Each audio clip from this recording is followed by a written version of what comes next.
Hello, we got about 2 minutes and then I'll be here. Go pee.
Hello.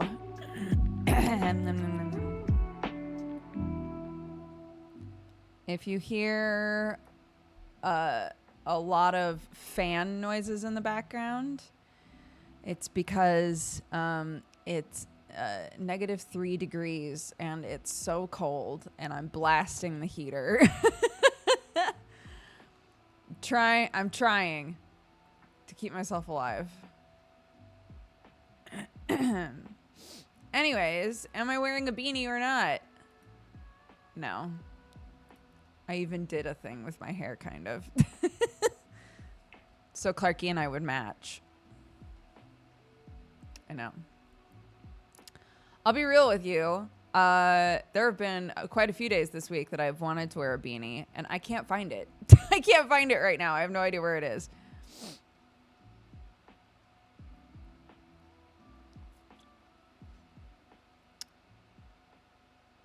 There goes my money. Damn.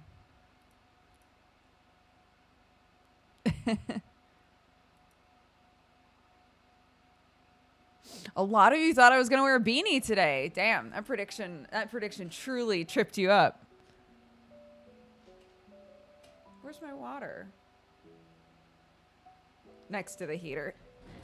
This makes sense. Next to the heater, that makes sense. Sure.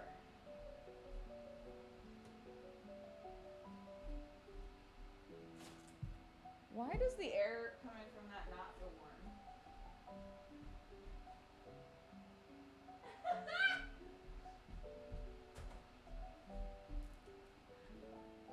That's buck wild. I was like in front of it, but not like super close to it. And I was like, why does the air feel cold? And I got close, and it feels warm if you're right next to it, but it's like the heat comes off of it, and it's cold enough that it just makes it cold by the time it reaches you. No. That's upsetting. That's a little upsetting. It's fine, though. It's fine. We'll see if it does anything for us. And if it doesn't, it's whatever. Oh, one sec. Getting a message about my chicken delivery.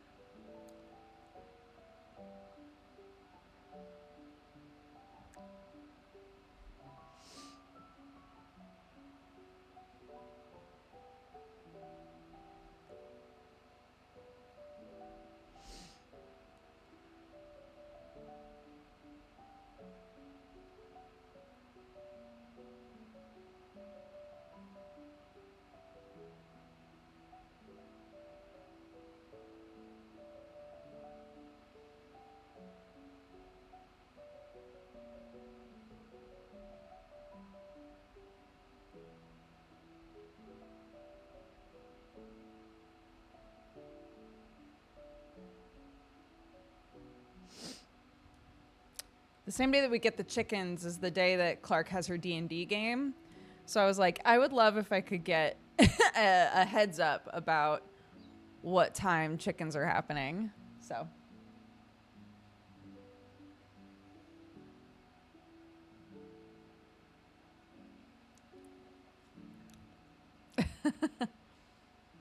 Pets. We're rescuing 4 like warehouse chickens. So I would like to be there when they show up. That would be great. We're asking if the plan was to deliver them in the afternoon, we're asking if we can pick them up in the morning instead. So we'll see.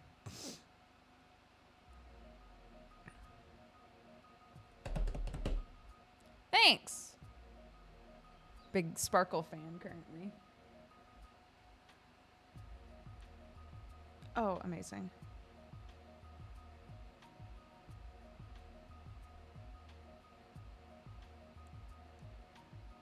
Okay, cool. My mother-in-law's a star. All right. She's figuring all that out for me. Ouch.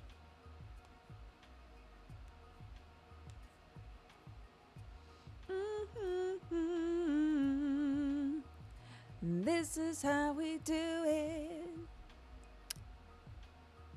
Clark wanted to make. She wanted to combine things that she's working on currently. So we recorded her like rolling around on her roller skates in the living room a bunch. And then we imported it into Clipchamp, and she tried editing some of it. She got really frustrated. But some of the goofs that she put in there are really funny. I'm hemming and hawing because like there's so much available on Clipchamp, but it's like it's one of those like, yeah, it's free and there's some free stuff on there, but like a lot of the stuff that you want to use, you have to like pay a subscription for. And I was like, well, I'm not going to get a subscription for fucking Clipchamp.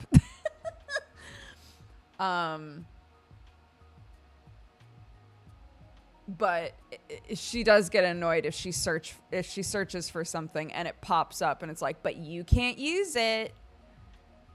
Yep, it's here, but you can't have it. No. And they don't make it easy to filter by just free things, which is annoying. That should absolutely be an easy filter to turn on. So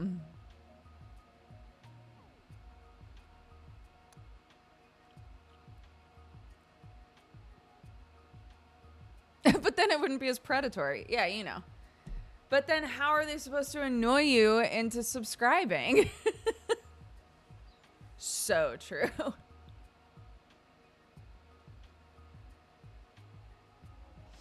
Um,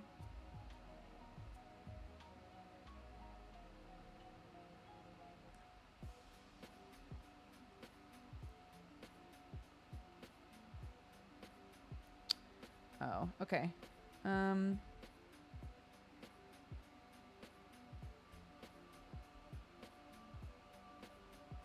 I'll figure that out later. It's fine.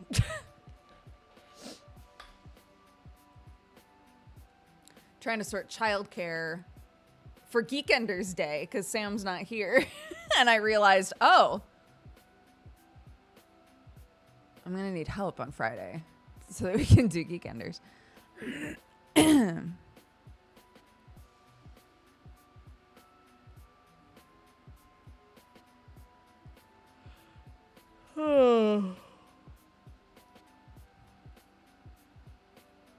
Forever ago, a long, long time ago, in a galaxy far, far away, in 2020, a group of us on Discord tried to do a book club.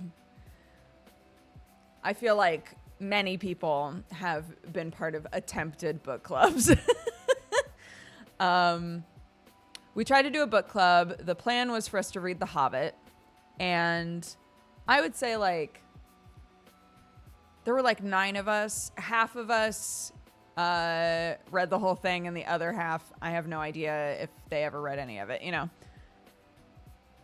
And so we were talking about it because I was scrolling through Discord, trying to find a specific person, and wound up just in the DM dump. If any of you have done this before, if you scroll back far enough in your DMs, suddenly you get to like random group DMs that just haven't been touched in forever. And one of them was book club in big letters. And I went, oh my gosh. So I went in there and I was like, hey guys, shout out to 2020 when we thought we were all going to read The Hobbit. And we started talking. And everybody in the group was like, I would still love to do something like this. And I said, well, I have a big list of novellas.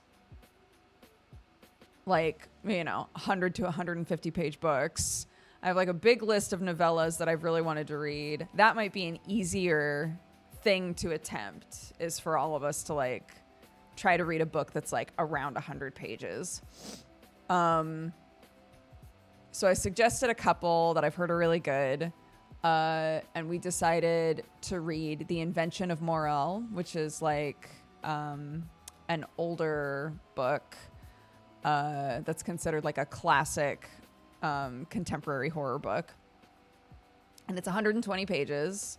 So that's what we're going to read. We're giving everybody like a week. But might need 2 weeks. I don't know. It depends on like people's schedules, whether or not they can crank out 100 pages if they have the time, you know.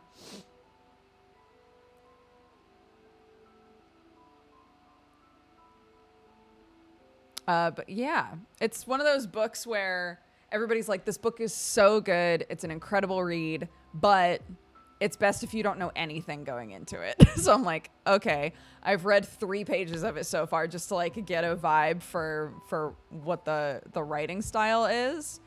And currently it feels kind of obvious what's going on, but it must not be.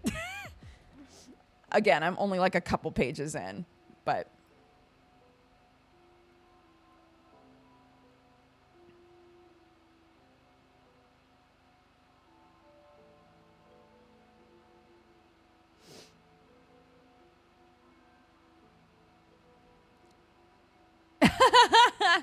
yeah, if only somebody would do that with manga. You know, they don't have to read all of it. Maybe just like all or part of it.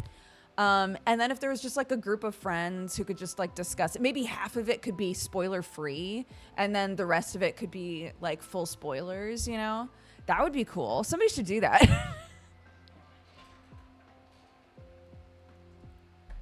Shout out to MangaPod. Shout out to MangaPod. Write that down.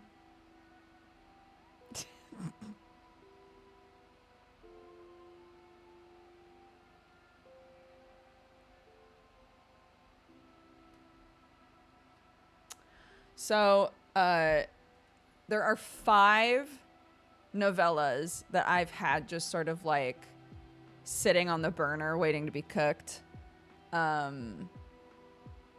Invention of Morel. The Mustache is apparently crazy. Sour Candy. Help Meet. And then I just opened up Kindle because I couldn't remember the name of this book. But A Short Stay in Hell. A Short Stay in Hell sounded really interesting to me, and I tried starting it, but it really threw me off. It threw me off really early on, so I'm going to try it again.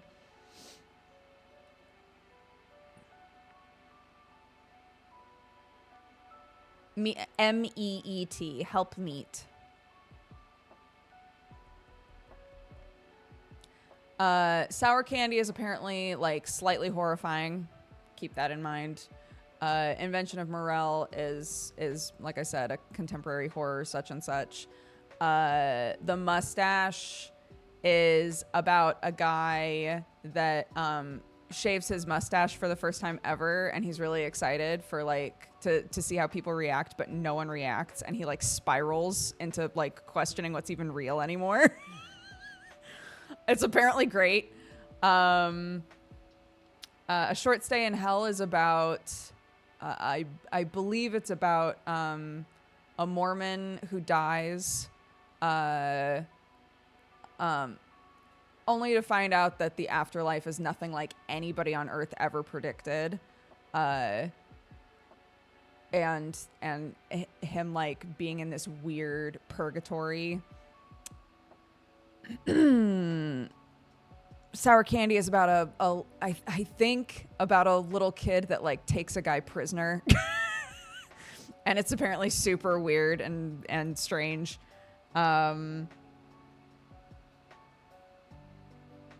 I can't remember what the pitch for Help Meet was. But I think it's like two people in a house and one person is the caretaker for the other person. And weird shit, like surreal shit starts happening in the house. So those are the 5 novellas that I've had just sitting, like wanting to read them. So the group chose Invention of Morel, I think because it felt the most like it had the simplest pitch of just there's a guy who's on the run and he goes to an island. He's warned not to go to the island, but he goes anyway because he needs somewhere to hide. And weird shit is happening on the island is like the pitch.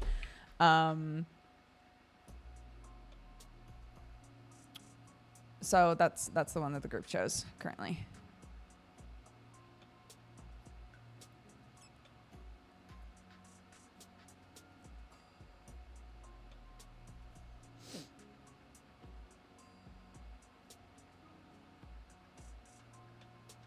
Help Meet Hamburger Helper. God, I can't wait to read the Hamburger Helper book, dude. It's going to be so good.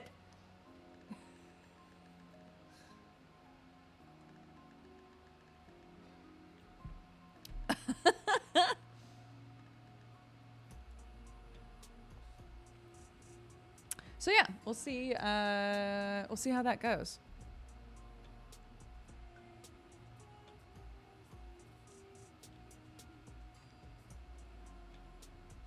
I like the idea. Somebody mentioned that their family has been doing a movie club. I love the idea of that because a movie, you kind of know how much time you're going to invest. I think what winds up being difficult about book clubs is depending on your reading level, not even trying to like say that, you know, that there's anything wrong with reading faster or slower or anything like that. But like you just don't know how much time it's going to take you to finish a book. This happened on MangaPod all the time. We'd be like, all right, we'll do 20 chapters of this manga. 20 chapters is typically a very doable number of chapters for a manga. And sometimes we'd go to read 20 chapters and be like, holy shit, there is so much fucking dialogue in this goddamn manga. Why are they over explaining ping pong, dude? Like, come on, you know?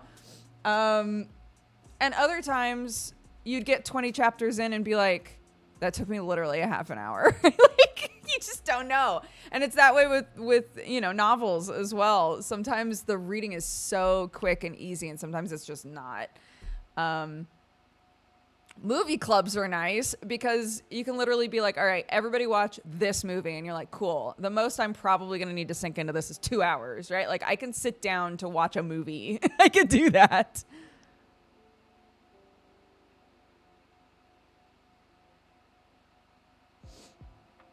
Sports manga and anime is a chore for me. Yeah, and that's something that we brought up pretty much every time we read sports manga is like, did they how did they handle the fact that they need to explain some of it, right? They have to explain some of what's going on in this sport. How do they go about doing that? Do they info dump? Do they have a person there that's like the everyman that's like, man, if only I knew something about soccer? And then, the like hot assistant coach is like, let me teach you about soccer. And then they just vomit. They just word vomit about what soccer is for like 3 chapters. Maybe. Sometimes, yeah, that's exactly how they do it. And it's obnoxious.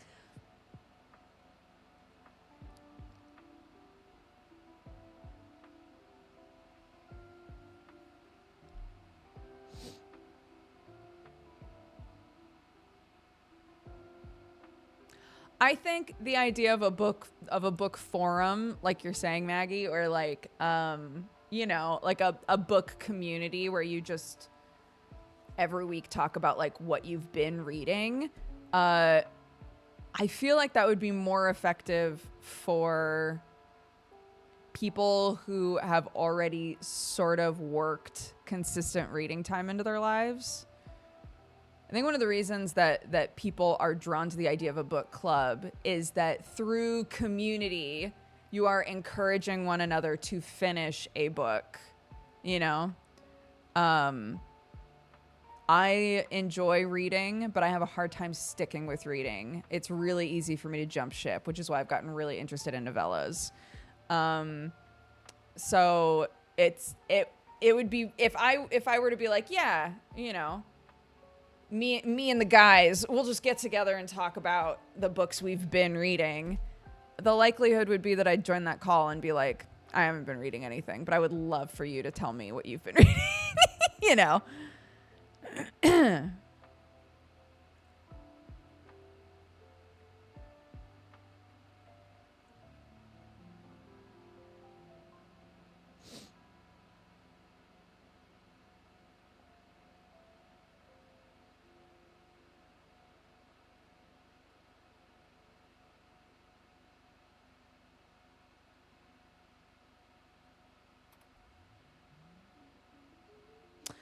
Yeah,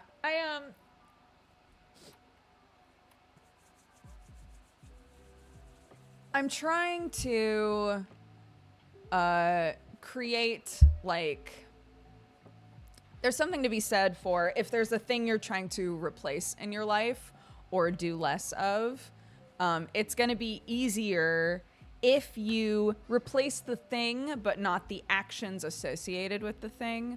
So like when people want to give up smoking or vaping, they come up with something to have in their pocket where the cigarette or the vape used to be, and try to like replicate the impulse to grab the thing, but have the thing be different, right? And people will do that in a variety of ways.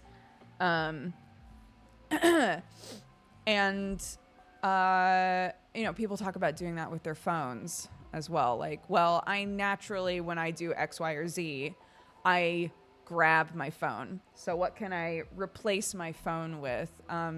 Something that people have been doing a lot recently or talking about doing is having a sketchbook that's like about this size. And when you go to reach for your phone, you grab your sketchbook instead. And I keep wondering if I could do something similar to that with books. The problem is that books are just like, they're just big. You can't just like have a book in your pocket. And some of you are going to argue, like, you can read books on your phone, but the whole point is to, like, not grab my phone, right? We have a small Kindle, not phone size, but, like, it's like this big. We have a pretty small Kindle from forever ago. And I've thought about, like, trying to, like, work that into my life. But there are e-readers that are literally phone shaped that you can get now.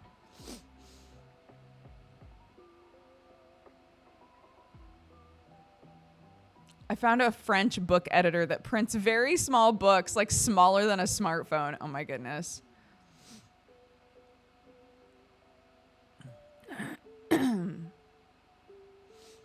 I do a mini crossword book. I like that. I like that.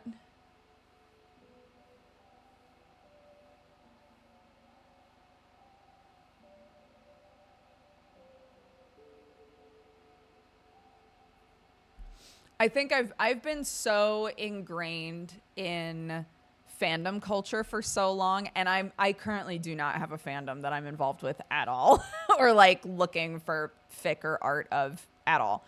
But if I read a thing and I'm really into it and I'm really enjoying it and I love the characters,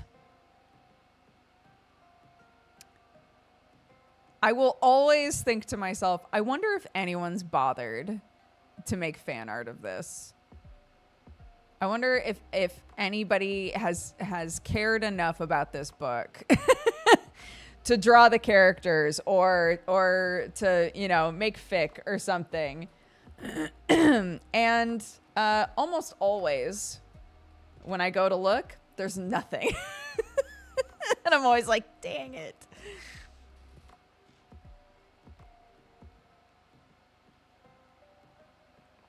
I have not started the Nevermore book yet. No.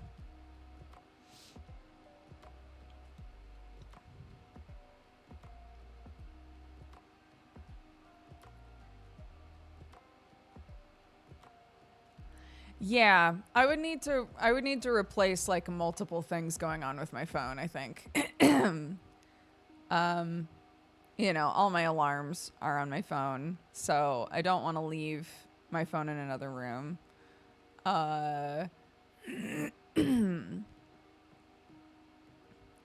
But I think I can adjust just stuff about how I behave with those things when I go to bed, you know.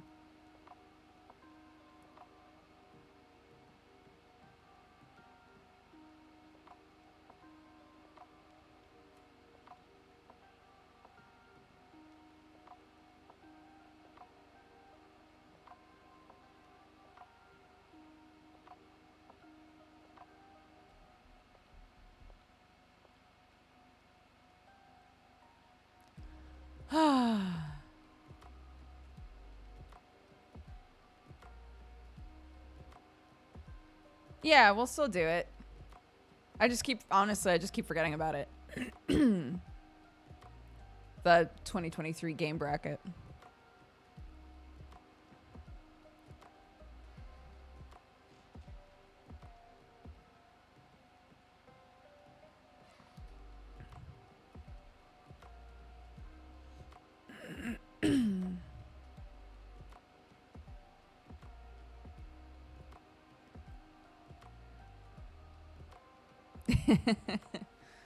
Clarky and I had a conversation about I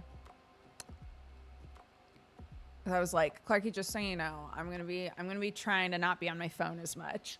I was like, so I think it would be good for both of us to, you know, get more comfy with being bored. We're both very creative, capable, artistic people. We can be bored. It's good for us to be bored, right? And we were talking about it. And she was like, yeah, totally. I'm down. Let's do it. And then this morning, she asked to do something on my phone. And I was like, remember, we're not doing phones in the morning. And she was like, no. And we got in the car. And she was like, now can I look at that thing on your phone? I was like, no. She was like, I hate this. It's like, it's Board Fest, baby. Remember? We're doing Board Fest. And she was like, no, we've never called it that. She was so mad.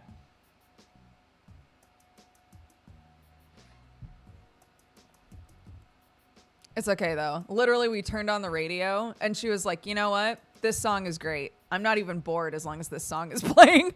I was like, nice. Does your daughter like to read? She is learning to read currently. So, no, not yet. She enjoys, like, trying to read things on her own, but she doesn't sit and read. Does that make sense? We read to her a lot, and while we're reading to her, we encourage her to read if, you know, if we think that it's something that she can totally read on her own. So it's more, she doesn't read on her own yet, but we kind of read together.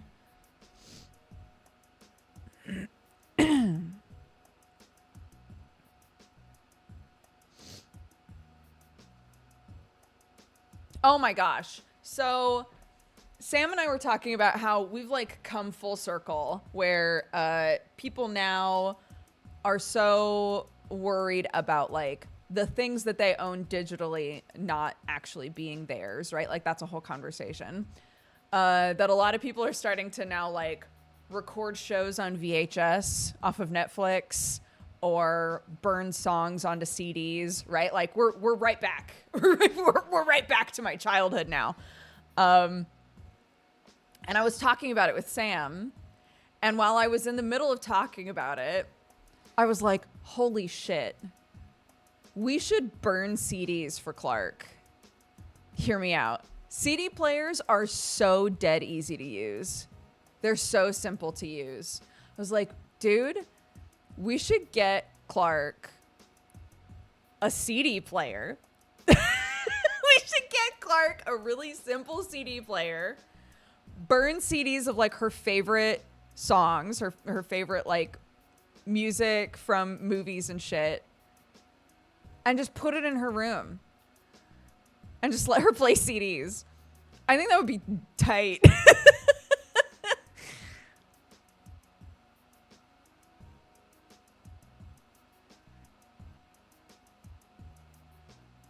Right? Wait. I vote a drum kit for Clark. She already has drums. Her auntie gave her a drum set. It is falling apart, though, to be fair.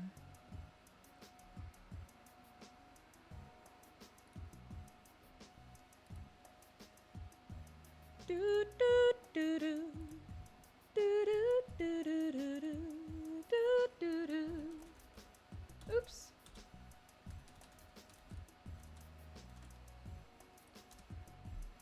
Okay. Same. Oh my gosh. So much of my childhood was just listening to CDs. And then when I got my iPod, I still have my iPod somewhere. It doesn't work anymore. But I would just listen to music and just make up dances. That was so much of my childhood. It was just listening to music. And I have hearing problems now. Not like extreme ones, but like I've definitely noticed how often someone will go, "What's that noise?" And I literally can't hear anything. And I know that it's because I had zero like volume control. And by that I mean I put everything on max volume when I was a kid. What am I looking for? CD player. Wait, get out of here, dude.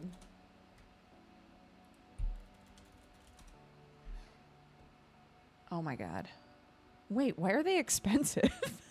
Why are some of these expensive? They're CDs.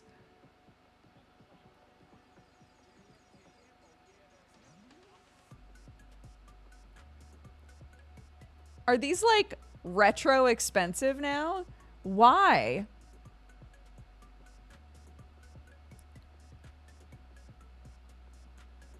Why are CD players like 40 pounds? What the fuck is going on? Who's buying them?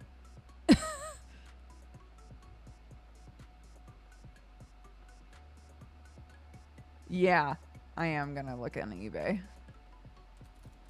I go to charity shops pretty often, and I don't recall seeing CD players, but I've never looked for them, so.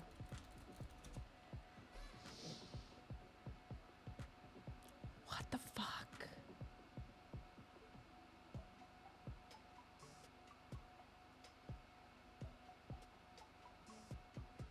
Okay, hold on. Boombox. Boombox CD player. $61. $99. What is going on? $15. Here we go. Oh my goodness.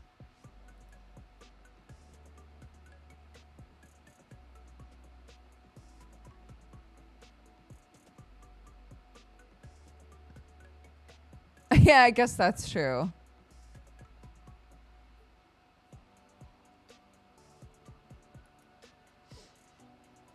Bring back tapes. That's where it's at. I do not miss winding up my tapes when they got fucked up with a pencil. I don't miss that life.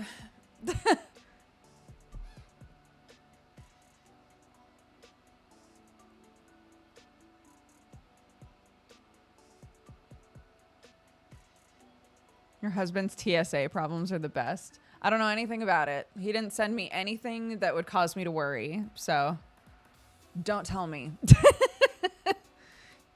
Unless he told me about it, I'm going to assume he didn't want me to know.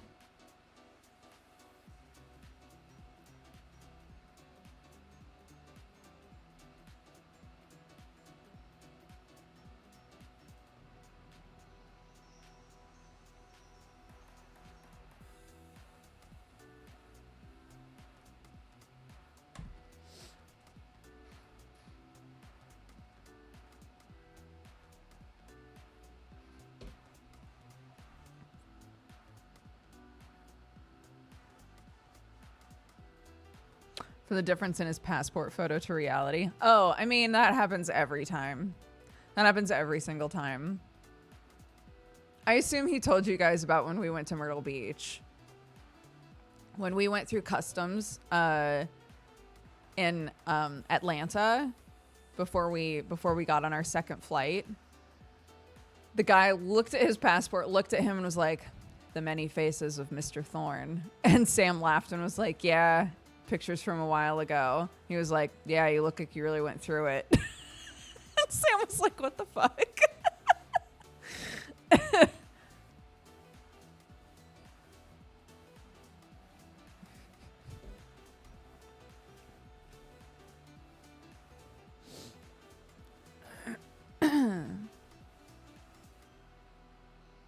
The Japanese border man just laughed at him. Nice. His passport's gonna expire pretty soon here, so I was like, soon, honey. Basically, right when he gets back, I think we should apply for a new passport for him. We need to apply for one for Clark too, so.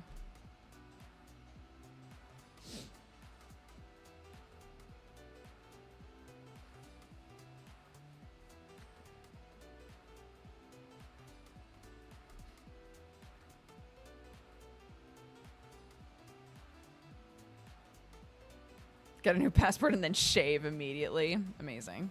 Sam's in Japan right now. Yeah, he's there for 2 weeks. He's currently hanging out with Arix. They're having a great time. I know.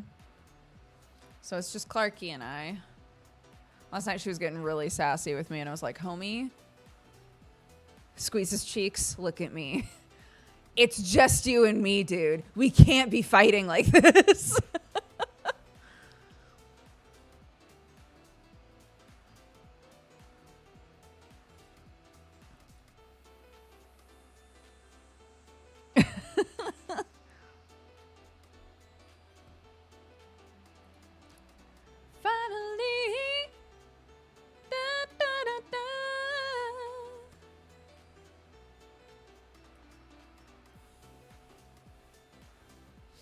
How old is that passport pic? I don't know, but it expires this year, so I don't know how long passports last. I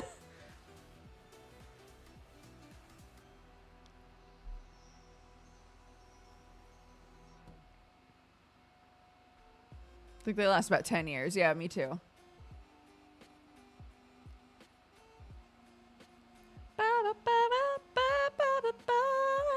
Yeah, I think mine expires in 2026. So that would make sense.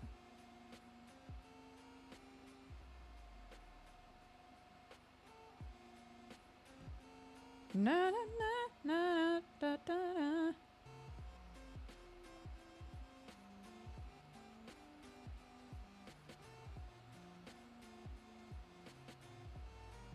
Duke's rocking a new do. I put hair ties in, if that's what you mean.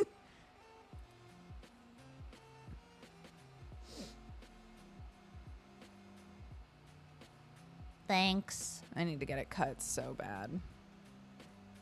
It's at a length that's driving me crazy.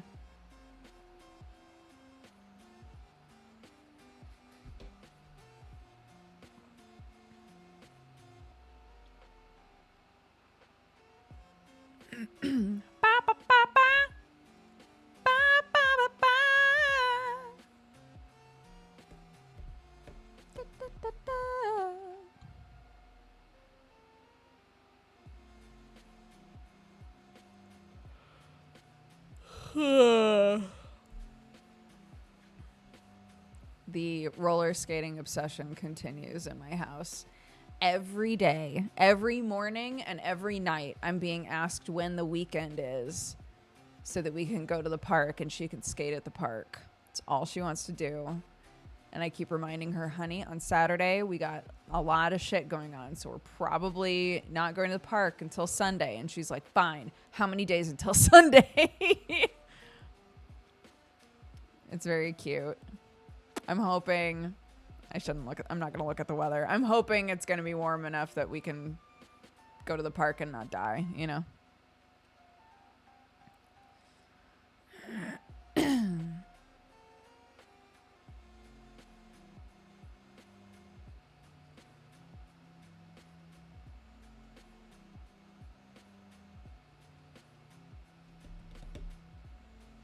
Da, da, da, da, da, da, da.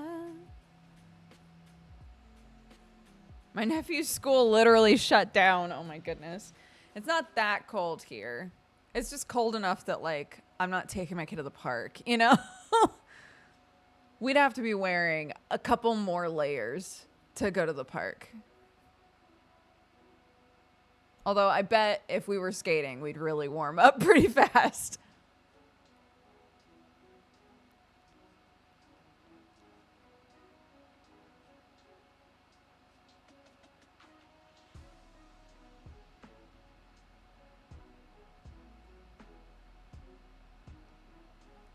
Da, da, da, da, da, da, da, da, da. Wah, wah, wah.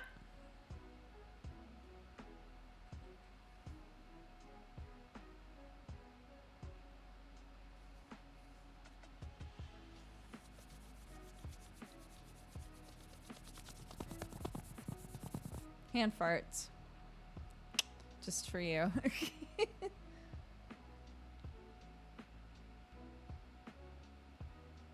My nephew is like that whenever we make a mistake and promise him we'll go out somewhere. Is it Sunday? When are we going? How many days are left? Yeah. We call that the Susan Lawson gene in my family. That's my mom. My mom is like a super planner. She needs to know exactly when things are happening. She wants to write it down. She wants to put it on the calendar. She wants to make sure that she's totally prepared for this thing that's going to be happening, you know? So my sister has a kiddo that is absolutely, I say kiddo, they're all in their 20s, except my nephew who's in his 30s. But one of her kids, one of my nieces, is totally that person as well. She's like, all right, what's the plan? Right? Like, how many days until this is going on? You know, what are we doing? I want to mentally prepare, you know. Clark is definitely like that.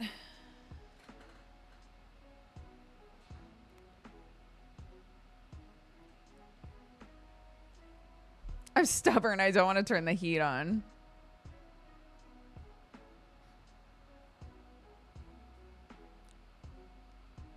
Yeah. If we're leaving, when we were going to Myrtle Beach, 2 days before we were going to leave, she was like, we should really be packing. She was like, where is my suitcase? I really need to start packing.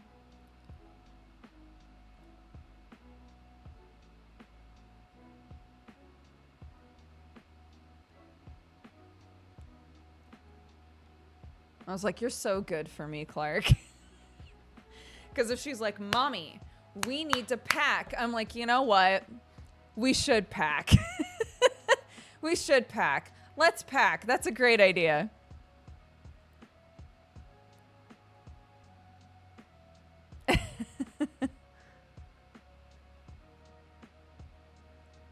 I wish one of my parents was like that. My parents were / are utter chaos.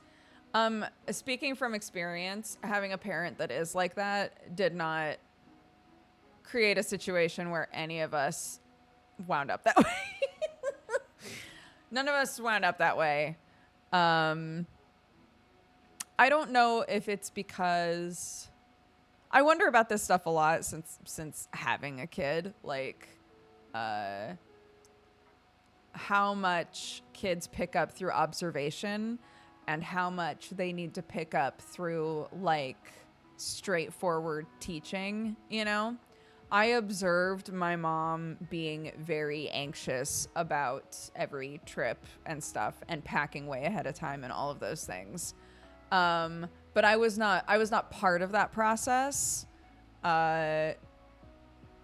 So all that I picked up was that my mom was anxious about traveling, right? And I've talked with her before about her like travel anxiety and stuff, and she fully admits that yeah, there's some anxiety there, and that's where that comes from.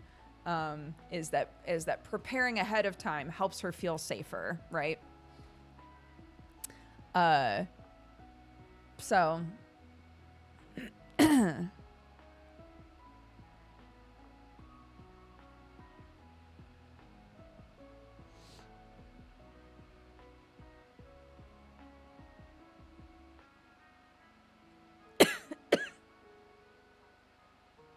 hi, Tolosi. Thank you.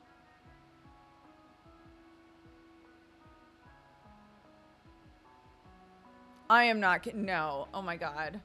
I would say if you were to put us in a line, it would be Clark is like more of a planner. I'm in the middle.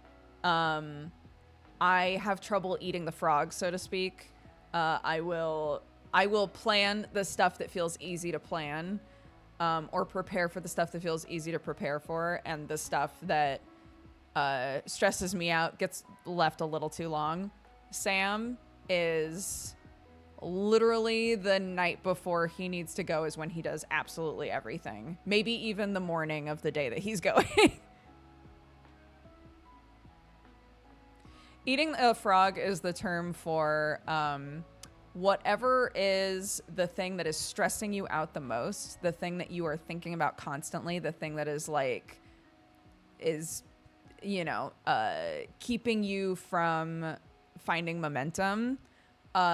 Just do it. Just get that thing done. Eat the frog. If you had a plate full of delicious food and one frog and you had to eat it all, would you rather eat the frog and then have a nice meal after that disgusting frog, or finish the meal off with a frog and then have a disgusting frog taste in your mouth? You'd probably want to just eat the frog.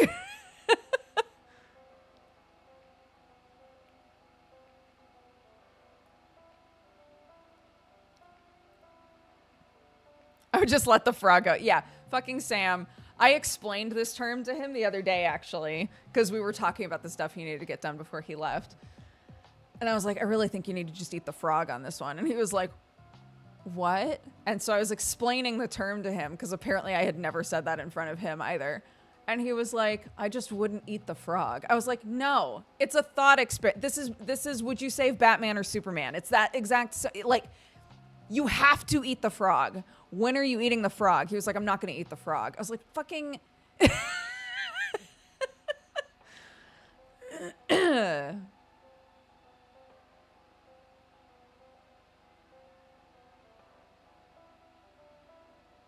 would assume the frog is dead if it's on your plate. When I was explaining to him, I said it was an alive frog. And he was like, does it have to be alive? Why is that? Why did you say it's an alive frog? And I was like, well, just to make it even more unpleasant. It would be even more unpleasant if it was a plate of delicious food and a fully alive frog, right? He was like, then I'm definitely not eating it.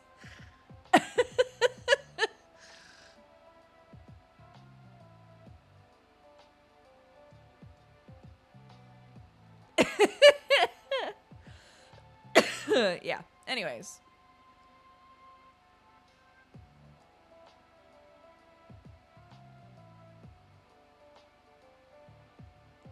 Get that frog a car.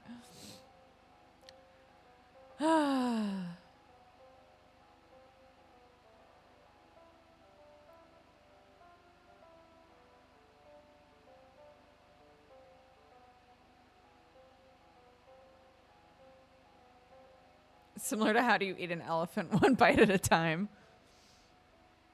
Mm-hmm. There's a poem about that. We read too much Shel Silverstein in my family.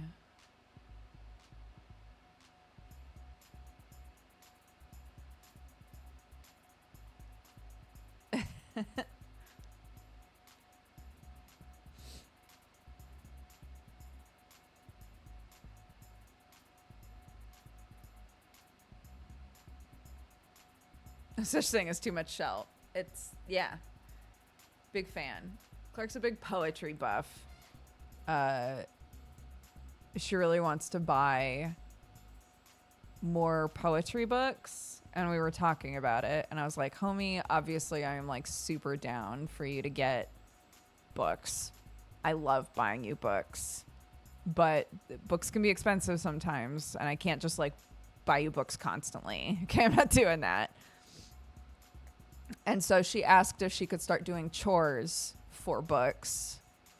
And so we were talking about like, okay, if you want to start doing chores to like be able to get things, we should probably establish like how that works in a general way and not just in a book way. You know?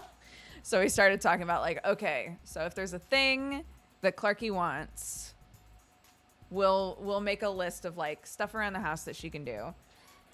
I said if it's like if it's a book, because again I love her wanting books, that's great. I was like, if it's a book that you want, I will, it won't be as much. You won't have to do as many things.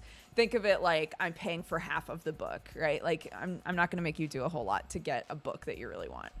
But if it's something dumb, I didn't call it dumb in front of her, but like, you know, if it's like, man, I really want to, you know, fucking blind box. I really want a blind box from the grocery store. Like, okay, how much is it? We'll figure out what all you would need to do to get that goddamn blind box, you know?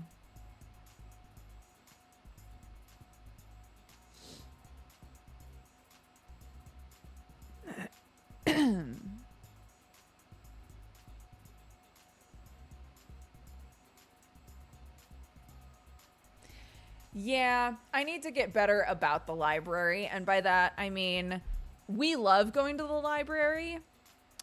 I don't think I've ever brought a book back on time, ever. So in the end, I'm paying for books anyway, you know? I'm so bad about it, and I don't know why.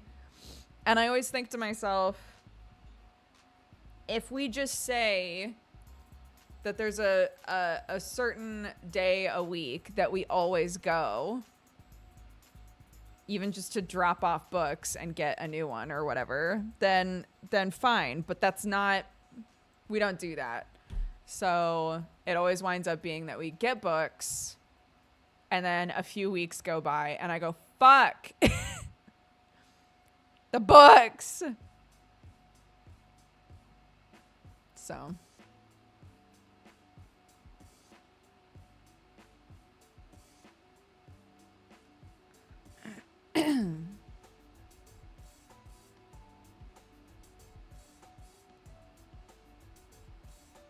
How long are library loans there? 2 weeks, I think.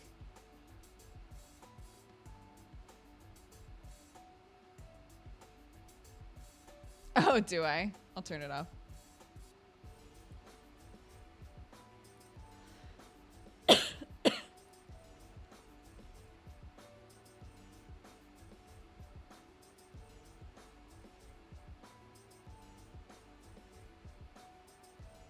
I've tried all of these things, guys. I set reminders for myself. But thank you.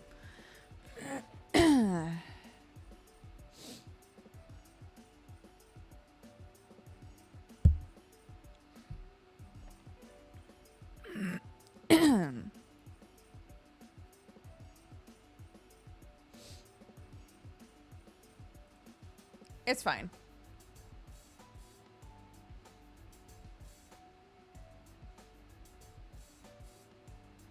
We would have to like change up a part of our like I don't know.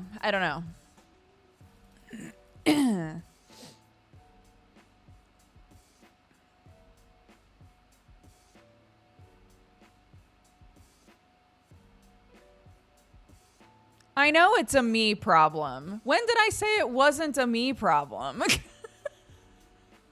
I'm fully aware it's a me problem.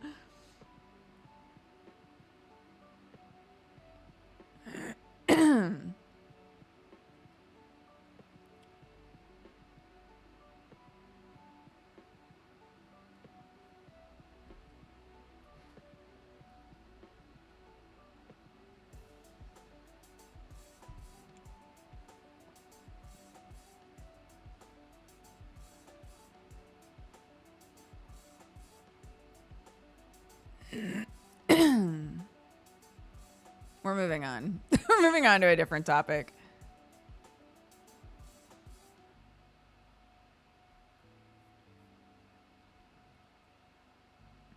The skates are good. She basically won't take them off. She comes home and immediately puts the skates on. She skates all over the house. And then it's bedtime. And she tries to wear the skates up the stairs.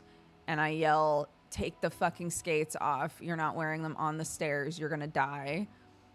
And then she takes them off on the stairs and gets really annoyed with me. And then the second that she wakes up, she goes, can I put the skates on?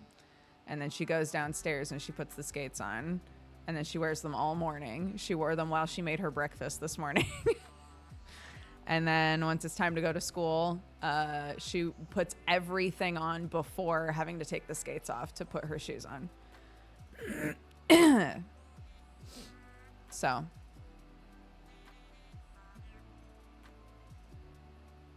Yeah.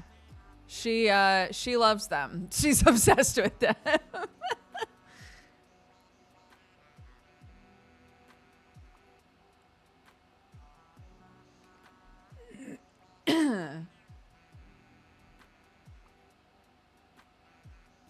Yeah. She's asked me to look up if we can watch roller derby. So I told her I'd see if there's anywhere near us that does roller derby that we can watch.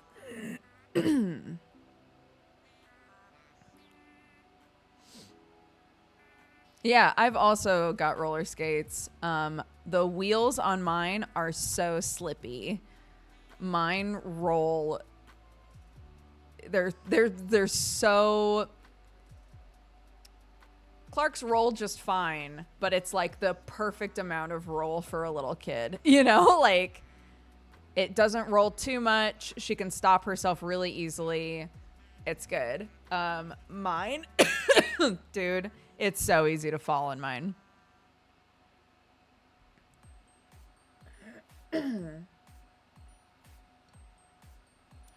But she doesn't want to do it by herself. She wants to go to the park this weekend. She wants us both to wear our skates. So I was like, all right. Okay.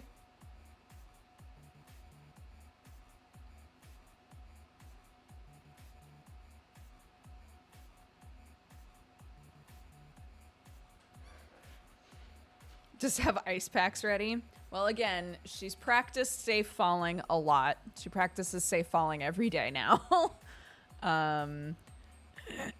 So she knows how to safely fall. It's just, repeatedly practicing it so that she has good muscle memory for it. I mean, for you. Oh, that's totally fair. Yeah.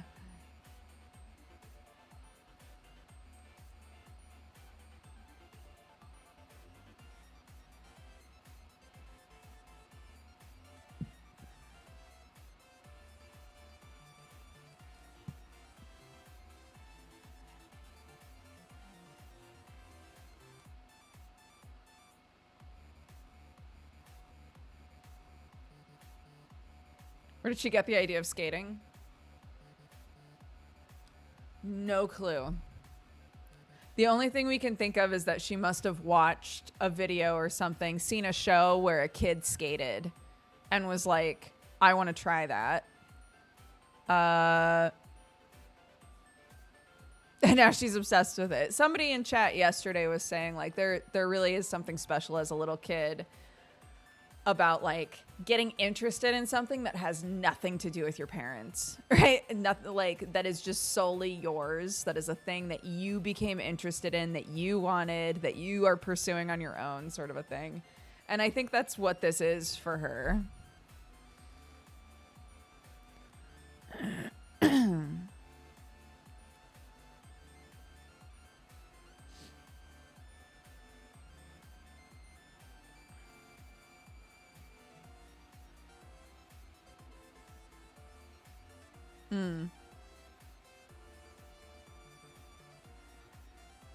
Oh my gosh. Rollerblades and I are fighting. I don't think I'll ever do rollerblades again. Skates have been nice, though. Skates offer a bit more stability for me.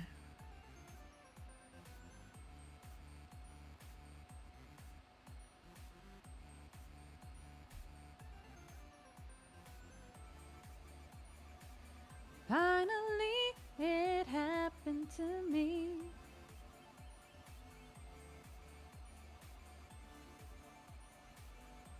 Da, da, da, da, da, da, da, da, da, da, da, da, da, da.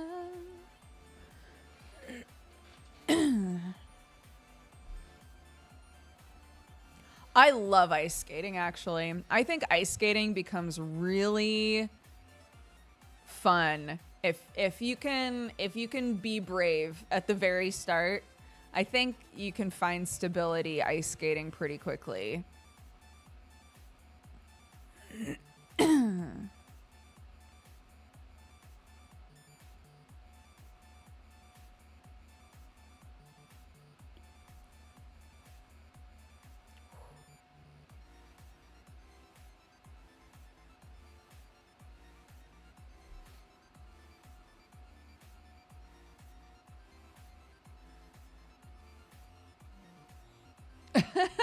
Clark's whole thing currently is the skates make her taller. So she also dislikes taking them off because she's suddenly way shorter.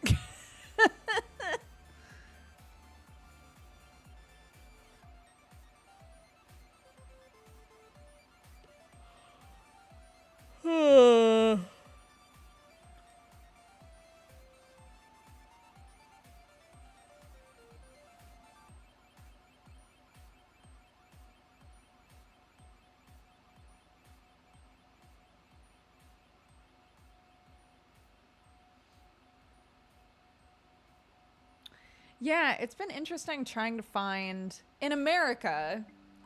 There are roller rinks. I don't know if there are a lot of roller rinks anymore, but like even in rural Oregon, there was a roller rink close enough. So if you wanted to roller skate, you could just go and rent some skates and roll around, right? Like that was totally a thing. And so I've been trying to find something like that to take Clark to. It's really hard to find that. And I don't know if it's because of like the time period if that's just not as much of a thing anymore, or if it's like a country difference, or it's hard for me to parse because I'm not in America anymore and I don't know what it's like, what it was like in England, or what it is like in England now most of the time, to be honest.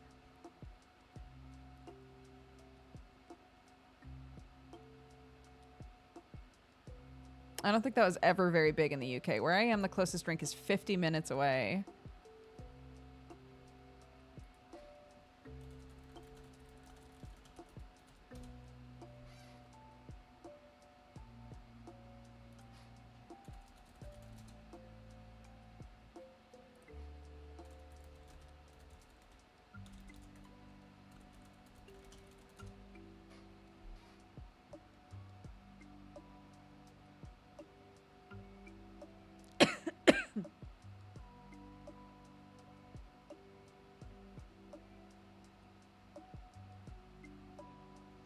Yeah, it's hard.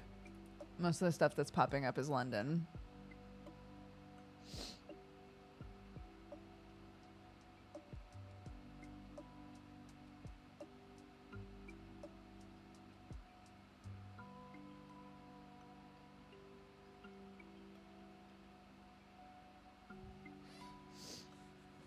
I gotta blow my nose. One sec.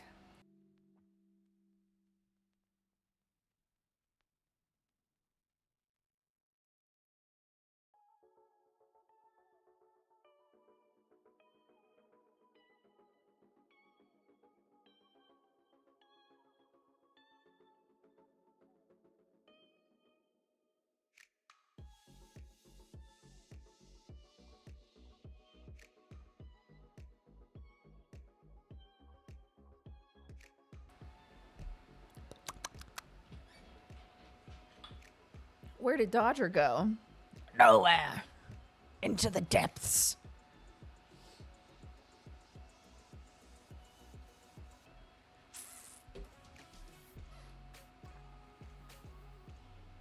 You just popped into existence for me. Nice.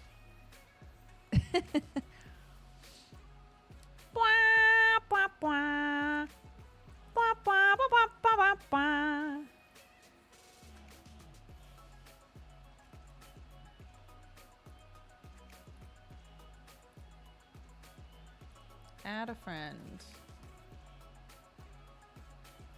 Okay.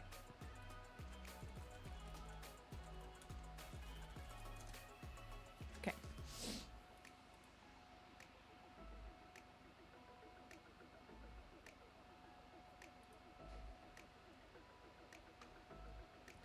Why is this here? Why has this happened?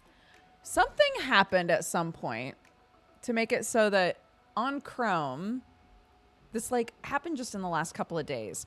On Chrome, when I open a new tab, if I go to the top where you can type a URL or whatever, on Chrome the default is that if you just type a thing and hit enter and it's not a URL, then it automatically does a Google search. Something happened. And now when I make a new tab, it does a Yahoo search instead of Google. There's like a little Y with an exclamation point next to it at the top when I click up there. And if I right click it, nothing happens. If I go to extensions, there's nothing in extensions that says there's like a Yahoo anything. I have no idea how to get rid of this.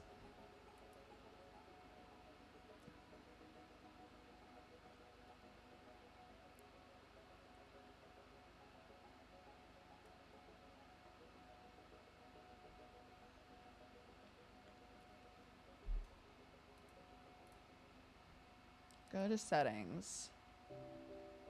Search engine.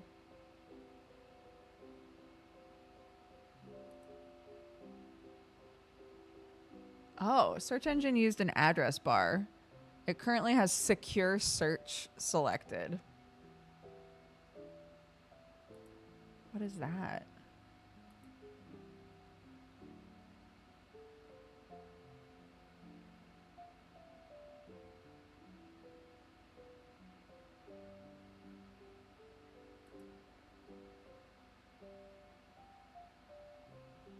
Okay.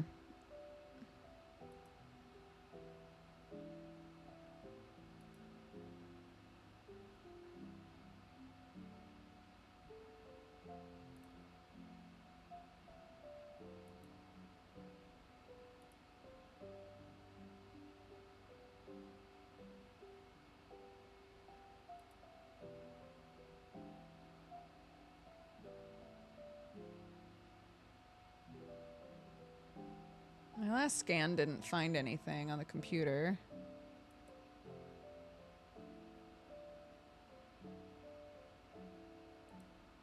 Check all of your extensions. Okay. Manage my extensions. The last one that I added was AdBlock.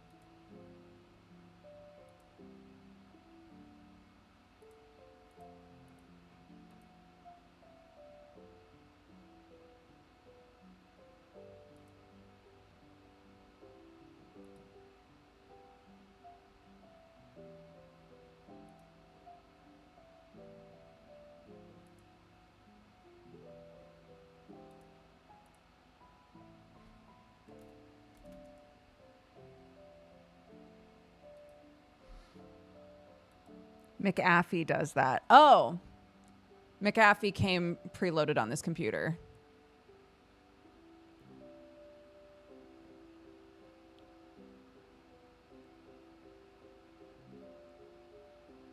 Okay. Ew, uninstall that. Get rid of that? Oh my goodness. Okay.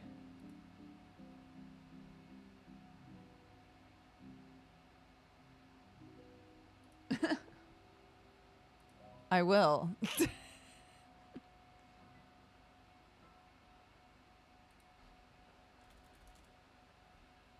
Add or remove programs.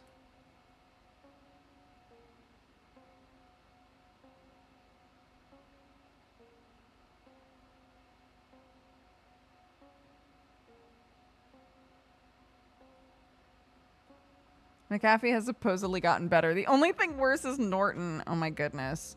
Those of you who are like big computer buffs, what is currently considered to be like the best like virus protection that you can get?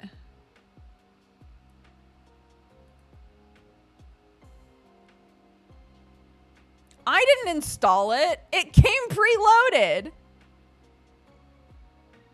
The built-in Windows Defender. Great.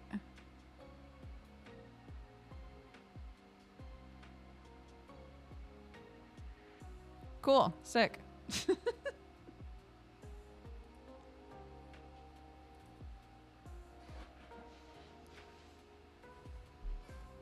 Depends on how shady of sites you visit. I don't think I'm visiting anything shady or doing anything shady. If you're not browsing anything odd, you're fine. Okay. We had malware bites on our old PC.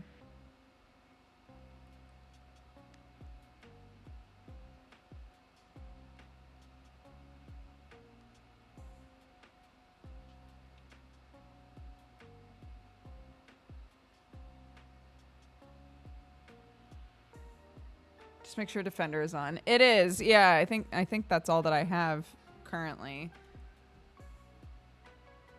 Because McAfee was on the computer and then I didn't like purchase it, right? It just did a free trial. And I just sort of left it because I was like, I don't actually want this.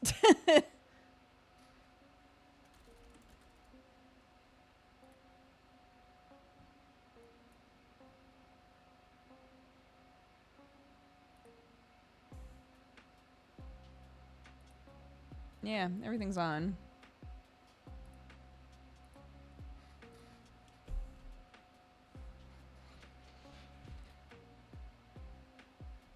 Okay, so yeah, I've changed the search engine setting. So let's try this again. Nice. Oh my gosh. My cute little orange background on my Google Chrome. So stupid. Okay.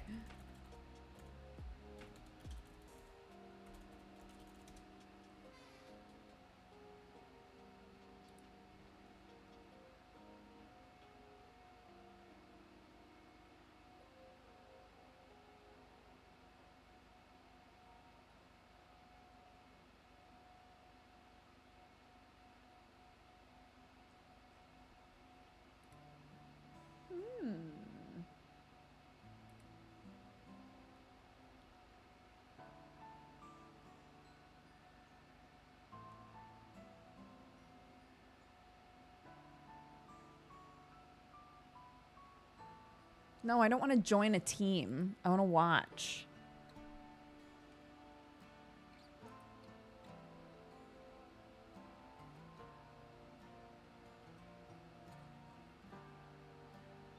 Booty Vicious is such a good derby name. So good.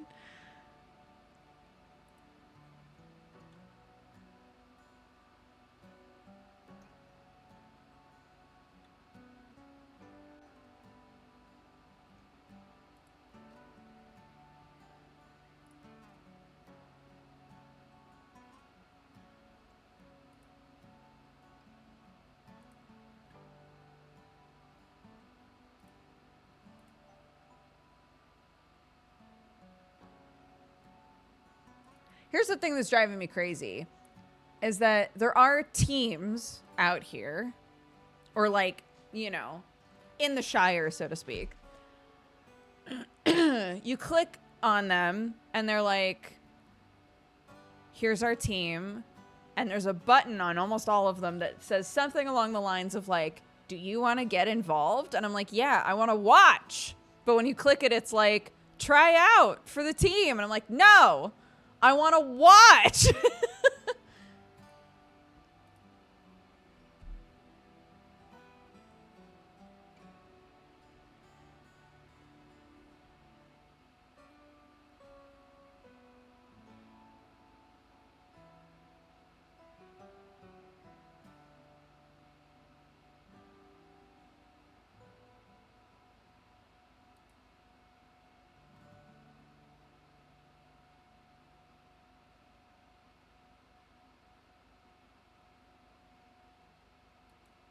We're trying to watch roller derby, the sport.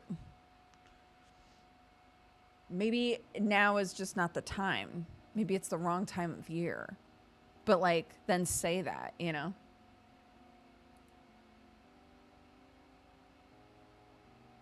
Oh my God.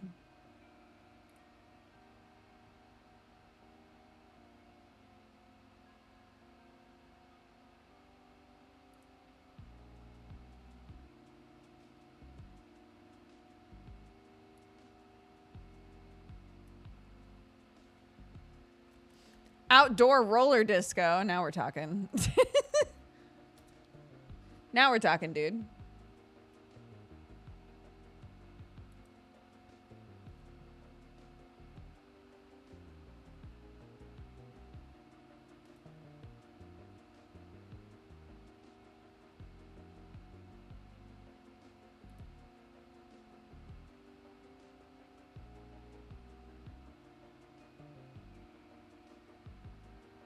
There's a place that claims to do roller disco near us.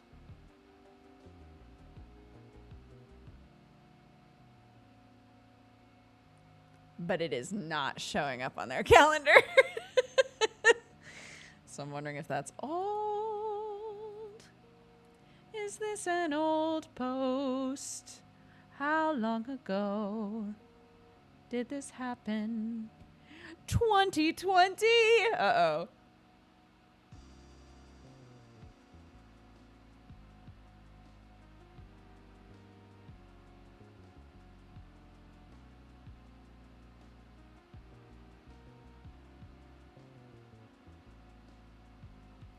Roller skating is a fun yet hazardous activity. Please skate at your own risk.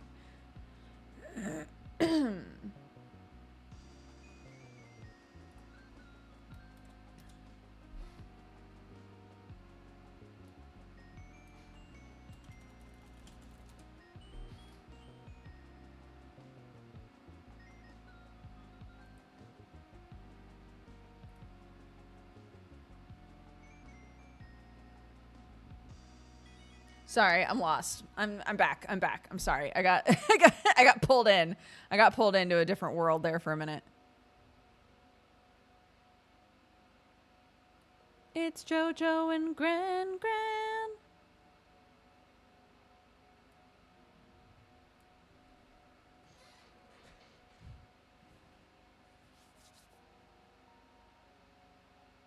Yeah. If I go onto a website and the last post was in 2020, I do not have high hopes. I don't have high hopes. 2020 was a very cursed year.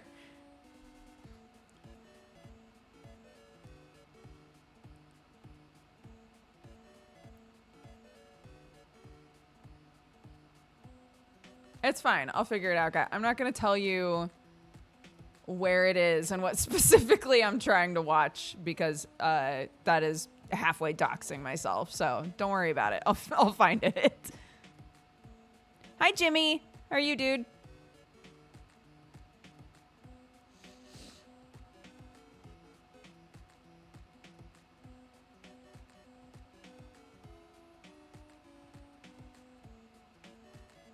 I can't wait for it to get a little warmer, dude. I realized because Sam's going to be out of town for 2 weeks, I was like, the heater is mine. I've got the heater blasting in here. I've got my heated mouse mat cranked to full volume. I'm alive, but but just barely. I'm hanging on by a thread.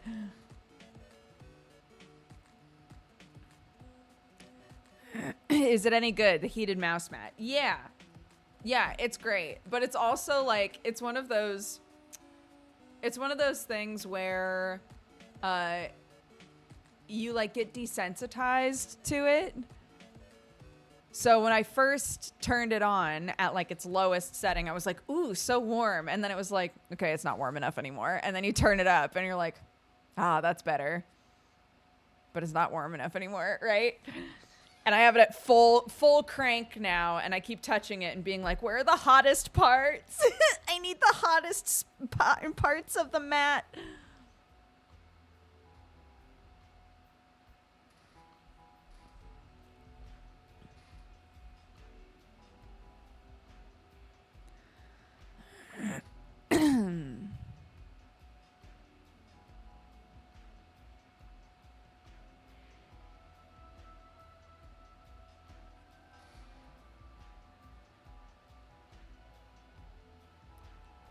Most places in the United Kingdom don't have AC, no. Homes especially, you have to specifically seek out air conditioning. It is not a standard thing. We have 2 little portable AC units that we use when it gets really bad. But we do not like have air conditioning in the house now. But I'm not worried about it. Not worried about it. Because right now it's cold. I'm not thinking about it.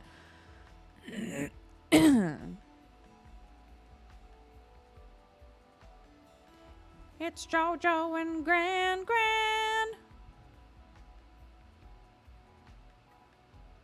It's a cute show, by the way, if you haven't watched it.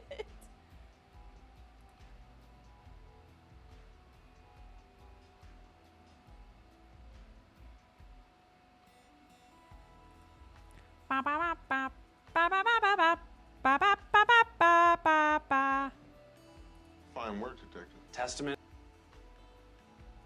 Did you guys hear that?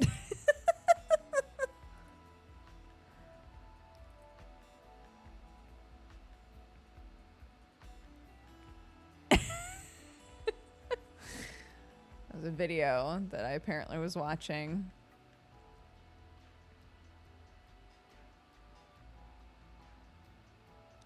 Da da da da da da da da da da da da da da.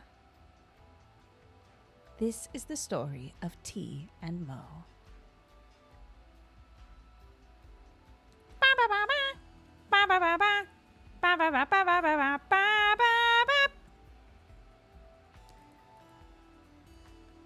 I will bet you money that somebody in chat, just from hearing that short clip before I close the video, will know what show that video is about. Someone already said it. It was a video about Brooklyn Nine-Nine. It was about how, like, when it first came out, people were not excited about it, and how it became, like, so beloved that that it managed having, like, a full story and a great last season and all this shit.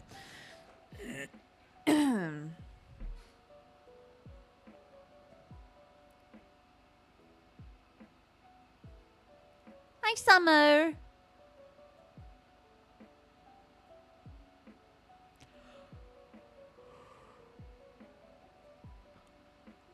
I always sing now number 5 when I sing I Want It That Way. Number 5.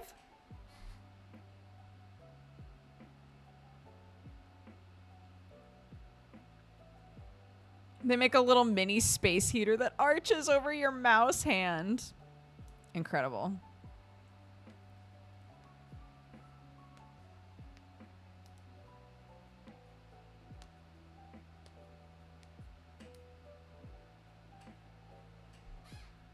I want it that way.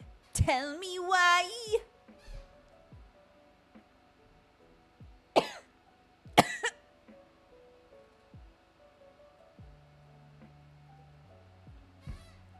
Remember when I was like, Sam bought instant coffee and specifically bought instant coffee from the store in a jar that he knew would be really pretty and good for like reusing. It was this one. It's pretty, right? Dude, that was such good marketing on their part. I can't even remember what the name of the company is, but they literally did a whole marketing thing where they were like, our jars are always reusable, but right now we have like 3 like really pretty designs on our jars.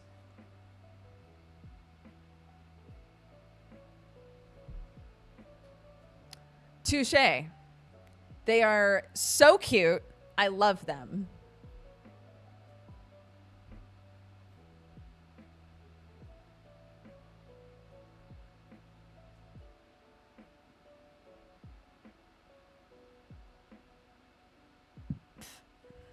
Did you throw out the instant coffee and take his jar?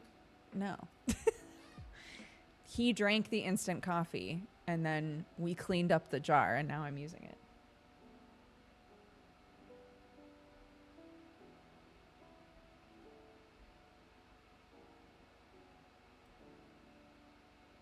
To answer the question, somebody was asking how far along we got in this game. We got to chapter 2. I don't know how far into chapter 2 we are, but it's been good so far. It's apparently only like 11 hours long if, you know, you're not distracted, so it'll probably take us like 12 or 13.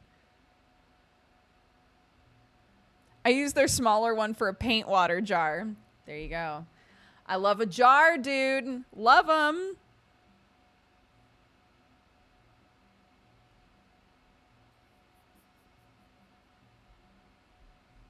Tell me why.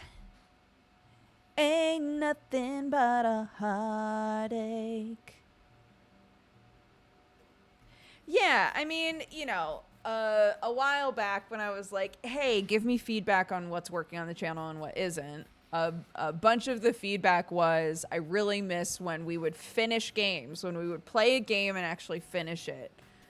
My counterpoint to that was, I have trouble finishing longer games. I don't want to play super long games on the channel. So yeah, if a game is around 10 hours, that feels very manageable for me. 15 and over is like, if I'm really excited about it, I'll do it. But 15 or more hours feels like too much. We've all got that Zoomer attention span now. It's not that I don't want to keep playing the game.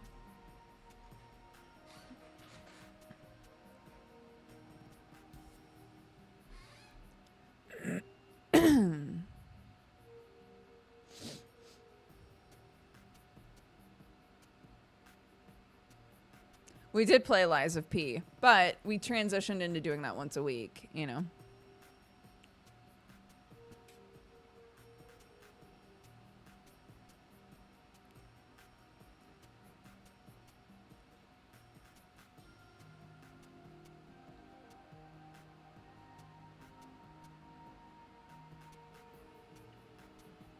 Yeah, and Lies of P wound up being so fun. It was fantastic.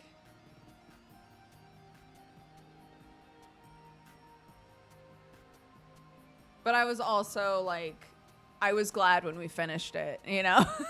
It was like, awesome. We completed that game. I got the full experience, and now I don't have this super long game that's like breathing down my neck.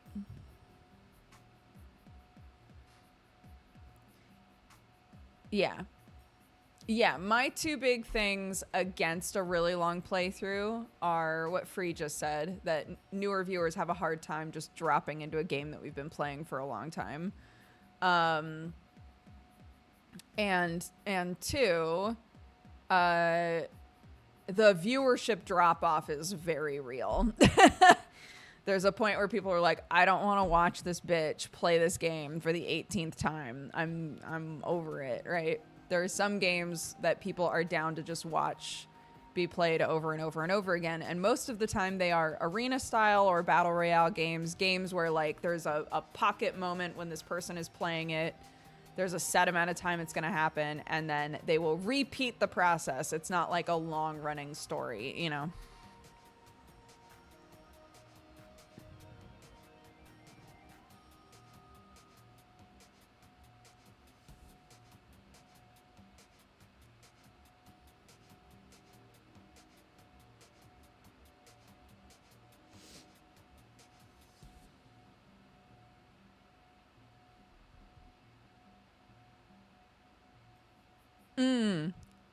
Yeah.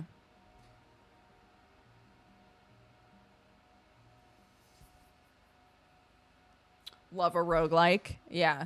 Hades was great for that because it was a beautiful combination of both, of like, yeah, this is my next run of Hades and my next run of Hades and my next run of Hades, right? But like there was also this story happening in the background that was developing over time. So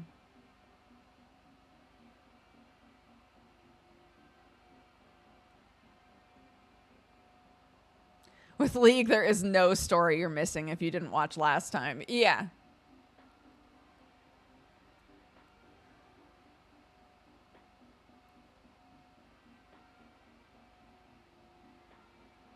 Yeah, Goodbye Volcano High was great, and it was succinct. It was short, you know.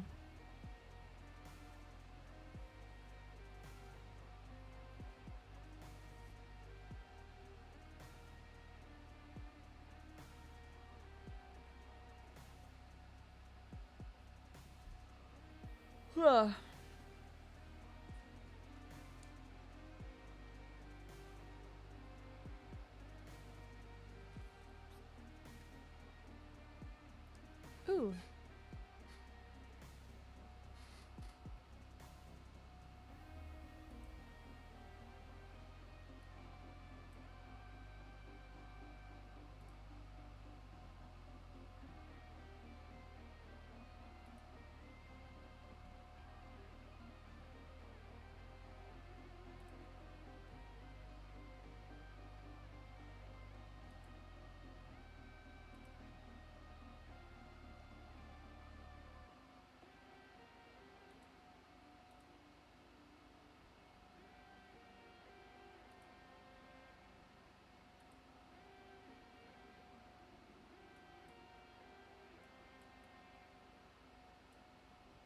Okay.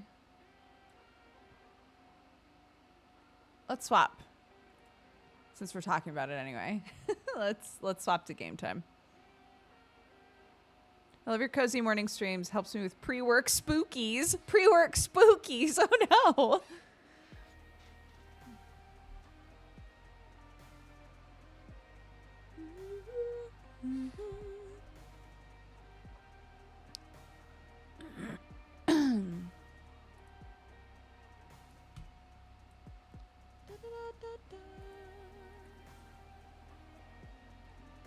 I know.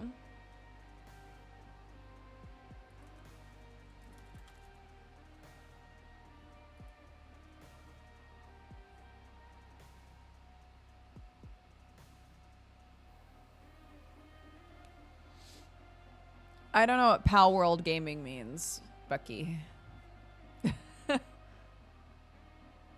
Also, Bucky, welcome to the Cat Gang. Thank you so much for subscribing.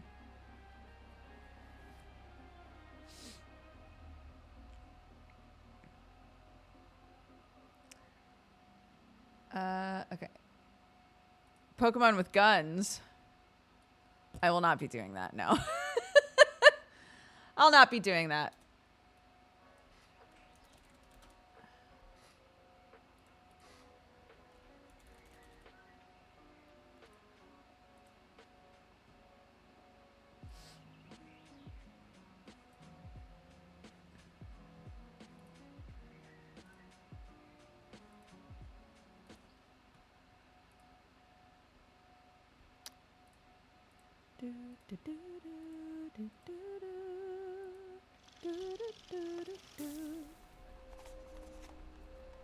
Discover a world of magic. I'll let you watch the intro again. An alternate London where mythical creatures coexist with humans. Explore the city's East End and get to know its inhabitants. There are powerful figures here with enough wealth and station to bend the city to their will. But be careful. The Docklands aren't for the faint of heart.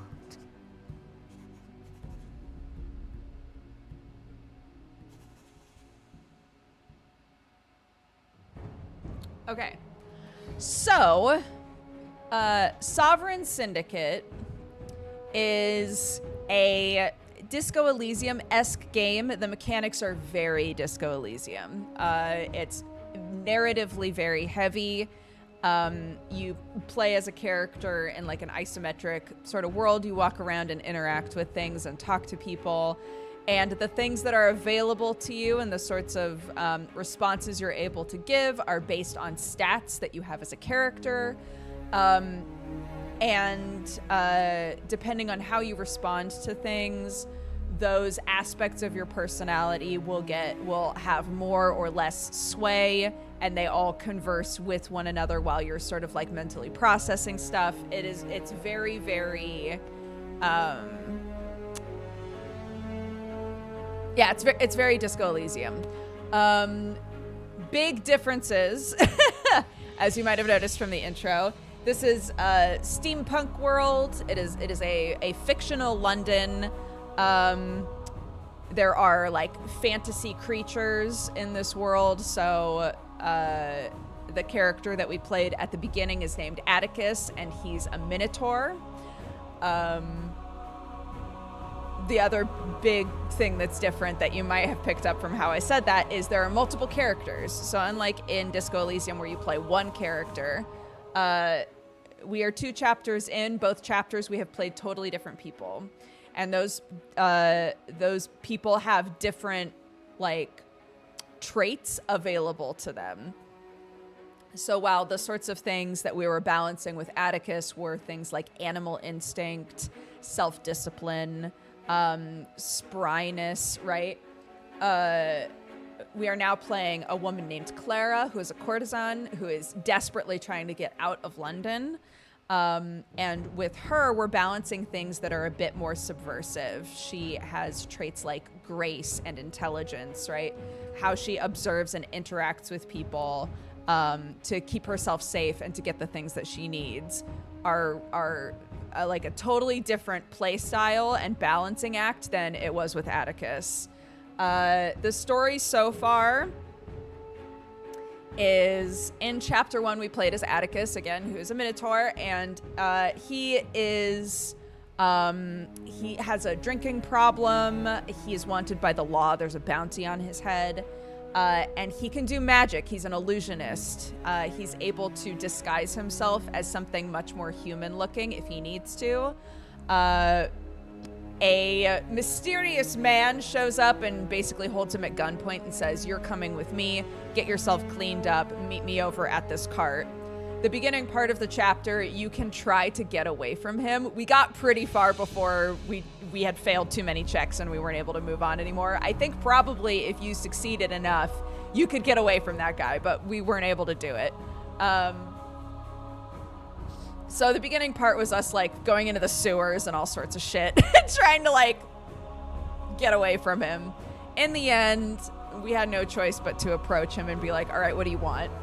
And the guy was basically like, "I work for I work for the crown. You have information in your past that I need, and I think it can help you as well." And we're basically told like that we can go on sort of a drug trip that helps us find memories, relive part of the past, and get information.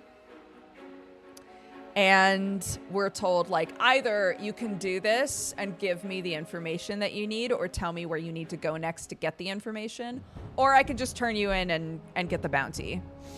And so we were like, sure, we'll do the drug trip then.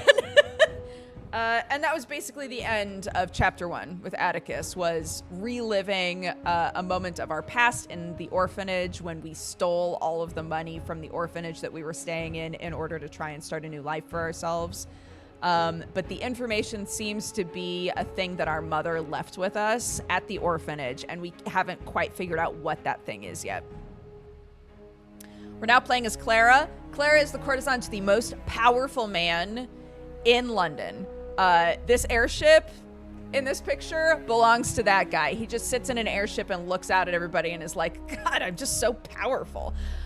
He loves us. He dotes on us hardcore. But Claire's made it pretty clear to us as like, you know, if we want to think of ourselves as part of her mind, she's made it really clear that there is stuff in London she needs to get away from, like ASAP. She believed that everything was totally fine and that she had like space on a ship to get out the very night of the day that we're playing as her. We approach the guy who runs the ship and he's like, "I have all sorts of law enforcement up my ass. They are looking through all of the ships. If you want to be on my ship and I'm going to deal with all of that shit, I need double the price that you were going to pay me." And we're like, "We don't have that." He's like, "That's not my problem. Find the money or I'm not taking you." So that's where we're at currently, is trying to figure out like, who can we approach to try and get help in order to be able to get on this ship and get away. Last thing that you need to know. We have Twitch integration in this game. All of the major choices are made by you guys, not by me. This is a group effort. I'm doing like, I'm not waiting for chat to decide if we like pick shit up or anything like that. I bypass it. But if it's like, how is someone responding in a conversation? What sort of checks are we choosing to try? All of that sort of shit. That's all chat. That's you guys. You should have an extension live right now while we're streaming this game that allows you to see all of my stats in the game. It will also let you make votes. So if we hit continue as Clara Reed, you've recently decided the best thing for your continued good health is leaving London town for good. A disreputable Canadian by the name of Greenstreet seems to be your best bet at the moment, even if he very plainly cannot be trusted. So we're continuing as Clara. I'll read this again as well. Soft light breaks through the dense London fog and falls across the leafing paint of the fishmonger's stalls. This close to the sea, the smog of London is usurped by the salty bite of tidal decay. Fish bones and English waste mingle on the edge of the metropole, coating the stone walls of the quay and cobbles below in a thin and foaming slick. Escape is close at hand, and the tawdry cavern which has been your living tomb shall be no more, fate's willing. When they search for you in the morning, they'll find little more than an empty room with its door flung wide. Just one more night of this. This is what it said before we went here, but we now know that that's not the case. Okay, so let's make sure we are connected. The extension is live. So if you are on the browser, you should see the extension. You should be able to see stuff about my character in this game currently. These are our current stats. Intuition is 10. Tact is what we're going for. Your ability to navigate the social world smoothly, saying the right things, being the right person, and managing to offend only the right people. So this is our highest stat, followed by intellect, the pursuit and application of knowledge and logic. Okay, and our current objectives. Talk to Dolores Chen in the Red Lantern Lane, which is where we just were as Atticus. Oh my goodness. Search for fans. Philippa's been seeing a dolly. Worryingly, she turned down payment for her services, and it may warrant further investigation. That's right. Meet with Madame Zora at the Velvet Rose upstairs at the Palladium. Before my performance tonight, I should tie up loose ends. Okay. So these are the next things that we're going to be trying to do.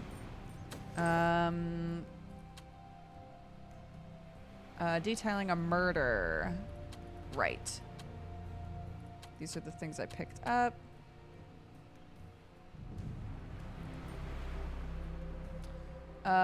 Little Rob, I just talked to. Let's talk to the Navy officer. Oi there, don't sway away from me too soon. Name's Glenn Forrester, lieutenant in the Royal Army. Do we humor him or critique his uniform? This is your first vote of the day. You're trying to get away from the rich guy? We're trying to get away from London, yeah. This rich guy, yeah, he gets us nice things, and we get to hang out on an airship, but there are a lot of people that do not want the best for us. That is the implication, and we need to get out. Humor him. A Navy man. Well, I'm Clara Reed. It's a pleasure to be acquainted. That's right. Well, I'm retired, to be precise, but the active service took me all over the Mediterranean.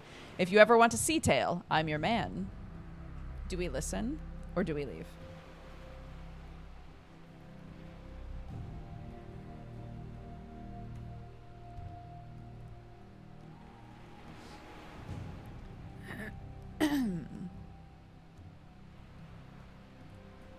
Okay.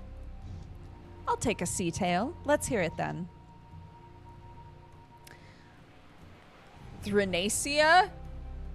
This encounter took place upon Thrinacia, a rocky little island barely worthy of a name to the southwest of Sicily. I was the officer in charge of a team of 7 sent ashore to replenish our fresh water. The land is quite barren there. They must have been hard-pressed. When at last we found a stream high in the hills, we were ambushed by a cyclops, but this was more like the great monster who terrorized Odysseus than our London cyclops tradesmen and scientists and what have you. I've heard tell of them before.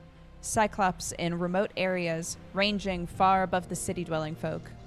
This creature was wild, animalistic, a meter taller than any man or woman I had seen before of their ilk. He jumped down from a high ledge, focused on us rather than on our stack of water casks upon which he broke a leg. He was little trouble to vanquish. Do we keep listening?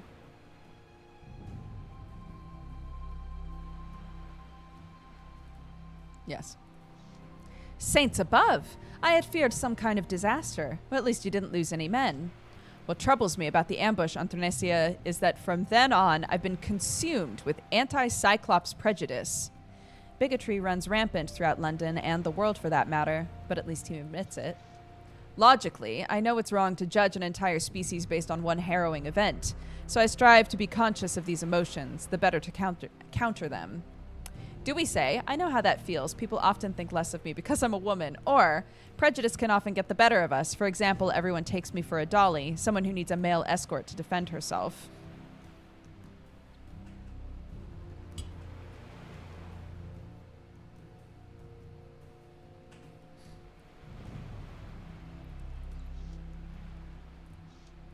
As a dark-skinned man in the Navy, I faced this sort of travail. It was the work of many long years to achieve the rank of lieutenant, times in which I gave everything I had to my country. Poor fellow, his wooden leg is testament to that. My point is, there are great odds stacked against certain people. One must be vigilant as one rises up, not to become caught up in the tipping of scales against the meek. I was expecting a sea tale and I got so much more. Thank you for the enlightening story. Or, I admire your resolve, Mr. Forrester. It's a firm reminder that there is always a better way of looking at the world.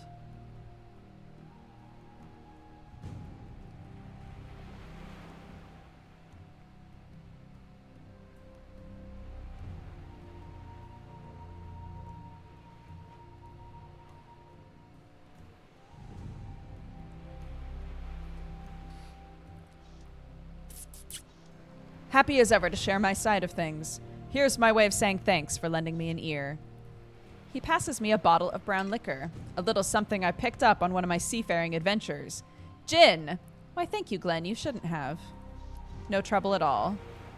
Do we want to ask him something else?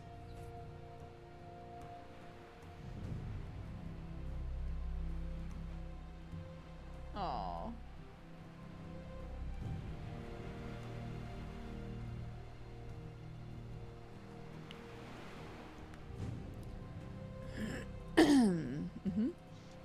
I'm curious about something, Mr. Forrester, now that you're retired. What do you fill the hours with? I must admit the pension isn't much to write home about. I work a couple of side jobs. And what might those be? Or, sure as sight, I know about running ragged to make ends meet. Care to expand? Yes, very Disco Elysium vibes. Yeah, I was explaining it's mechanically very similar.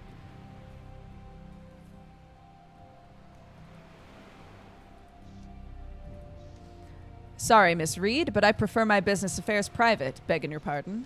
Best not to press him. He's already grown nervous. Understood. Sea tales it is. Or, not to worry, Glenn. I'm not a nosy Nelly.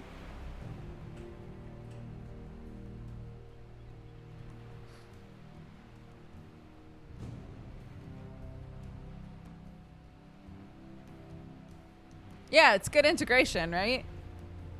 The extension is really nice. For a channel that hates backseating, this Twitch integration seems off. I'm open to backseating unless it's a puzzle game. Also, if I literally turn on Twitch integration, I'm saying backseat away, aren't I? Okay.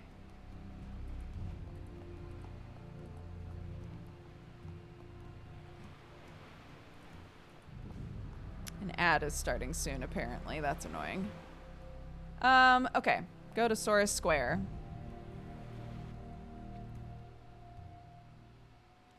In Soros Square, the East End's crossroads of commerce and vice, the medieval cobbles still bear the weight of modern wheels and footwear. The streets, alleys, and plazas have avoided being pressed into the bilious black of macadam gracing the lanes around Piccadilly, Kensington, and other wealthy areas.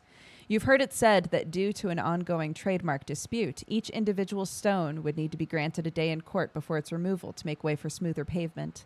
Soros Square's amenities and surroundings attract people of varying moralities. Even so, the elites of London rarely cross the River Lee, and anything east of Aldgate is commonly held as out of bounds except for urgent errands. Boop. Okay, a cook fire. The dance of the flames in the open air recalls my travels with the Romani, where every morning brought fresh air and new vistas, and when our luck ran low, we simply shared what we had instead of squabbling over money. I'm not determined, so I can't do that. These folks aren't on a romantic adventure. They're cold and hungry, and camaraderie can only do so much to alleviate troubles like that. But soon, if all goes well, I will be free of London's stinking smog and crowded lanes, and I'll wake every day to the open countryside if I wish it. +5 hope. Much more hopeful than Atticus. It's a different life, dude. A broken window. A lightning bolt fracture runs down this otherwise remarkably clean window. Look closer or turn away. Hi, John.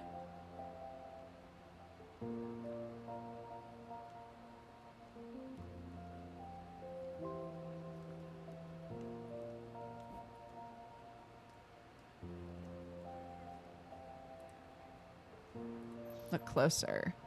On the ground beneath it lies a mess of tiny gears and lacy aluminum feathers. Is that a steel talon by the wayside, or just a hobnail? This automated bird must have flown blindly into the glass. I know it wasn't really a living creature, but there's something too terrible to consider about this whole scene, and I had best keep walking. No, we just got hope! And then we had to give it away. I'm going to snooze the ad just once.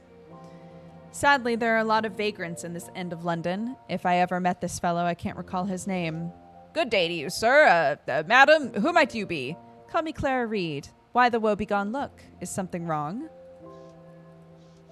Well, yes, something is wrong since you asked. I'm awfully dry, m'lady. Parched something fierce.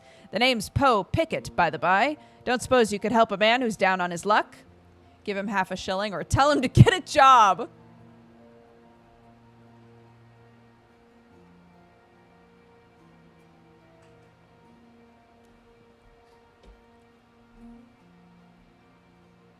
Kalistus, if you want to participate, you gotta use you gotta vote.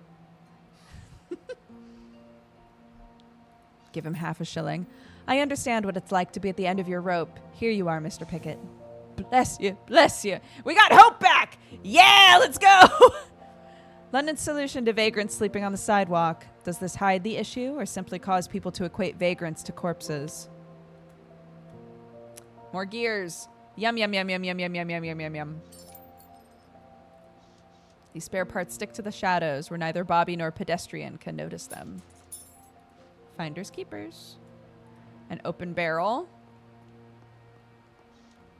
Best give that barrel a wide berth. I can smell it from here. What? But what's in it? But what's in it?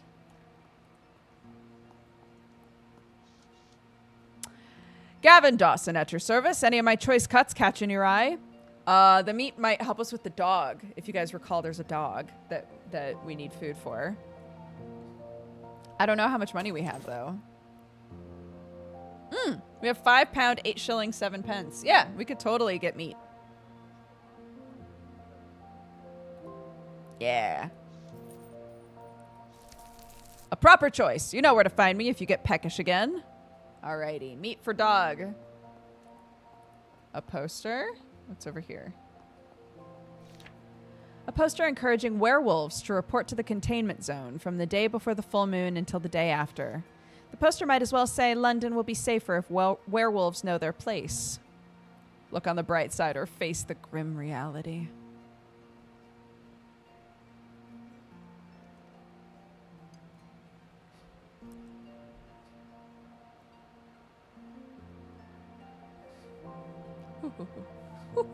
Hot, hot, hot, hot, hot.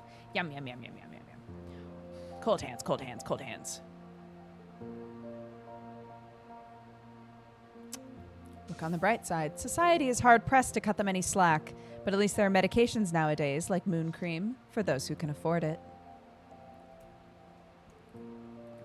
Black cat! Fish! The cat approaches me with caution, unsure of what I have to offer. There, little Tom. Have you a name, I wonder? My stomach grumbles. I wonder if the noodle stand in Red Lantern Lane is still open. I think I'll call you Bacon. Are you hungry, Bacon? Offer bacon fish. I'm not waiting for you. Only the best for the finest cat in Sora's Square. Bacon eats the fish unhurriedly, clearly enjoying his meal. Pollock removed from the inventory. Task completed, feed the cat. Leave Bacon to his meal or pet him.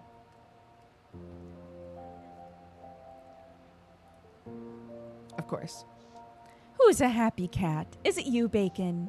Bacon takes the pollock in his mouth and sets it down behind him and sits next to his prize and stares at me. Your services are no longer required at this time. Servant, you are dismissed. Okay, let's feed the dog. Let's go back and feed the dog. And then we'll take a break and run some ads.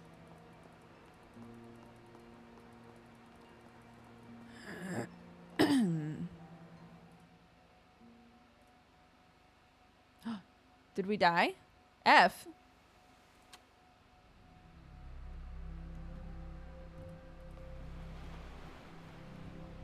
Stream's good? Wait, how come some of you have the stream down? No F here. Weird. I wonder why it died for some people. I wonder if it's like it's bad on mobile. F for me. How weird. Okay, well, if a bunch of you are not able to see what's going on, we'll just take a break now. That works fine for me. Go pee, grab a drink, do whatever you gotta do. I'll see you in a minute.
All right, hello, I'm back.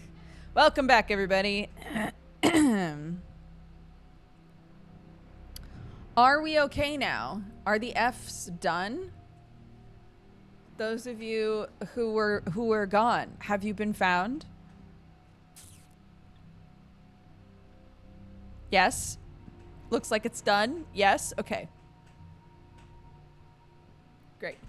Do we think it was regional? Because that's weird that a bunch of you had the stream go down, but everybody else was fine. It might have been parts of Europe and some parts of the US. Weird. Okay. Well, as long as all or most of you are back, we'll call that, we'll say that worked out. Hello! Hi, everyone. Welcome. Hee hee.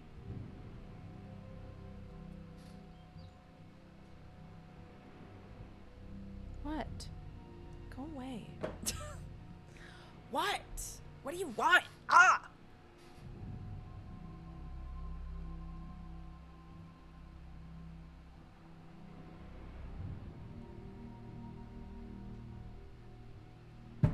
All right. All right, baby. Let's go. Are we back in? We're back in. We're feeding a dog. Bork, bork! How about this raw meat, dude? Never met a hound who would turn his snout up at some raw meat. Have at it then. Look at him wolf it down. I hope he won't forget this kindness. Do we pet the dog? Or do we use our intellect to say, ta-ta, Mr. Collie, I can't spend all day cavorting with animals.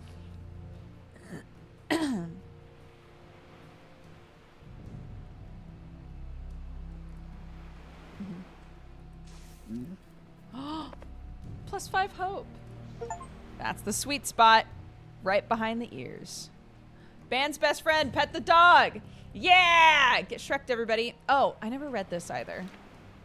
Throw off the yoke of despotic gang bosses and join the Dockhounds. Big money and a lifetime of loyalty await. £10 signing bonus.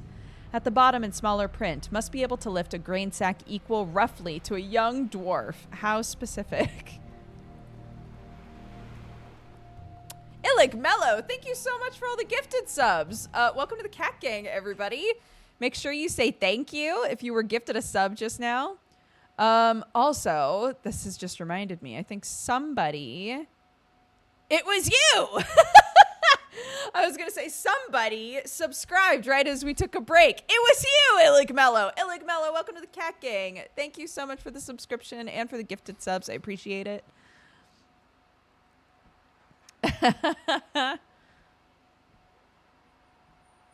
Okay, and we're going back to Sora's Square. It was you the whole time! Okay, let's get back to what we were doing.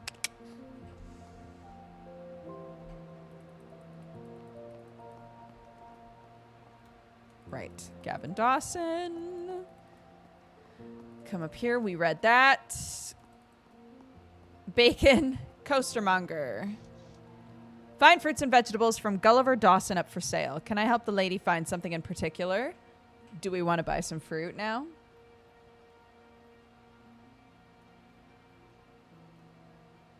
We might need it. We might need it, dude. It's only 3 pennies.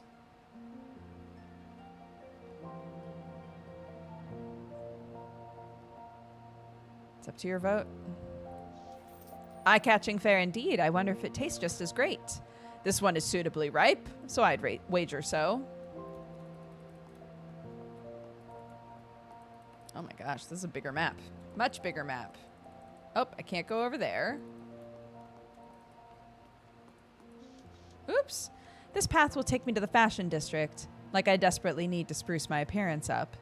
Besides, it's not just looks that make or break a person, character matters as well. Or, people will assume that I'm looking for revealing clothes. Such is the courtesan's burden.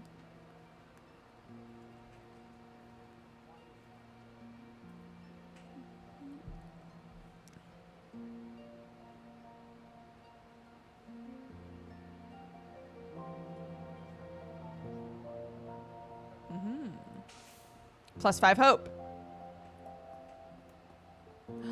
Gears and cogs. Let's go. Gather. Oops.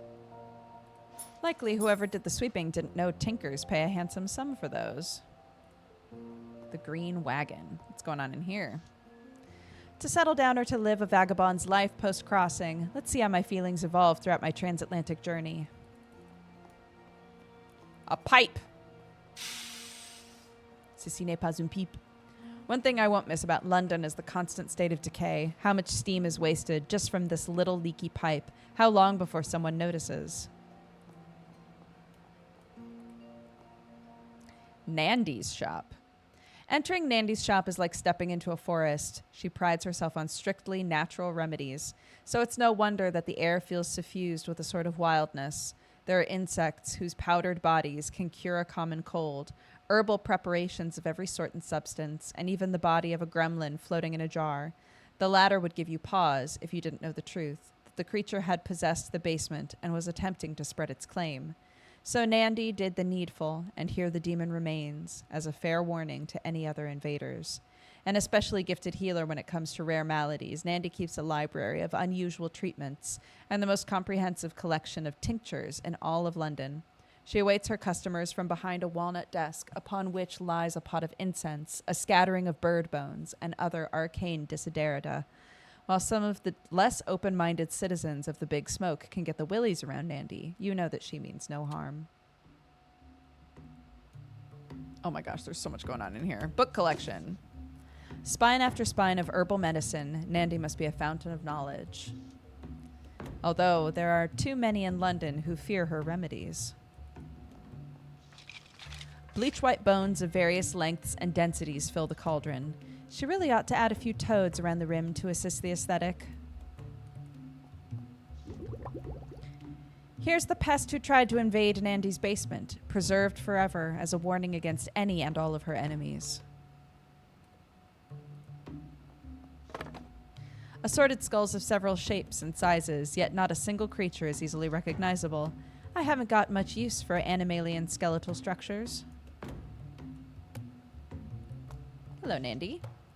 It's always a treat to visit Nandy Mabasso in her shop, and I often learn something new for my troubles.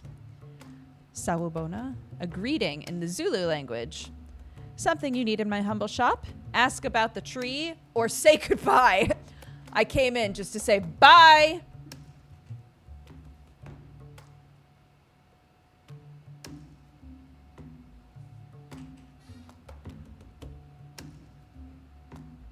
Me and many RPGs. Walks in. See you around. So long. This tree, it has more benefits than only being captivating, doesn't it? Very perceptive of you. It has some beneficial properties indeed. Its strong roots produce a toxin utilized in many of my recipes, and so do its leaves. Besides, it saves me many an expedition to the forest. Time is money, as a person in your line of work would know. It was good to see you, Nandy. Sala Kale Mafazi. Say goodbye in the Xhosa language, translating directly to go be well. The steps are intertwined with the twisting form of the trunk. Must lead to her private quarters. Okay. I guess depending on how we proceed in this story, we might need to go back and talk to her. Maybe to get a poison? I don't know. Obits.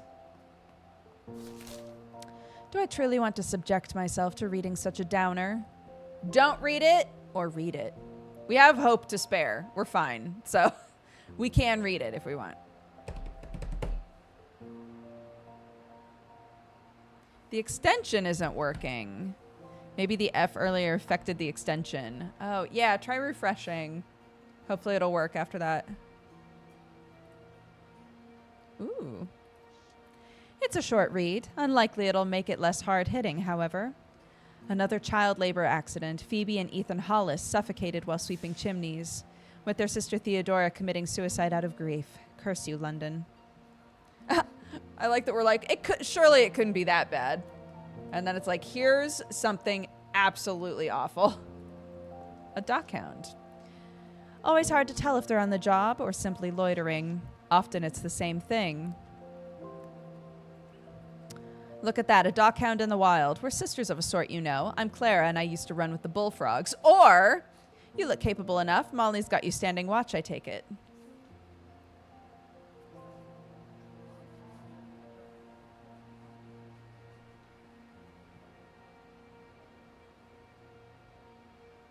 I've only got a couple sips of coffee.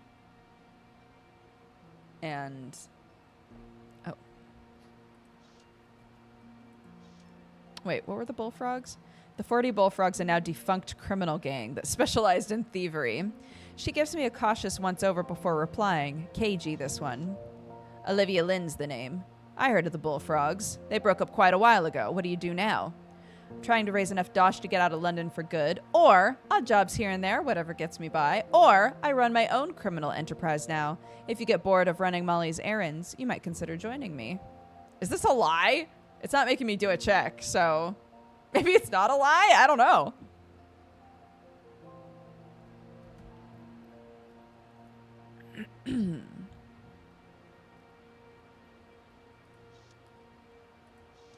Sounds right appealing to me. You still in business? Tell her what you're about. Here we go.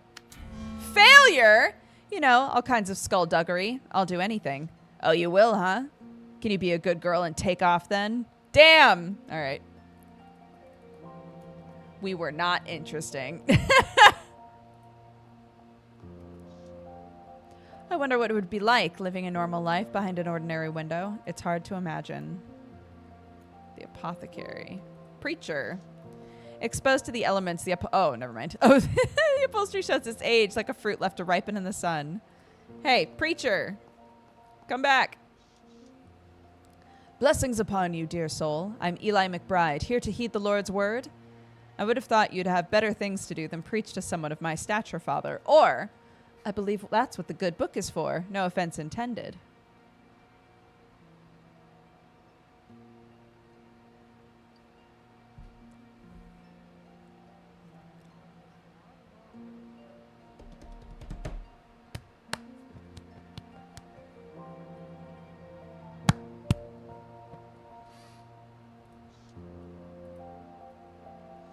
Okay. Produce cart. Didn't I already go here? Having so much produce out in the open is bound to attract thieves. Unending vigilance must be draining on shopkeepers. Let's go look at the fountain. The message is about as subtle as that giant hammer. Human beings are being replaced by machines to the profit of the ruling class. And to the detriment of everyone else. Storm drain. I suppose the things people drop in the sewers by accident will eventually find their way here. Might even be something of moderate value. Poke around or walk away.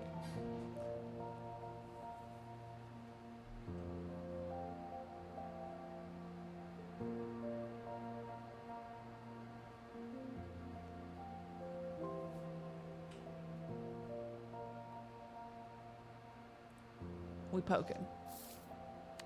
Woohoo! A success. Why not give it a try? I'm already here after all. That's about 2 shillings. Not bad at all. Basically got my money back.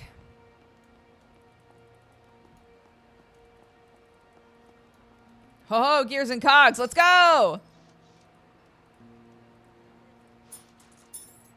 Finders keepers. Absolument.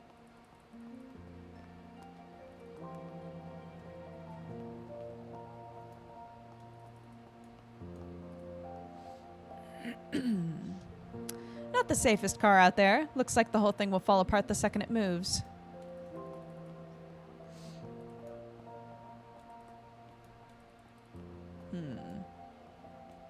Another car. Why are there so many cars? Horse-drawn carriages are being slowly phased out, but they're still more reliable than the new steam-powered cars. Pet broker. Salutations! Sir Willard Rathbone at your service. Have any of my fine specimens caught the fair lady's attention, or was it simply my friend, Dulcimer? Ah, yes, the illustrious pet broker, somehow still entertaining the notion that he's been knighted. The monkey on his shoulder is handsome, at least. No title for Dulcimer yet? Alas, Her Majesty has yet to recognize him with honors, but the day will come. The monkey would wear a knighthood better than some I have known. Ask about his business, comment on the ostrich, leave, or leave politely. I like that those are separate.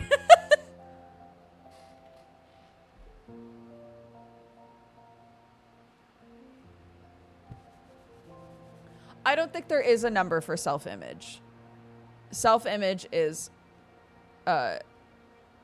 it's not a stat. It's just, it's factually how you see yourself. Comment on the ostrich. I'll show you our self-image. We looked at Atticus's self-image when we played as Atticus, so we'll look at hers. My, that is a fine ostrich you're riding. Does it have a name? This here is Wallace. Let him smell you first. He'll be your loyal confidant. Offer your hand. Merely to sniff, not in matrimony. Squawk! He's having a bad day. Never mind him. I'm sure you'll be fast friends before long. Ask about his business, leave, or leave politely.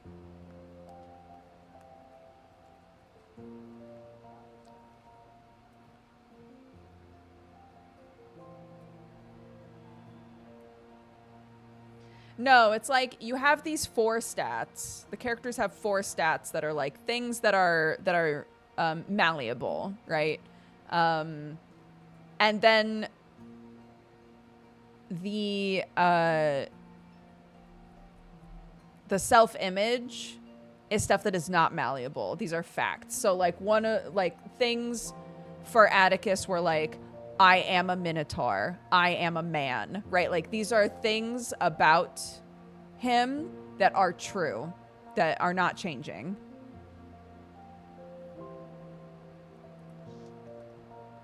Caring for such exotic animals must be a difficult business. Is it profitable? I prefer not to think about the profitability. One must do what one loves, not worry about such petty things as money. What is a polite way to say that to one that one is out of touch? Take the children begging on the street. I wouldn't take them anywhere, but do go on. Or, I'm afraid I must take myself out of this conversation before I learn more of what you think about the beggars. Good day, Sir Rathbone.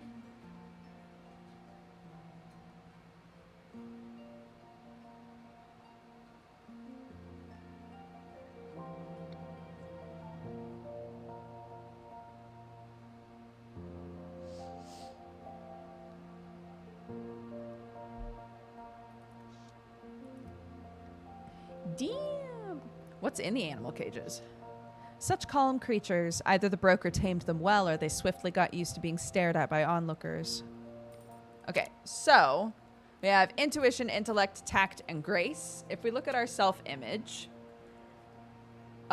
these are things that are facts. We are human. Being a human makes it easier for you to get along with Londoners, but only just. We are female. You find it hard to get by in a gentleman's world. Corsair, London's a sea to you, a great unknown in which to seek fortune and brave dangers. A chameleon, you can blend in with many social circles and find it easy to pretend to be what you're not. And you're stubborn, you never seem to stop, even if your aching mind and body implore you to do so. So there you go. That's our self-image. Why are there so many cars? This design prioritizes the comfort of its passengers, a welcome change from previous iterations.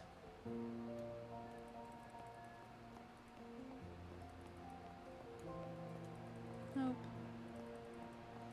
Okay, what about up here? Gears and cogs. Gears, cogs, gears, cogs, gears, cogs. This is such a big map in comparison to all the other maps we've been on. Leaving such bits and bobs lying about. Gather the pieces.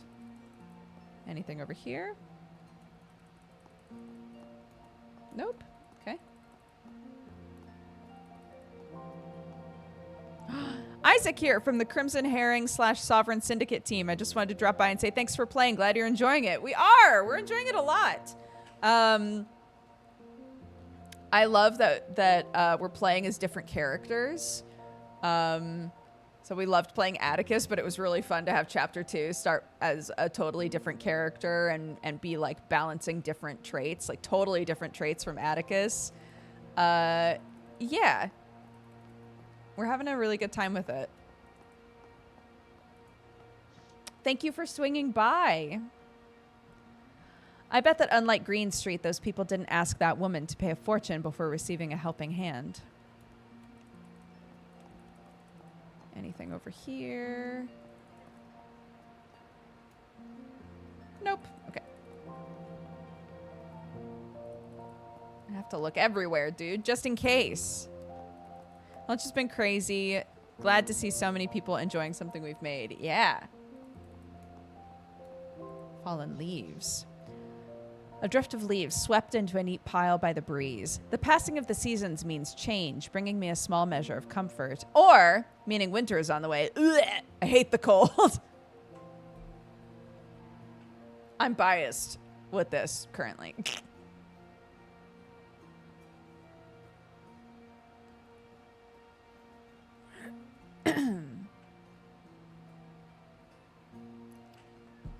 Yes, people were also just saying a little bit earlier how nice the Twitch integration has been. Boop. +5 hope. The passing of the seasons means change, bringing me a small measure of comfort. A newspaper? The hard-boiled scoop on the courtesan killer. Read on for the gory details. This story will boil your blood. This rag passes for news these days, yet I really can't find it within myself to be shocked. The papers are interested only in that which sells copies, or no doubt the upper crust will give us a wide berth with news like this in vogue, save for those whose reputation is already beyond the pale.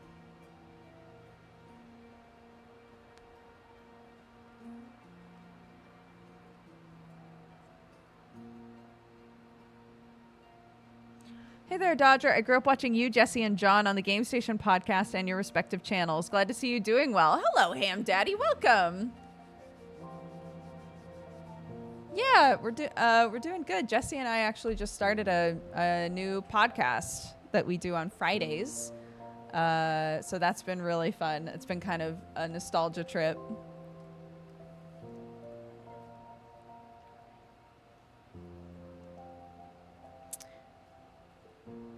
Okie dokie. Could you imagine if they showed this concern for every Dolly's life upended? Although I haven't much time yet in this fair city, I'll keep looking into this mystery while I can. Chair. The wreckage of a wooden chair. Just about any old piece of furniture can be rehabilitated with a little care, or it's a shame to see fine things treated so poorly while so many go without. Yeah, we stream it on Fridays at 4 p.m. GMT or 8 a.m. Pacific. And then the VOD, the actual video of it, goes on Jesse's channel, so youtube.com/Jesse Cox. And they're on like podcast things as well. It's called Geekenders. +5 hope. I'm wondering if there's a benefit to, like, not having hope. It's nice to think that London at least occasionally gets some sunshine to break up the gloom. I could almost use my own parasol today. What use is a parasol when it's gloomy and gray nearly every day? Like, they're giving us so many opportunities to lose or gain hope.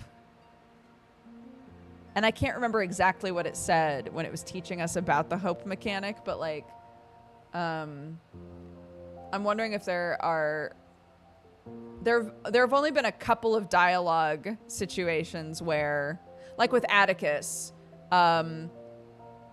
we could just turn ourselves in instead of doing the drug trip at the end of Atticus's chapter. But you could only do that if you were already like kind of depresso. If you're already like, yeah, what's the point? Fine. Take me in. Get the money. You know? You get different dialogue options if you're particularly hopeful or desperate. Okay.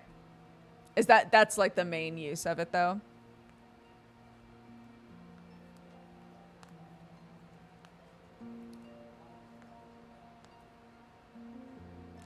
Cool. Good to know. Okay. Smelly crates. Stinky crates. Stinky crates.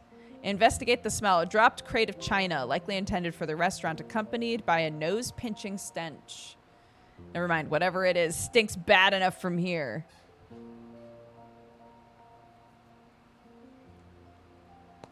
Take a little sniff. What's the harm?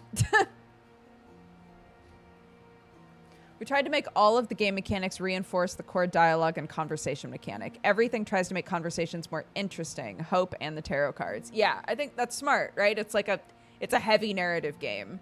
So everything mechanically should support the narrative and how you interact with the narrative. That totally makes sense.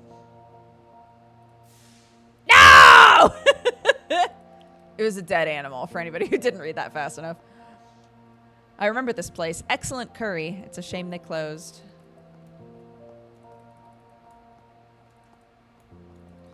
Eli's back. Ah, the railway. Oh. I can use the railway. Atticus couldn't. That's why I find that surprising. Okay, let's go in the apothecary. Let's see what's up at the top there, and then we'll go to the Red Lantern District. To passerby, the apothecary looks like a simple shop that proudly advertises its purpose, right down to the lengthy name posted above the door. Gray's Apothecary. Therapeutic medicines, patents, and tonics. But once inside, you realize the exterior facade was only a veil for an abundance of eccentric wares. Tonics, at-home medical devices, and all sorts of oddments litter the shelves. That the shop's dimly lit also strikes you as peculiar, but the Cyclops proprietor may have intended it that way, perhaps to preserve his goods for longer. The sight of so many concoctions and apparatuses is enough to make one afraid of walking for fear of breaking anything and paying for the resulting damage. Since the cave-dwelling Cyclops evolved to see well in the dark, you'd best not hide any indiscretions from the proprietor. Gotta run and take the kids to school. Thanks again for playing. Thank you so much for swinging by. We're really enjoying it. Web of roots. These roots are the least unnerving thing present in the room. I wonder if they're natural or if Gordon is feeding them something unique. Glowing bottles, quite the eye catcher. I wonder how well they sell.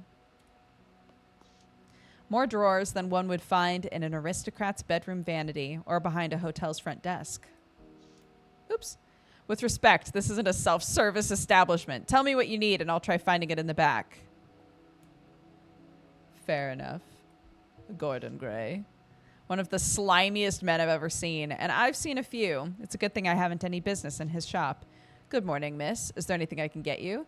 Not at the moment, but thank you. Not yet.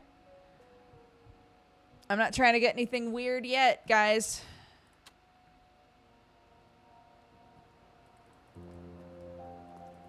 Okay, go back up here.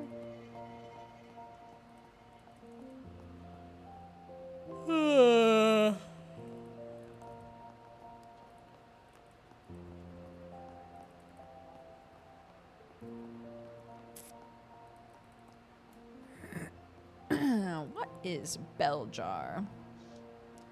Ghastly. Who would ever imagine such a scene? This poor horse. I would expect this kind of thing in Paris, but it seems out of place here. Okay, no guillos. Enter bell jar. On the outside, the Bell Jar Hotel looks like the rest of grimy Soros Square, but once you step inside, you might not believe the splendor. The interiors boast red carpeted hallways and spiraling stairs with gilded banisters, and bellhops are dressed to the nines with white silk shirts and swallowtail suit coats by Poole & Co. Nobody knows for sure who owns the building, but the rumors point to royal blood. In contrast to the East End's sooty streets, the Bell Jar's accommodations are noticeably upscale. Like the oblong vessel it was named after, the hotel offers a vacuum of discretion for high society individuals seeking a plush locale away from Soho or Kensington, where they might otherwise be recognized.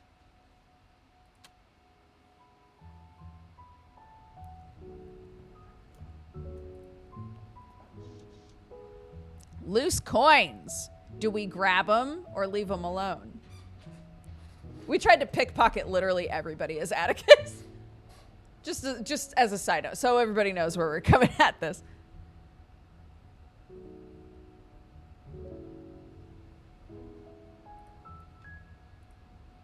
Sofa coins are free game. You know, I also kind of feel like sofa coins are free game.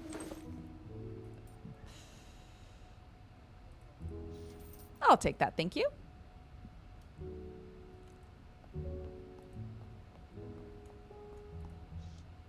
The bell jar's water feature, elegant and calming. It must have cost a fortune.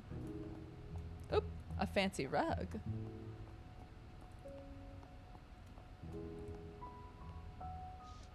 This is a genuine Persian, if I'm not mistaken. Oh, look at these poor dried out things. Not enough sun here. A real silver tea service. I prefer coffee, but I quickly learned to keep that to myself in London. Am I not from here? I might have missed that part. The names in the guest book are undeniable proof of a hotel's preeminence. Oh, that's right. She said that she traveled with Romani for a long time. So she wound up in London, but it's not where she's from. The names in the guest book are undeniable proof of a hotel's preeminence. Lord Tennyson, and I missed him. Rotten luck. The hotel's key rack, quite a useful way to determine who's in and who's out without asking. Miss Reed, how lovely to see you. It feels like we haven't talked in ages. Sori and I became fast friends as soon as I moved into the bell jar. Indeed, my days seem to be consumed with flitting from one place to another and back again. I'm going to need steam-powered feet at some point. Are you still planning on leaving London? I'm always sad when clients of the better sort leave for greener pastures. I'm not sure. It's proving to be a thorny issue and expensive. Or, at some point, yes, but I haven't decided exactly where I would like to land. I may return to America. We're from America? Nice. So me not giving her an accent was a choice. The correct choice.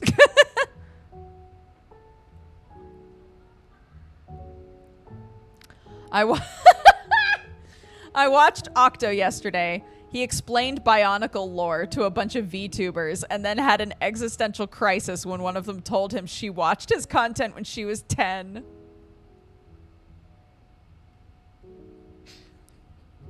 Oh my god. Did he crumble into dust? I would love to cross the Atlantic myself, but money is always a problem. Are the men still clamoring for wives over there? They seem to be clamoring, as you say, everywhere. The problem is sorting through all the chaff. I've had a few prospects in London, but nothing that's taken as of yet. I almost forgot I have something for you. Sori fumbles around in a drawer for a moment before producing some kind of feather duster. It's a gift from that Mr. Cunningham. He asked me to pass it along. It's from Texas, too. I thought it fitting for an expatriate like yourself. Thank you. An ugly fan. Before you go, 2 telegrams came for you this morning, one from Tenor Cunningham and one from Teddy Redgrave. God's teeth, what a bother. Telegrams are getting far too long these days and coming far too often. Good thing I'm leaving London. With the advent of automatons, much longer telegrams can now be wired for a cheaper sending price. All right, Sori, I'll take them off your hands. Tenor's telegram to the ever-indomitable Miss Clara Reed. Here's something that'll really butter your bacon. The Lord of Braxton is hosting quite the shindig in a day's time, and I've found myself an invitation to the whole highfalutin affair. I want you to be there with bells on, Sweet Pea. It'll be a proper blowout, a real showstopper. Lord Braxton is celebrating the purchase of some trinkets from Cairo and suggests his guests dress the part. I've dug up just the jewelry for the evening, Miss Reed. You'll look absolutely stunning in it. Outshine the queens of old. We gotta go. This is an opportunity to steal a bunch of shit and get on that boat. I think that's going to be Clara's story, is a heist. I think she's doing a heist. Of course it needs a proper dress to really sell the look. I found you just the thing. I'll be sending it along to your royal suite at the Bell Jar. Keep an eye out, Sweet Pea. If you'd like, find yourself something nice to go with it, huh, Spitfire? Shame about the late notice, but you can't begin to imagine how hard it was to cop an invite to this thing. It's shaping up to be one hell of a night. Get your best dancing shoes out, Spitfire. Forever yours, Tenor. A party tomorrow evening upon Tenor's arm. Schmoozing, too much wine, and a cavalcade of London's most pretentious. A dratted shame I'll be off and away by then. Theodore's telegram. Dear Miss Clara Reed, we had the pleasure of acquaintance during the Frobisher case, but not much besides. All the same, I feel it's only fair to write to you. I'm a hunter of frightening beasts by trade, and see my share of bounties come and go, though not all of them are fanged or clawed. Plenty of calls for bounties put out after regular or not so regular folk who cross the wrong cove or whatnot. I'm not usually apt to get involved, but it seemed only fair to do you a good turn after you pulled my own fat from the fire during the business with the slough. You've got a bounty on your head, Miss Reed. A pretty price from some high-flown family or another, something about an unfortunate turn in America, and the untimely death of one Gilbert Lancaster. As I said, it only seems fair to give you a running start from whatever ails you, if little more. Least I could do, I figure. Best of luck, Theodore Redgrave. P.S. Otto says hello. The family Lancaster. Can't say I'm altogether surprised. Yet another reason to leave London behind me. Thanks, sorry. I'd better be on my way now. Shall we have a chat later? Oh, yes. I should return to my duties as well. Let me know before you leave town so I can properly wish you well.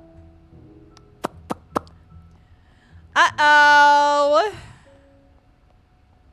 Go to the royal suite. I remember when I told Octo I watched his Homestuck stuff in high school and the man was mortified. Oh my goodness. Mahogany and gold trim trails along the wallpaper. The paintings and fixtures are hung so high that they're an absolute nightmare for the maids to dust.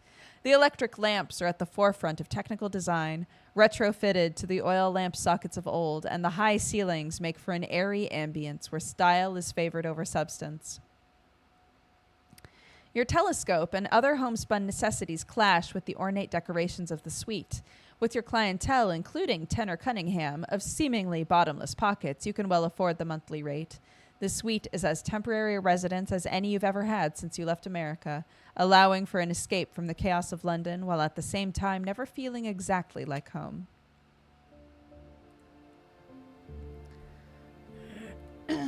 Okay. Dressing table. This mirror's intricate gold inlays would make any maid dusting it want to expire. That said, the low table is perfect for preparing for a night out or a day about London. Take a moment to observe yourself, or not.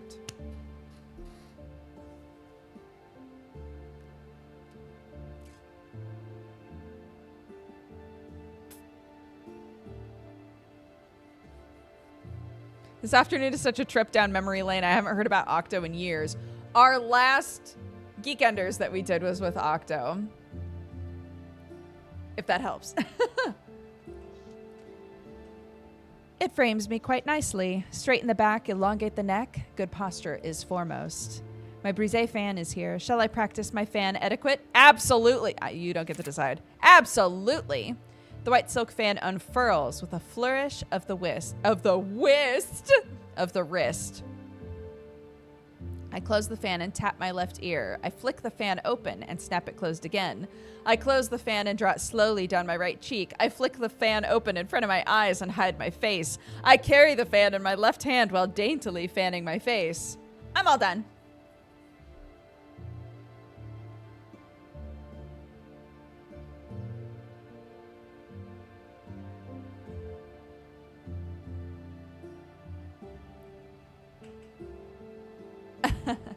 Oh my goodness. Okay, we're just gonna go through them all then. I carry the fan in my left hand while daintily fanning my face. I desire to make your acquaintance, the fan says. I carry the fan in my left hand. Oh, I already did that one. I flick the fan open in front of my eyes, hiding my face. We are being watched, the fan murmurs. I close the fan and draw it slowly down my right cheek. I love you, the fan whispers. I flick the fan open and quickly snap it closed again. Bastard, the fan curses. I close the fan and tap my left ear. I wish to be rid of you, the fan declares. All done. I'll make my intent clear without speaking a word. A deck of tarot cards. Back stateside, they've become high fashion. As to whether they really tell one anything, well, we're flipping a card. It's the Hanged Man. Should I take this as yet another firm reminder to handle my business and get clear of London? I just watched / listened to the latest episode of Geekenders, and I love it. It carries me through the days. Today I'm prepping for exams. Thanks for the chill vibes. I'm so glad. We've gotten a lot of feedback like that it's just been a nice, like, chill, you know, for some people it's really nostalgic, but a lot of people just like that it's a really chill podcast. Tenor left me these, roses of several colors, dethorned and arranged to near perfection. His attempts to win me over are flattering, but if I escaped London on his dime, I'd be obliged to join him in the Republic of Texas, at least for a time. I shudder at the thought, although I'm sure that part of the country is rather beautiful. There's a note here as well. Hey there, Spitfire. Thought of you when I saw these, so I snapped them right up. They remind me of the wildflowers in West Texas. Someday I'll take you to see the bloom. But these are roses. Spitfire. I don't know why he insists on using that nettlesome pet name. And the tea set. A porcelain tea set atop a dinette table, whose marble is so polished I can see my own reflection. Perhaps I have time to make myself a cup. Or, set it down! We don't have time! Tenor Cunningham is a great name, yeah.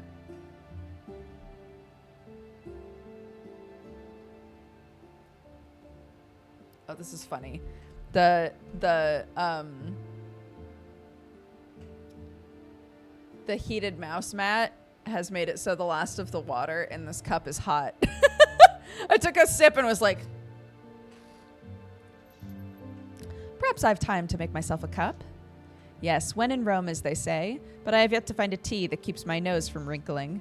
How much should I bribe the concierge to provide me with some coffee beans, a payment equivalent to the royal coffers? I almost regret Lord Beresford introducing me to that wicked ambrosia per his last appointment. The tea's gone cold now. Not that it was better when it was hot. A clawfoot tub. If a little garish, there's something about the scroll work and the gilded feet that hits the luxury nail on the head. Drawing a bath takes quite a bit of time, but maybe it's what I need to soothe my nerves.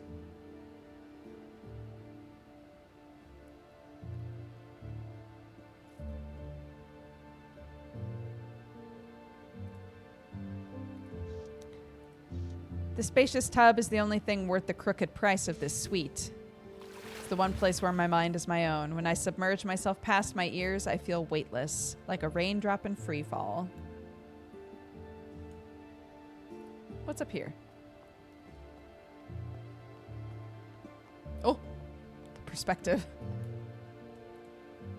Writing ball. Writing ball Z! A state-of-the-art Malling Hansen writing ball. Write a practice letter. Oh. Dearest awful little street urchins. I'll let you decide. My dearest Silas. Or, dear awful little street urchins. Or, to Her Royal Majesty, Queen Victoria.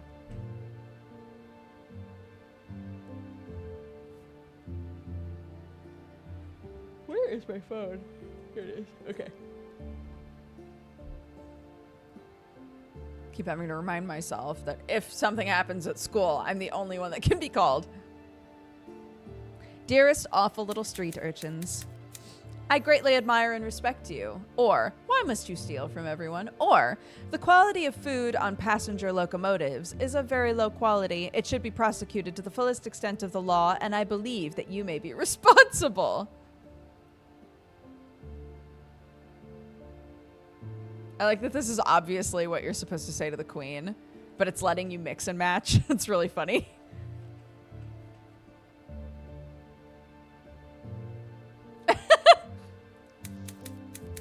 Honestly, where do you get the nerve? Or, also, you smell terrible. Please take a bath. Or, I am truly honored by your efforts and hope to follow your example.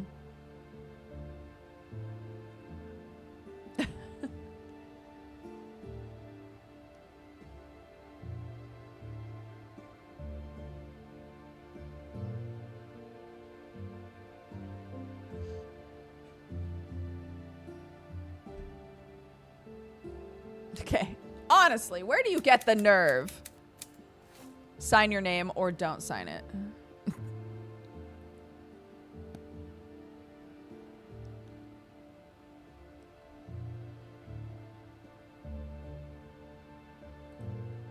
Okay. Better not to put my name on something I don't intend to send. Smart. A well-loved telescope aims a glossy lens to the heavens. Astronomy suits you as your humble hobby. Look through the eyepiece. Perhaps turn the scope to the buildings below. What knowledge could I learn from those who think no one is watching? Though tempting, it's ultimately futile. Do I expect a murderer to parade his crime in front of an open window? Or, I shall do no such thing. I am no peeping Tom.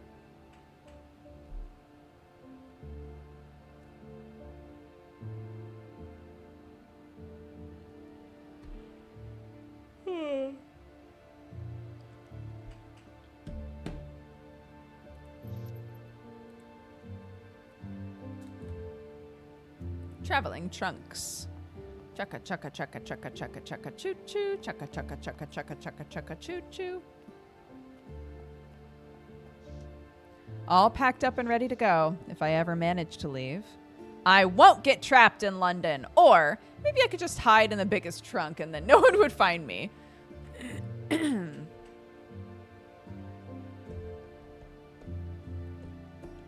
dun, dun, dun, dun, dun, dun.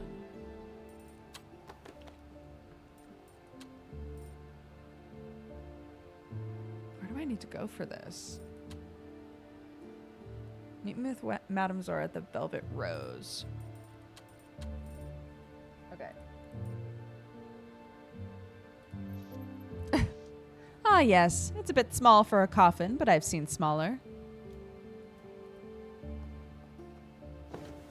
The most comfortable and expensive place I've ever slept. Worth every penny. Okay, that's it, right? We've been everywhere in here. Okay. Bye!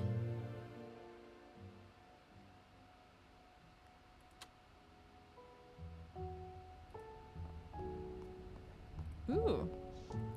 A castle on a hill at sunrise. It calls to mind faraway places, opulence, prestige, pretension. A country house overlooking a lake beneath a gloomy gray sky.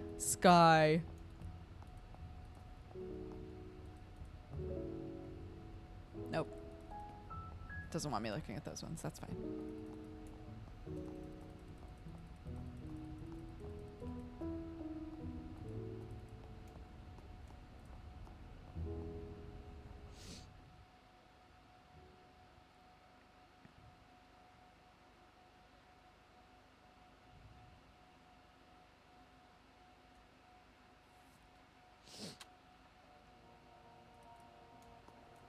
Okay. Let's go. Oh, gears and cogs. How did I miss those?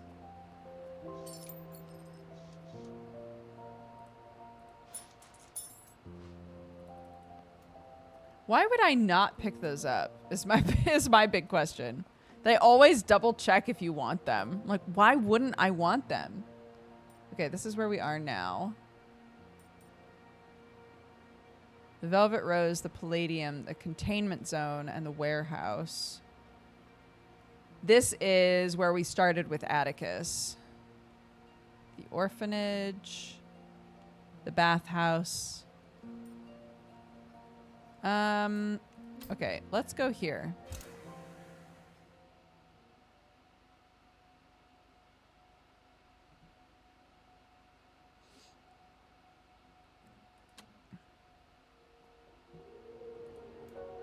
Already read that, I believe, when we were at Atticus.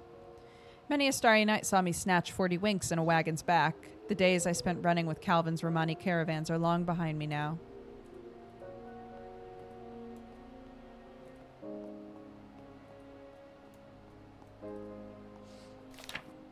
Julie and Bertram O'Brien, orphans, blah, blah, blah. Runaways or a kidnapping? The East End is a cesspool. I'm blah, blah, blahing because we read it already. This is where we start as Atticus.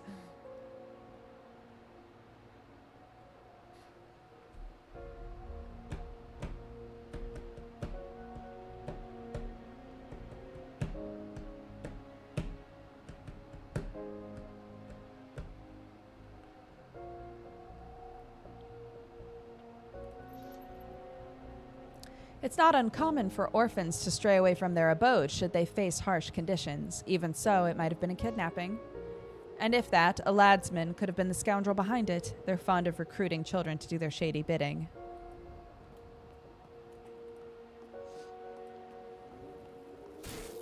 Military grade, reinforced with barbed wire. The sign reads werewolf containment zone, etc., etc. Saints above, a fence like this certainly stirs up resentment in the public eye. Perhaps there's a more humane way of portraying lichens to the populace. Or, even so, an active werewolf is a wicked danger. They need to be controlled.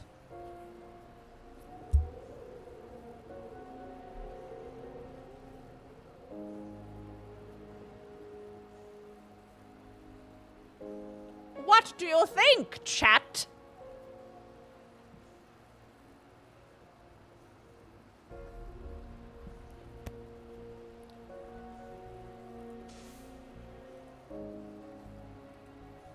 Da, da, da. Oh, I can't mess with this. Interesting. Troubled woman. Hello. This woman loiters around the entrance like she's making up her mind to go inside, but she's far too keen-eyed to be a customer. You there. Hello. Do you work on the Palladium's first floor? Did my outfit give it away? Or, before I answer, I must say I have a sneaking suspicion it isn't the lovely Toffers who have you interested in the Velvet Rose. Or I can be like, no, nope, I don't. I don't work there.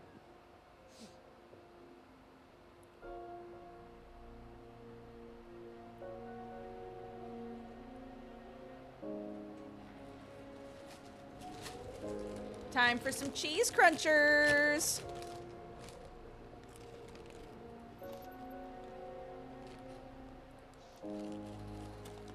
By the way she just raised her eyebrows, I can't tell if she's taken aback or impressed. Replying to a question with a question was the first trick I learned when I became a journalist. Placing a hand over her heart, she backsteps with a bow. My apologies. Ivana Orsini, reporter for the London Journal. Pleased to make your acquaintance, Miss... Not a curtsy or a handshake, but a bow. Quite a Tom thing to do.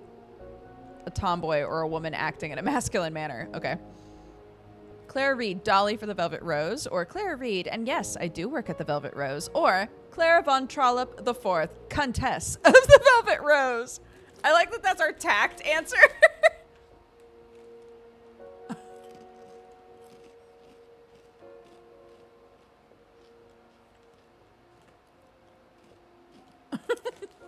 Of course.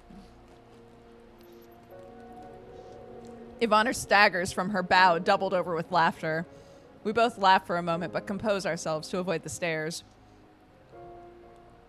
I'm honored to be graced by your presence, Your Excellency. May I kiss your hand? So absurd is this gesture, I can't help but curtsy and oblige. Now that we've exchanged pleasantries, I'll tell you why I need to get inside the Velvet Rose. I'm here for an interview with Dr. Clancy Wainwright. The story will flip London on its head, but keep that between us. Dr. Clancy Wainwright is an on-again, off-again client of the Rose, as well as the general director of Bethnal House, a private mental hospital. Okay. You intend to ambush him outside a bordello, or I doubt a brothel is the best setting to conduct an interview. Would you rather I extract him? Kiss!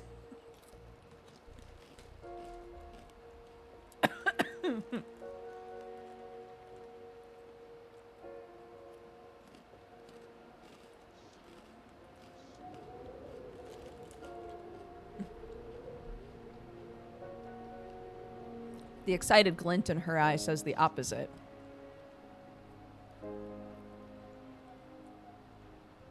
If Dr. Wainwright actually responded to the telegram I sent to his assistant 8 months ago, I would be jotting down his answers in the comfort of his office at Bethnal House. She fishes out a telegram with an air of vindication. Ivana's telegram. To the esteemed Dr. Wainwright, on behalf of the London Journal, an interview is requested on the merit that you are in the process of producing a cure for lycanthropy. Please respond at your earliest convenience. It further lists her name, occupation, and where to reach her. No hint of insidiousness in the telegram's tone. It's quite upfront. Not another suppressant, but an honest-to-God cure. That would be the greatest medical breakthrough since Sir Tyrner's morphine. So why isn't he shouting out his achievement from the rooftops? You suspect he's hiding something. You didn't hear it from me. However, there's a reasonable excuse that can be made. If someone on the board at Bethnal House is forcing Wainwright to hold his tongue. To keep their hospital from gaining notoriety and royal funding, unlikely. I couldn't agree more. There's also the possibility that Wainwright is worried the drug club would retaliate, slang for the London Wholesale Drug and Chemical Protection Society. Offer your theory. No! Can't profit each month on expensive lichen salves if your customers are cured. Perhaps not, but if the doctor is onto something, there will be such demand that the drug club will have to work with him somehow. Who ends up with the lion's share of profits is hard to say, but that's why a bit of journalism is in order. It's true, the public needs to know what's going on behind the scenes. Which brings me to my one teensy request from you, Miss Clara. How about helping me get inside the Velvet Rose? Just mark the window of the doctor's room with this chalk, flick the snib so I can shimmy it open from the window ledge. If she confronts Dr. Wainwright in a room where he's to be entertained, he'll have a hard time weaseling out of the interview. Does she mean to scale the building? She does have the lithe body for it. Do we help Ivana or not?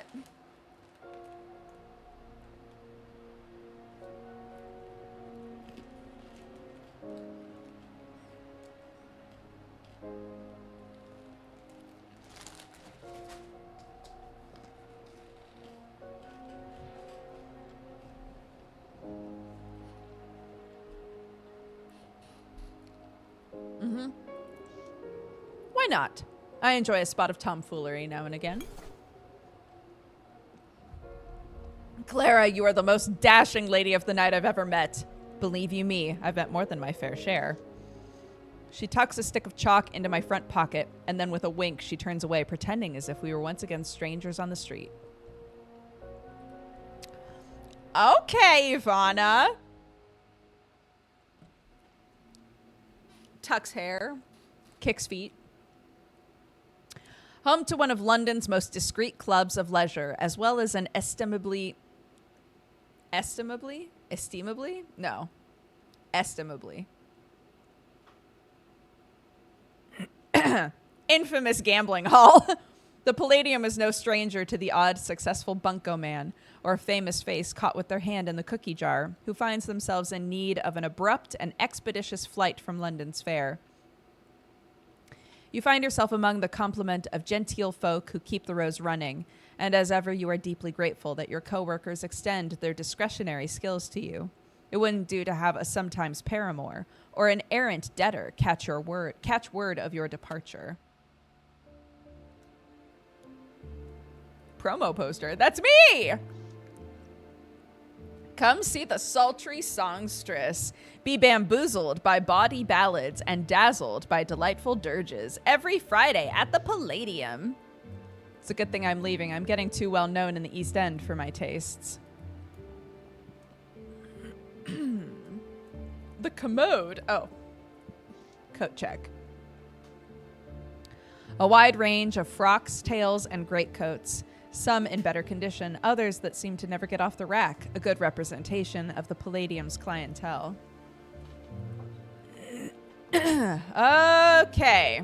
Always start on the left. The inimitable Lefty Brown, gambler, thief, and somehow a class act all the same. How have you been? I haven't seen your name in the papers lately. I'll take it no news is good news, as they say. Aye, so it is. And it's quite the trick to keep it like that. Isn't this... Maybe not. Is this the person that was getting hustled in the sewers?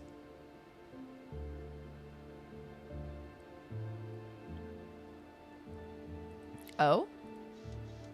Every time some bloody fishwife loses her bridal ring, it gets blamed on me, London's premier jewel thief, which is great for cadging drinks on a Saturday night, but not so great when you're dealing with the law. So you've been laying low, or ask her what she thinks about the courtesan killer, or say, that's cool, bye. Neat, see ya.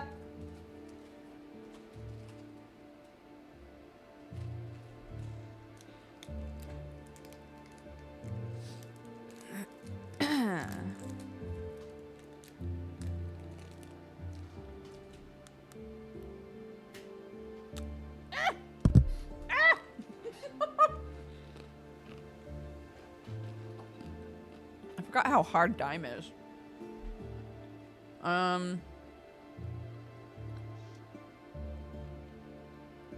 So you've been laying low. Let's just say I've been dressing up a little mare when I go out. Palladium's quite popular. It doesn't seem smart to show your face around here. Maybe. Maybe not. But I've still got to make my living. Any road. I'm about to give up on the Palladium. It's become a haven for tourists and posers. Okay. Ask what she thinks about the killer. Or, have you had your hand in anything illegitimate lately?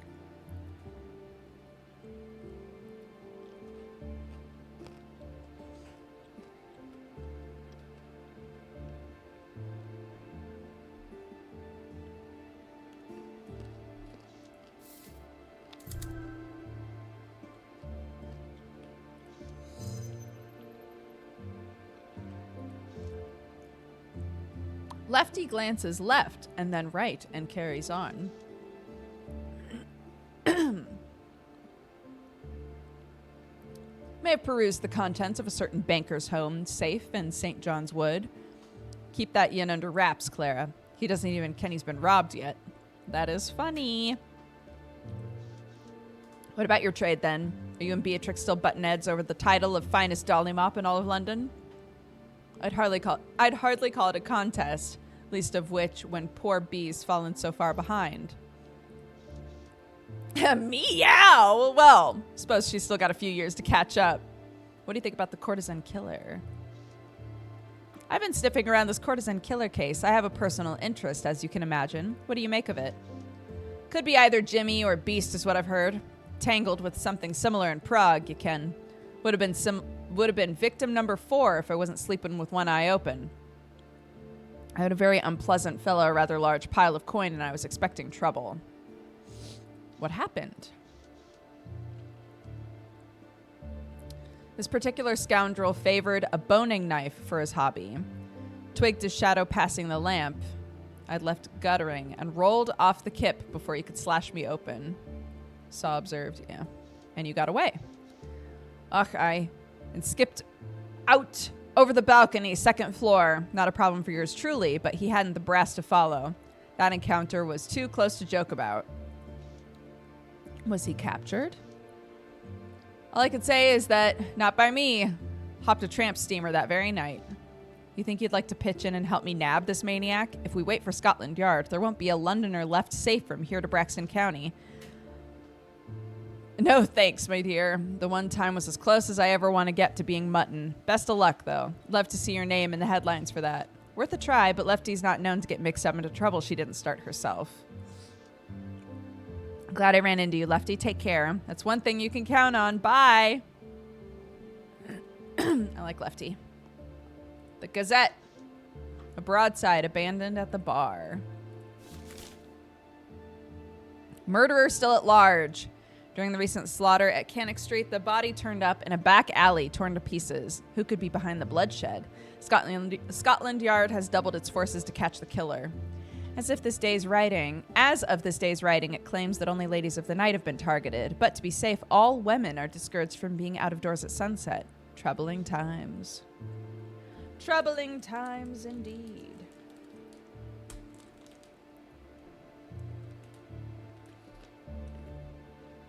No. Oh no. The mat is melting the chocolate.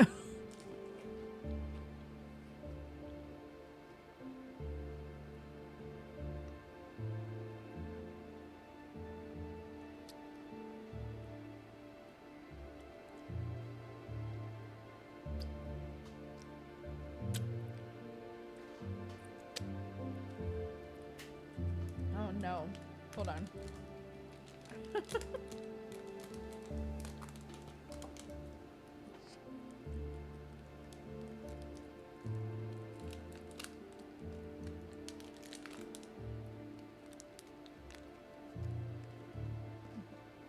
Okay.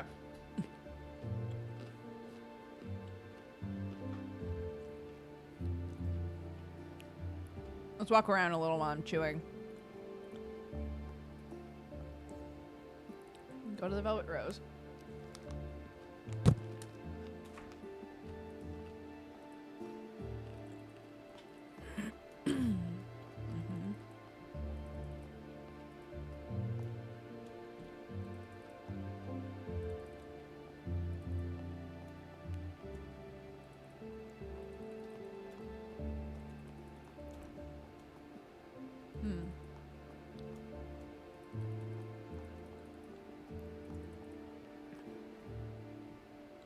Okay. An impossibly voluptuous woman, clad in a torn, form-hugging nightgown, reclines upon something resembling an outsized church pew. From inside her painted mouth, the tips of her canine teeth suggest a lurking danger. Oh my, that must be new. A prurient carving meant to stimulate the baser desires. This is certainly the place for it. Or a place to rest the eyes when intimate company is scarce. I bet it boils the blood of anyone tight-laced. Thank you. This is what I do with my kid's hair a lot, because her bangs like sit in her face all the time.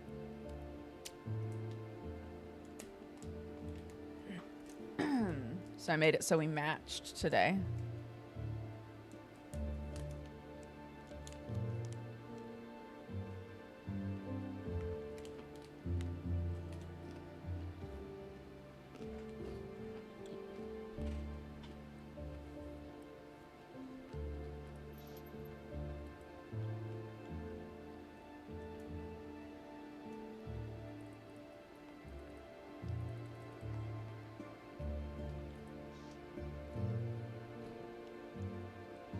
One of my favorite inventions of the modern age.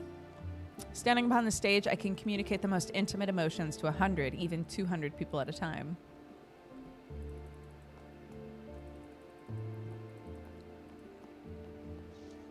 This leads to the green room. Nothing I need there until my performance.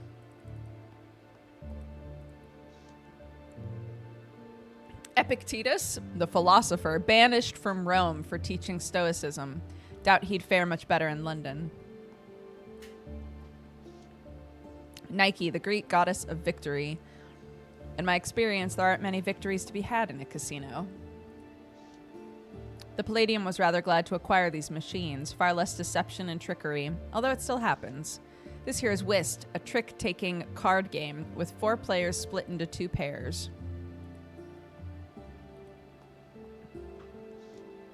I wonder if these devices ever stop to consider their situation, a bit bleak to be going through the motions all the time, fueling the addictions of gamblers. Baccarat is played between player and banker. The cards are assigned point values equal to their number, except the face cards, which are worth 0.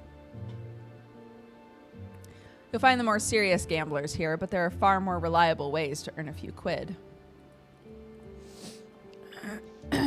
Impartiality toward players is a dealer's foremost virtue. Something bias-free automatons excel at. This game is Pharaoh, first made popular in France.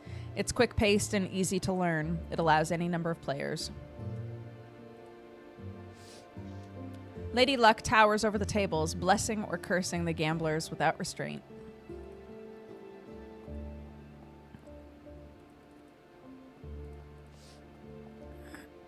Clementine, what a good name. If it ain't the lovely Miss Reed. You're in early, aren't you, darling? Thought you weren't singing till this evening. In for a dram? Very funny, Clem. Don't you think it's a tad early? Well, la-di-dum is better than day drinking. Time was, you, me, and Penny would drink any of the lads here under the table. Vent to Clem or look forward to tonight.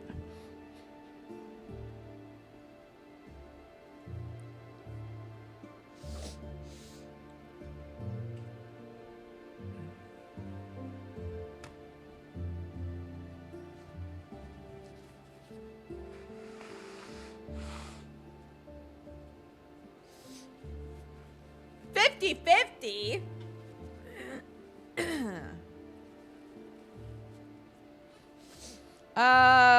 Okay. Eeny, meeny, pepsidini, abba, boobalini, atchapacha, liberacha, I love you. I've just spent last night and a terribly long morning with one Lord Braxton.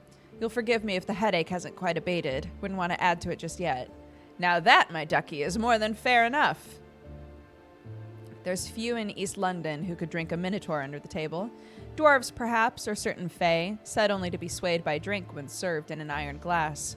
Speaking of clients and of headaches, you have a telegram from the Texan here and one from Theodore Redgrave, sent along to your place of business, though I expect they'll have been sent to the bell jar as well.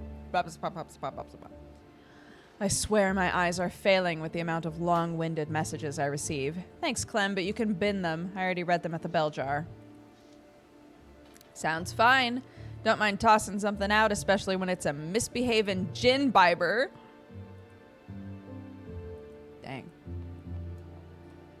Go to the Velvet Rose. I better take care of everything else I need to before I head in to see Zora. She can be long-winded, especially if she's in the mood for a lecture. I'm good, I think. I don't think there's anything else for us to do.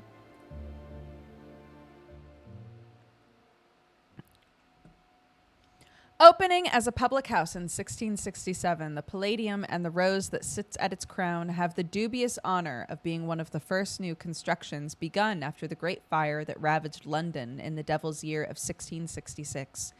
The workers of the Rose have long claimed that it housed a brothel as well, and despite its occasional forays into social acceptability throughout the centuries, as its deed has changed hands, it will always return to its original state. Regardless of the history, both the building and its workers have been reasonably good to you. A warm and lively air, pleasant conversation, and the wafting smell of bergamot greets you at the door.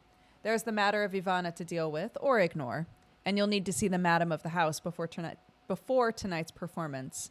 A day's work that is only distinct from its predecessors in that, for good or for ill, it is your last.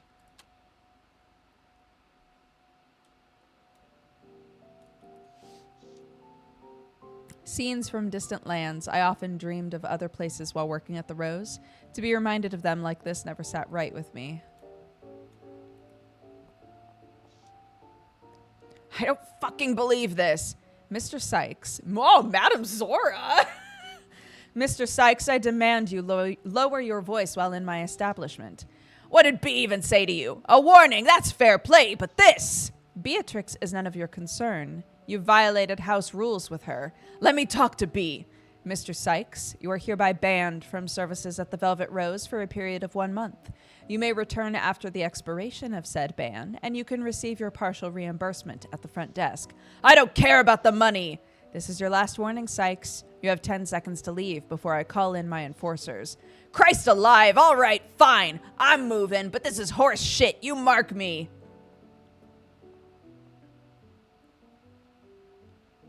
Damn. What'd that guy do? Maybe I don't want to know. No cats, dogs, or other equally excitable animals allowed inside. It might as well be a footnote given to the notice's sheer length. Let it never be said, Zora doesn't run a tight ship. A spittoon tucked under the Bourne settee is a pail full of tobacco juice close to spilling over. Yuck. A cider bottle.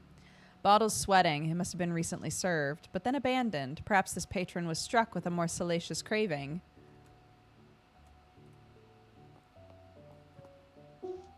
A grand piano by the German designer Steinweg, shipped all the way from New York City. That's Lou. Looks like she's sloshed, which is unfortunately a not infrequent state for her. Oiled up at this time of day, Lou? Dare I inquire as to the occasion?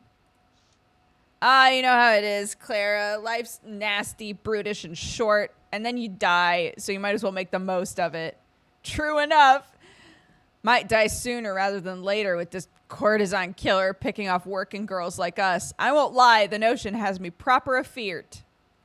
We look after our own, Zora. We won't let anything happen to us. Oh, she'll do what she can when she isn't being a controlling stick in the mud. Uncharitable, but fair. Any plans for this evening? Or, what's your take on this courtesan killer? Or, bye.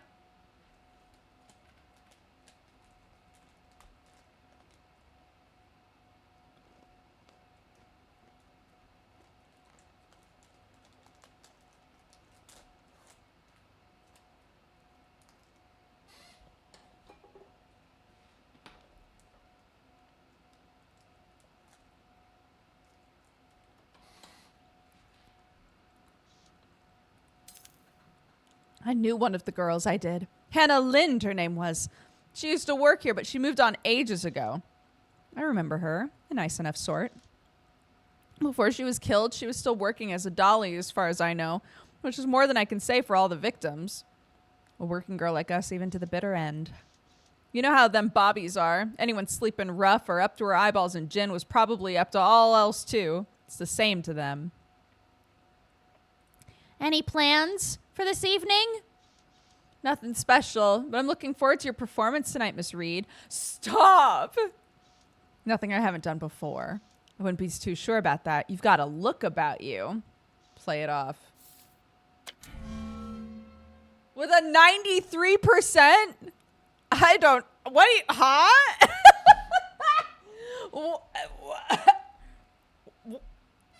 What? You can dissemble all you like, dearie, but I said what I said. Best be on my way. Bye! Till tonight, Clara. Zora was looking for you. She's in her office. Oh, come on. Dump everything into tact, and this is what I get. Oops. I forgot that I made a cut for myself.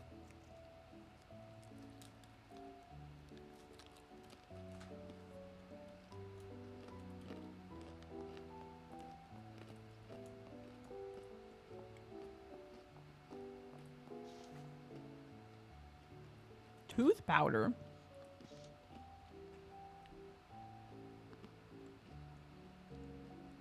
Is that a drug? No.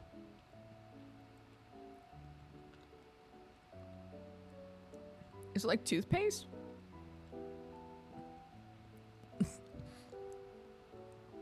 Perhaps left by a client. More likely a worker. If only the Johns kept up their rituals like we do. What is tooth powder? Decent hygienic practice. Okay. It's Victorian toothpaste. Got it. The virgin goddess Artemis, twin sister of Apollo. Even after all these years, I still don't know her backstory.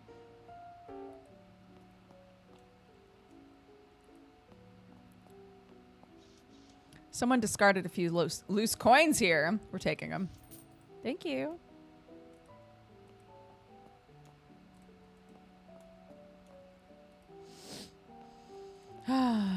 A rendition of Athena, one of Zeus's many daughters, goddess of wisdom, poetry, and strategy. Oh.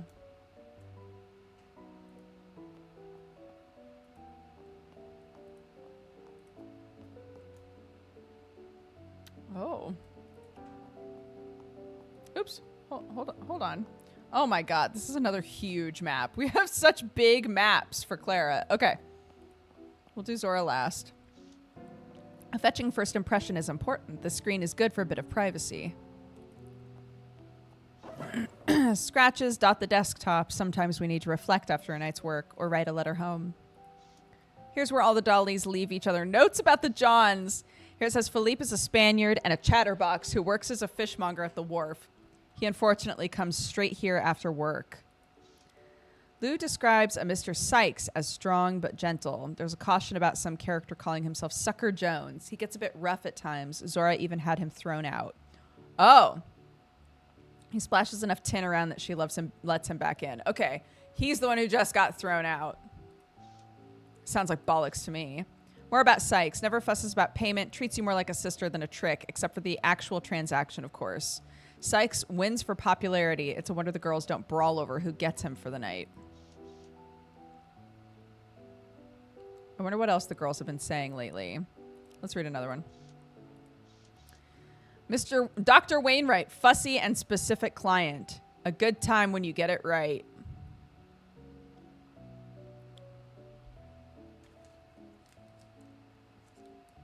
good time when you get it right. Read another one. Avoid Mr. Daly when he's in his cups. Read another one. Sykes, misplaced watch. Reward to the dolly that finds it. Haven't seen Sori in some time. Perhaps she's seeing someone. If that Frenchman sneaks you brandy, wine, or Sobranis, luxury cigarettes tonight, Lou. I want to cut, else I'll complain to Zora.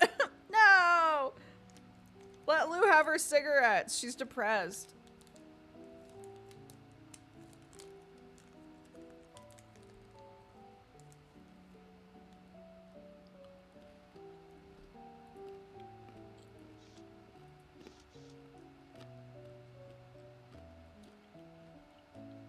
Go fetch Ariana.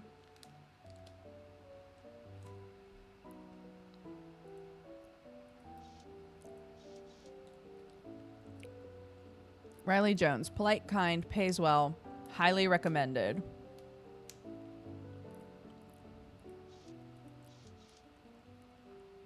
Oteller, sweet fellow. Don't bring up cider with him. It'll make him want to talk unendingly about it. Okay. I'll let you guys decide if we keep reading. I like reading these, though.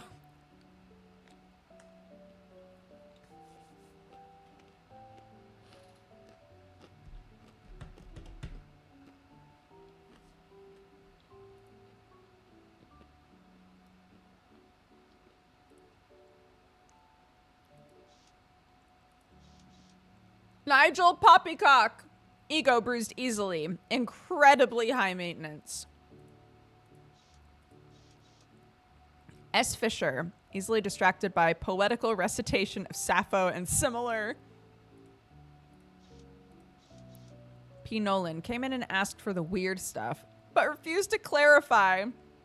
Responding, you know, and winking when asked. Left without services performed. That's so funny. Someone had a lot of fun writing these.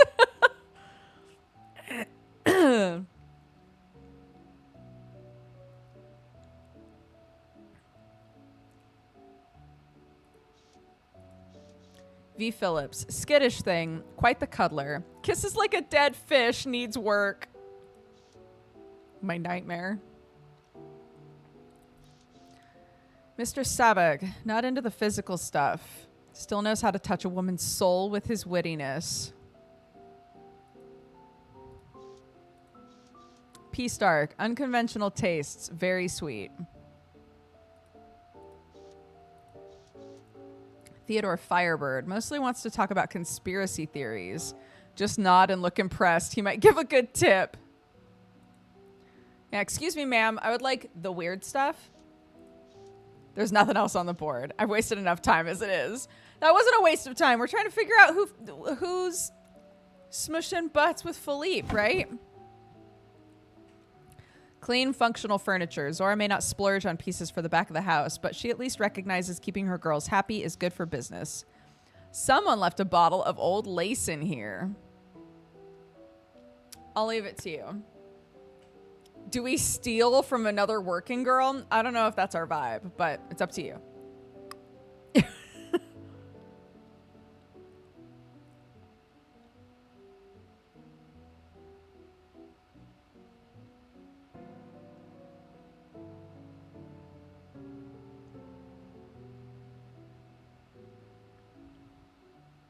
Good choice. Just because they left it here doesn't mean they're not coming back for it. Looks to be free of stains. Good. Madame Zora hates it when one of us dozes off with our makeup on. Okay. Look in the mirror. I look good. I've still got it. Saints help anyone who says otherwise. Oh, yeah. Oh, right. What's in here? A flask?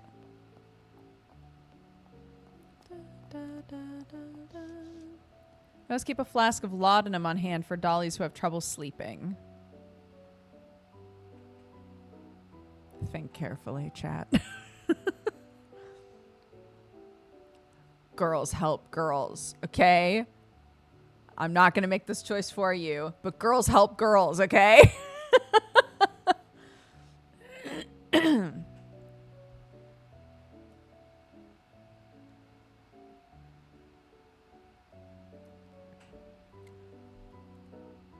It's too late. Never mind.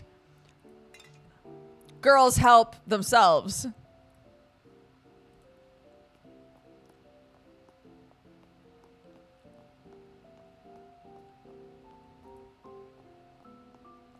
Oh. Perhaps the client in this room is in fact Dr. Wainwright. Aside from the blindfold, he looks to be dressed like a physician, but I can't confirm without speaking to him. That might not be worth the risk. I'd better just mark the window before he catches me. Let me see what else is going on in here.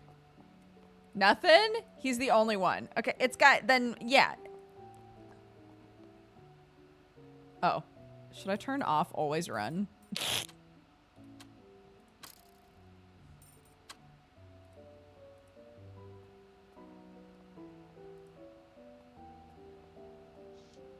I must assume our client here is Dr. Wainwright. But of course, I wouldn't know for sure without speaking to him. It's taking too long. Just mark the window and be off. Don't forget to leave it cracked so that Ivana can climb inside. Mark the window and leave it open, or step away. Girl is girl. Girls are girling. Help the girls by using it on the killer. You know what? Facts.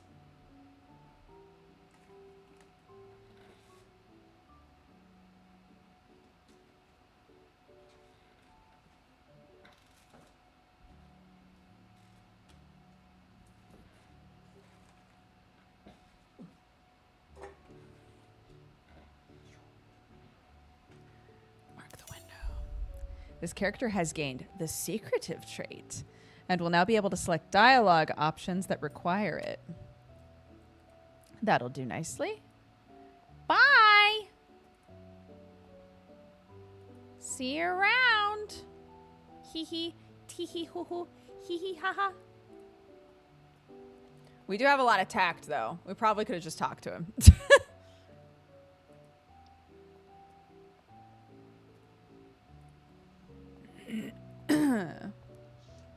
Here's Madame Zora. It appears she was lost in thought, perusing the titles in her small office library.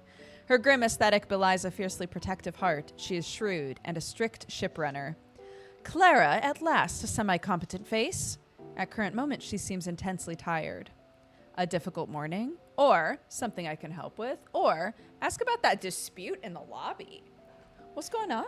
What's going on in there? What was that all about?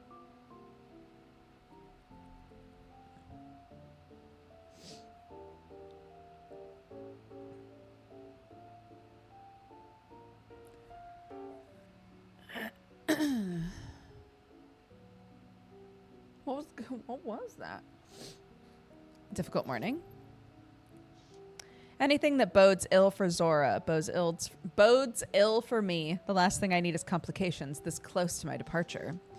Could you see your way to getting one of our esteemed colleagues out of a bind? Someone has once again disobeyed the house rules for the sake of lining her pocketbook. Which of our ladies is in trouble? As you no doubt gathered, it's Beatrix. Per Mr. Sykes' request, she failed to tie a ribbon round the sheep and has requested some pills to balance her menses after last night's encounter, if you take my meaning. Ah. It's always Beatrix! Saints above, I'm sick to death of pushy clients.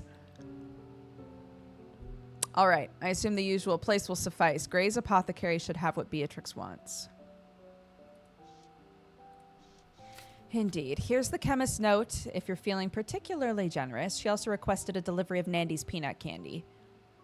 And what would such generosity get me? Or I might see my way to helping out a friend. Or I'll get the medicine. We dollies need to stick together. Ho-ho. What's our new one? Oh, this one. Temperance.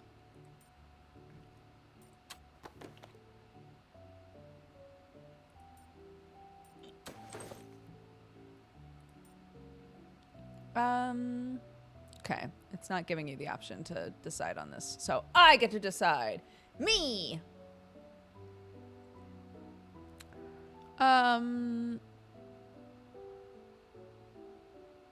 I'll get the medicine. We dollies need to stick together. I gained another trait, protective. I will now be able to select dialogue options requiring it. Nice. It isn't your responsibility, but I would be thankful for it. We've quite the evening ahead of us. Popular as our coworker is, she's a diva through and through. It might be prudent to ensure she's in high spirits. If it'll keep her content for the evening, perhaps it's worth the detour. Or perhaps I will if it's not too far out of my way. We all need to pick me up every now and then. Or I haven't the patience for non-essentials. On someone else's behalf, let our dear diva fetch her own sweets. Damn.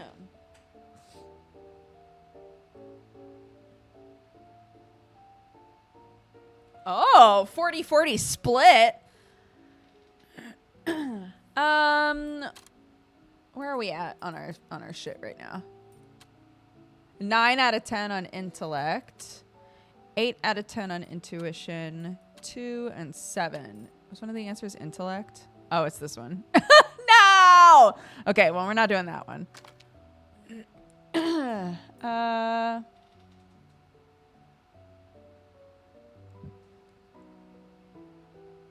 Okay. Indeed. Whatever you choose is fine with me. Be a dear and pick me up a box of sweets from Pavel Gerard. He'll be at his pinfold in Sora's Square. Pavel who? What candies do you mean? Or, very well, I'll fetch your candies too if I have the time.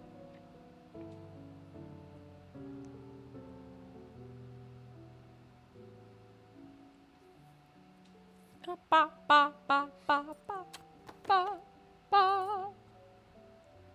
Ba, ba, ba, ba, ba, ba.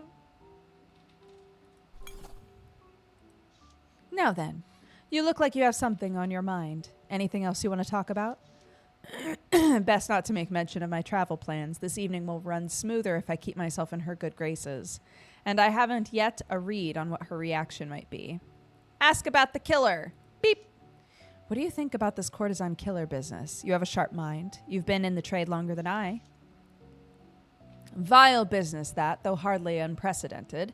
Divana knows there are plenty of animals in this city that try to prey on us now and again. You needn't remind me. And as always, it falls to us to close ranks and protect our own. Or, why leave the bodies in such a state? It places them beyond the pale, even by the standards of other such heinous crimes.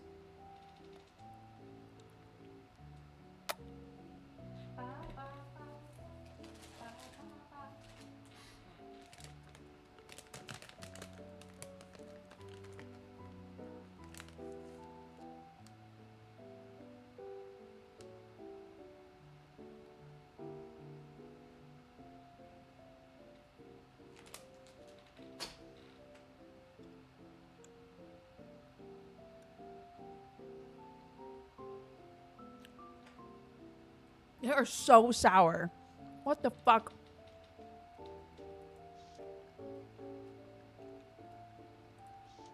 That it does. Oh my god.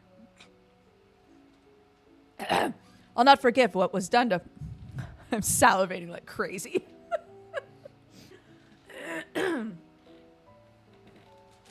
It's these.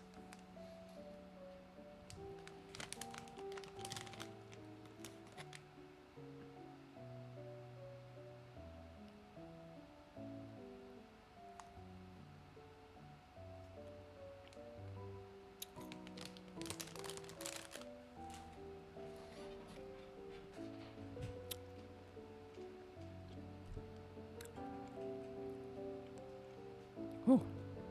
Ooh. I'll not forgive what was done to poor Hannah at any time soon. I recall Hannah Lind only dimly, though her absence is keenly felt by the workers who have been here longest.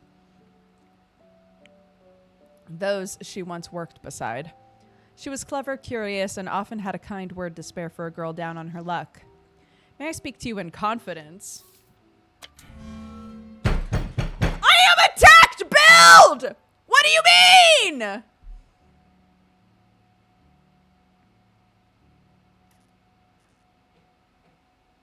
It's fine. Of course.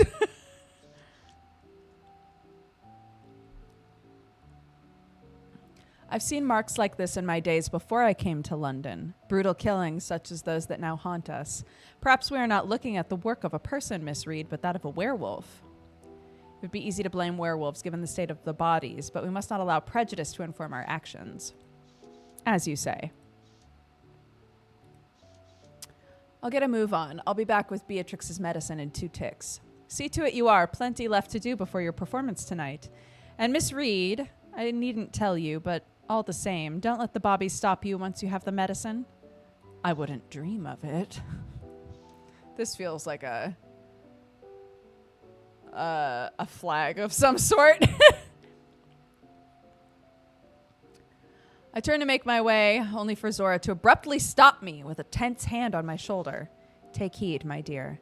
Once you have the medicine, come straight here. Legal or not, those pills are more than enough probable cause for the coppers to apprehend a woman like you. I'll be back soon. That's fine. Don't worry about it. Cup of tea. Disgusting. It's gone cold. Madame Zora didn't finish her morning cup of Earl Grey.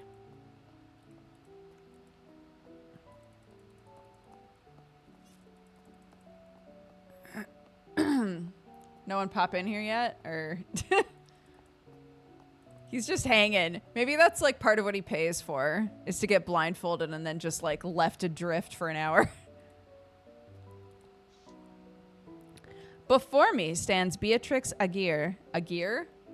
Madame Zora tracks her most profitable girl each month. Beatrix and I are often neck and neck. I've never been one to puff my feathers over how many Johns I tup a month, but there's nothing wrong with some friendly competition.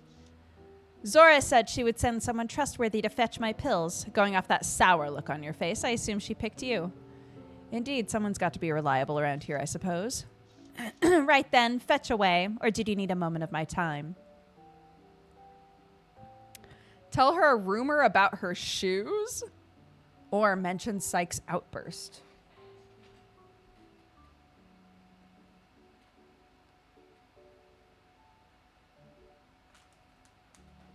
Getting XCOM'd. That's how it feels, dude.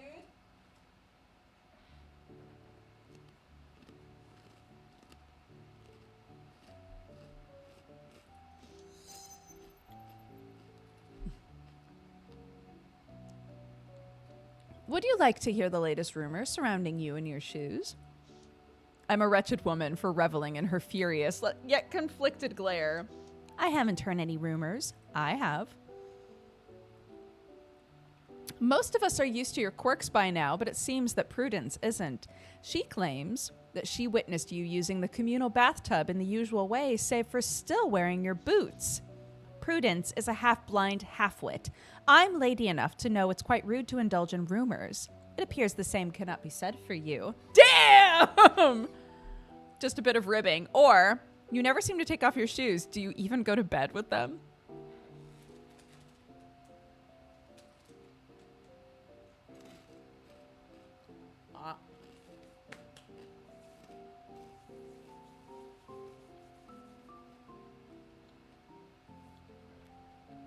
We're really going hard on the shoe thing.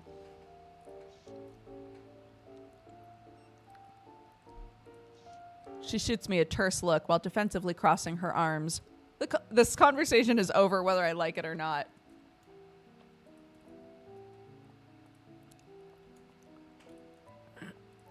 Fantastic.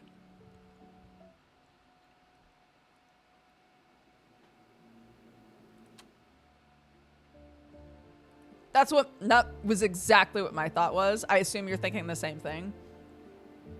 If she doesn't ever take off her shoes, she probably has like monster feet, right? This is like that episode of what's that kids show on Netflix?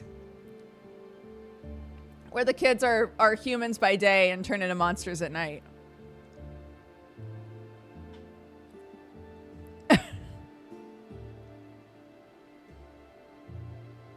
Something monsters. Oh my god. Little Kid Monster Show, Netflix. Super Monsters. There we go. We got there. There's a whole storyline with a character who hides his feet because his feet are evidence of what kind of monster he is. And it's a type of monster that there's a lot of prejudice against. And in the end, he confidently lives his life without his shoes on.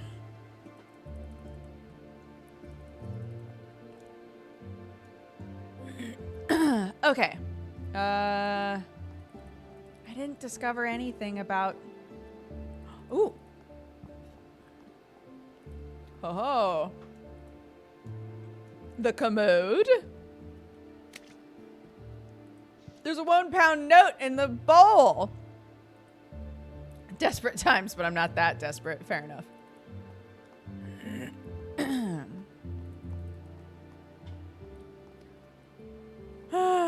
Okay.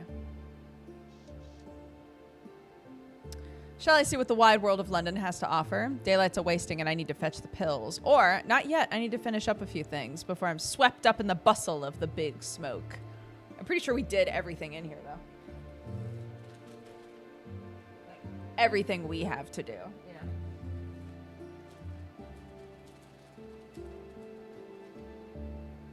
The only problem with these is a lot of them are tiny little shits, you know?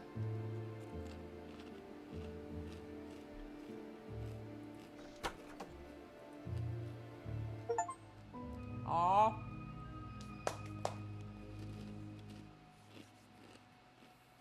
Oh. That was the end of chapter 2.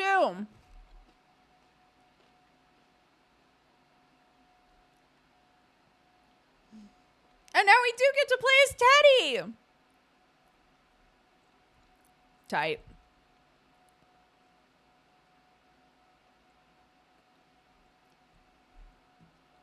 Beat back the terrors of East London as Teddy Redgrave, monster hunter extraordinaire, deciding for yourself what makes a monster in the first place.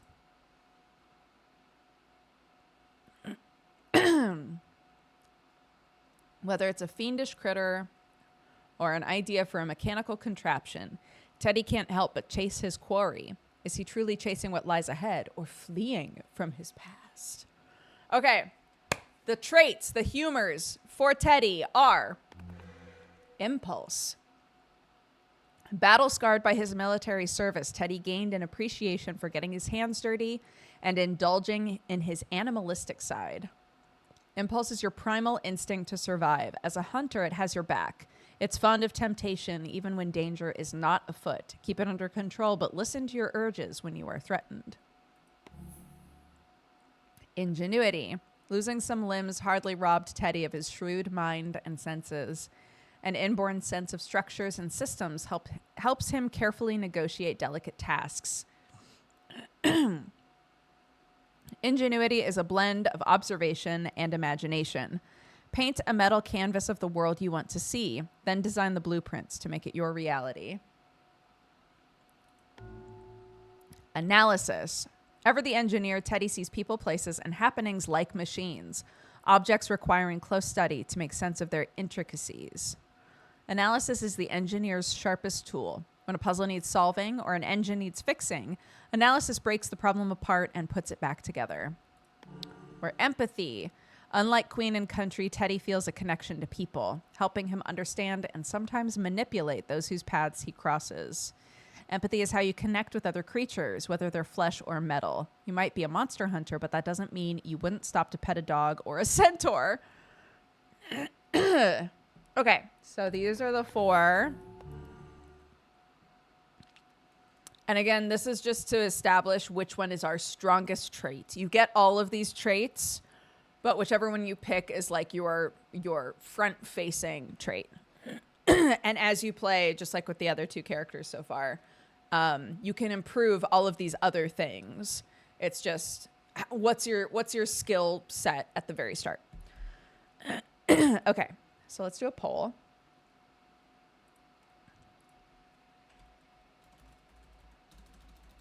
Diddy is impulse, ingenuity,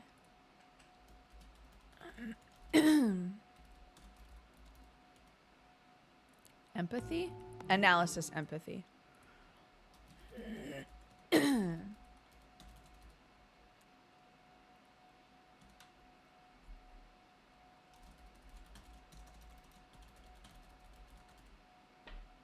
Okay, poll is started.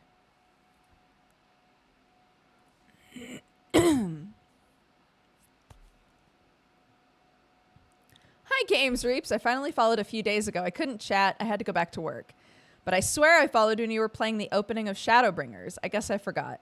But I have it now. Been watching you for years. Love the content. Keep up with the amazing work. Thank you so much. Yeah, I can't tell if... So Teddy has an automaton. I can't remember what the automaton's name is. But Teddy has like a robot buddy. And I can't tell if they are grouped together, but the robot isn't lit up, which makes me think maybe, yeah, there's going to be a fourth character that we can play as that's a robot.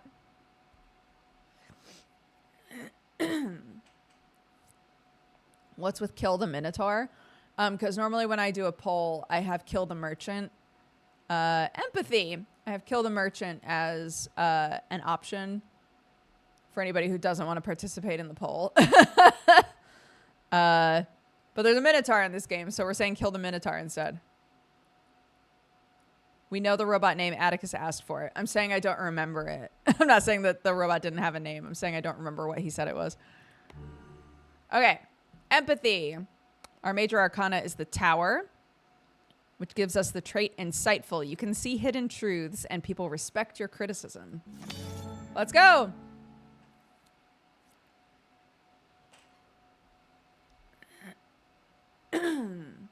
You are Teddy Redgrave, monster hunter extraordinaire with a humble 4 walls inside an old clock tower. The furnishings are sparse in your dusty home workshop, with more priority given to machine efficiency than creature comforts. Mechanical odds and ends litter the floor like a second skin that will never get properly buffed. The simple single bed is for dreaming up inspiration, and the grease-laden work table has seen many a project to fruition. The neighborhood itself, the Red Lantern Lane, is convenient for its quietude in the evenings, as well as being home to your favorite haunt, the Red Lotus. The lofted area is no trouble for a dwarf to walk beneath, and the wagon wheel window is a powerful source of daylight. For the tinkerer who is still hard at work in the wee hours, there are tensor lamps positioned about the room, training illumination on whatever invention is at hand. No, yeah, Hera was the robot that we met at the furnace. But I can't remember. I mean, we'll find out right now. Otto. I was like, I could just hover over it. It'll probably say. A fascinating contraption. This is one outlet of a system of pressurized tubes which deliver messages more quickly and cheaply than a man afoot. You're jealous you didn't come up with the design yourself. Thought I heard a thunk earlier. Let's see what I've got. Read the junk mail, read the hunter's writ, or read the eviction notice. No!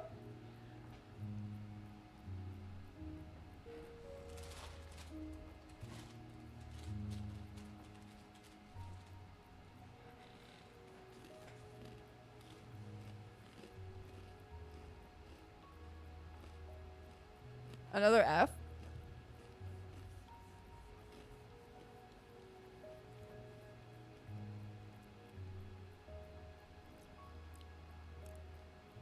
Is the stream down for people again?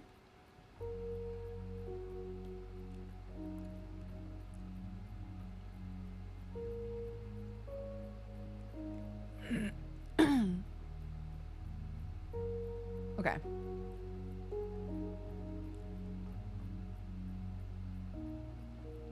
Number 2. Good tidings to you, Redgrave. It's a letter from old Bixby. Super ego. It's a letter from old Bixby. I recognize his scrawl. I have a special job that's come up. The kind with cantankerous old dwarf written all over it. Something's running about upsetting the swampers in the sewers. From what little they're able to say about the blighter, it's not any species I know. Anyway, if it's got those hard heads spooked, it ain't no cane rat. What if it is just a particularly terrifying cane rat? The sewers is basically one enormous machine. A gearhead like you should feel right at home, but be careful of the waters down there. Some places you think you'll get muck on your boots, but find you're in over your head. Yours in bravery, Bixby Browncoat. Ever the Jester. P.S. Did you and Redbeard ever get it sorted which of you is the pirate and which of you is the tinker? Seems like a fair job. Where'd I put that key? Here it is, for the warehouse door in Beggar's Lane. It'll take me straight down to the sewers. Better make sure the trouble hasn't already spread. You never know with monsters. Read the junk mail or the eviction notice? If you never read the notice, they can't evict you. Landlords hate this one weird trick. Do not take that advice. Do not take that advice. Core, looks like another junk missive. Gentle reader, a most alarming situation has arisen. Arsenal Engine's seemingly endless hunger for factory space is now threatening residents of our very own East End. Lord Braxton has set his sights on a block of tenement flats, intending to put poor working families out on the streets. I recall hearing the tenements have been without heat for months, and now this. The season grows colder, dear reader, but hopefully your heart has not. We pray that you will keep an open mind and wallet, and generously support our Christian brethren in these difficult times. Dearest Theodore Redgrave, we at Arsenal Engines are sensitive to the needs of the common man, but we must regretfully inform you of your imminent removal from the property in Red Lantern Lane to further the expansion of our industrial empire. Bugger all. Please be advised you must evacuate the premises no later than January 1st, or you will be removed forcibly and with prejudice. Ever marching toward a bright future, Arsenal Engines. Someone's finally picked up Wayland's clock tower. But this place is perfect for me and Otto. At least it doesn't look urgent, but I should keep an eye peeled for a solution nonetheless. I better get going. All right, yeah. Impulse, analysis, empathy and ingenuity, and our super ego. We are male, we are a dwarf, we are a hunter, and we are insightful. Your beard and ruggedness add to your masculine self-identity. You're a dwarf of the Old Norse bloodline and proud of it. You chase and seize opportunities, preferably with traps and tranquilizers. You can see hidden truths and people respect your criticism. So this is what we got from starting off with empathy. Okay. Well.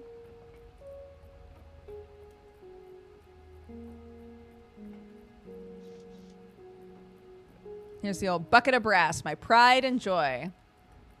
Wake up, Otto. No! Knew I should have replaced that spark plug. Top of the morning, and good day, Mr. Teddy. Where are we off to? By Alvis's hoary beard, we're setting out for a special treat, Otto. Really? Well, I'd be more than happy to immortalize it with an ambrotype, if we can get my vision upgraded, that is. I knew I forgot something. All right, let's get you patched up. First, I'll need some spare parts. There should be some nearby.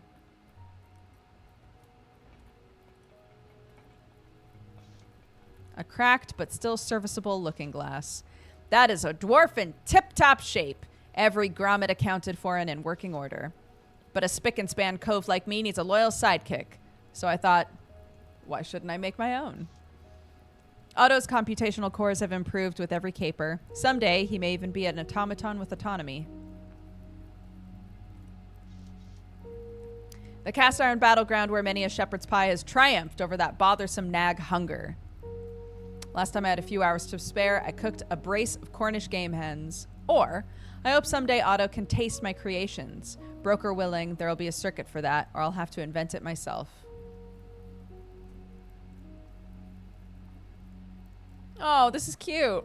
Maybe, oh my gosh, yeah, maybe Otto is the next character we play, because something triggers his autonomy. That's cool. Or, you know, that's a cool thought.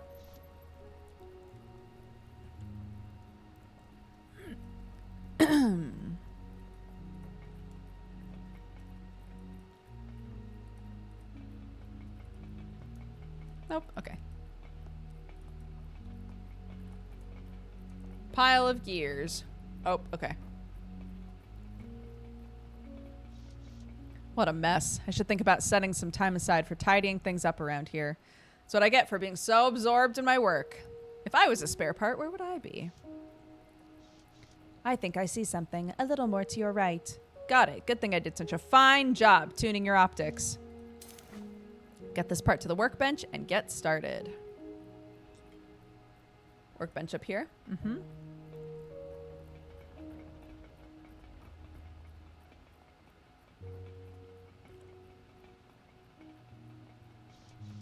Let's see. I have an old escapement mechanic. A pair of cogs, hopefully lots of patience. This should do nicely. All right, Otto, come over here. This won't take long. I was designed to hold still indefinitely. Don't worry about me getting restless. I've built him well. Pleased to let you know the installation went smoothly. My vision for making images in low light has improved. Music to my ears. That said, we're low on silver nitrate. Let's not make too many exposures until we get some more. Note taken. Anything else you'd like me to keep in mind? Yes, let's keep a sharp lookout for any spare parts while roaming London. One man's trash is another man's treasure. My programming doesn't include the ability to disagree. I echo your sentiment by default. I built him really well. Good old dusty shelf, where many an engineering solution was sourced. Some of these books are irreplaceable, it's true, from every far-flung engineering society in the world. Perhaps I shouldn't be so stingy about lending them out. Take a closer look, or step away.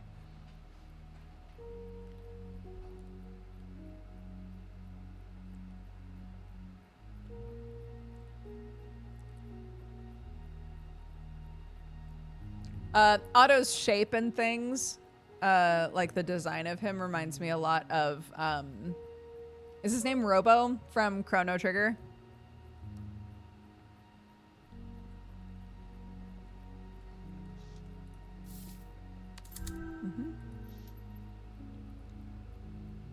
All these books sure are precious, true, but sharing such knowledge with others instead of keeping it to myself can make the world more enlightened.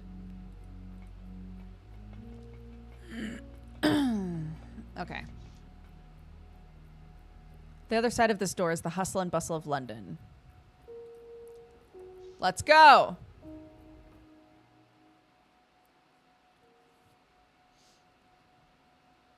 Lucky was the day you made a home in Red Lantern Lane, a nexus of exotic vices in London's East End. Not only is there an opium den, but a laundry, a bathhouse. Everything you could need is close at hand. You'll never forget the excitement of finding the old clock tower abandoned and for let. Now it's hard to imagine any other home than this. Of course, the neighborhood has its less than salubrious aspects, which the noonday sun rather brutally exposes. Every different kind of vermin and pest seems to congregate here, animal and otherwise. Dockhounds, pimps, burglars, and sneak thieves all make this their nighttime home, not least because the bobbies don't dare to tread here, except for the special occasions, a multiple murder, say. But none of this skullduggery and want troubles you in the slightest. If the sight of your mechanical arm and heavy weaponry doesn't dissuade potential troublemakers, the steely glint of your eye most assuredly does.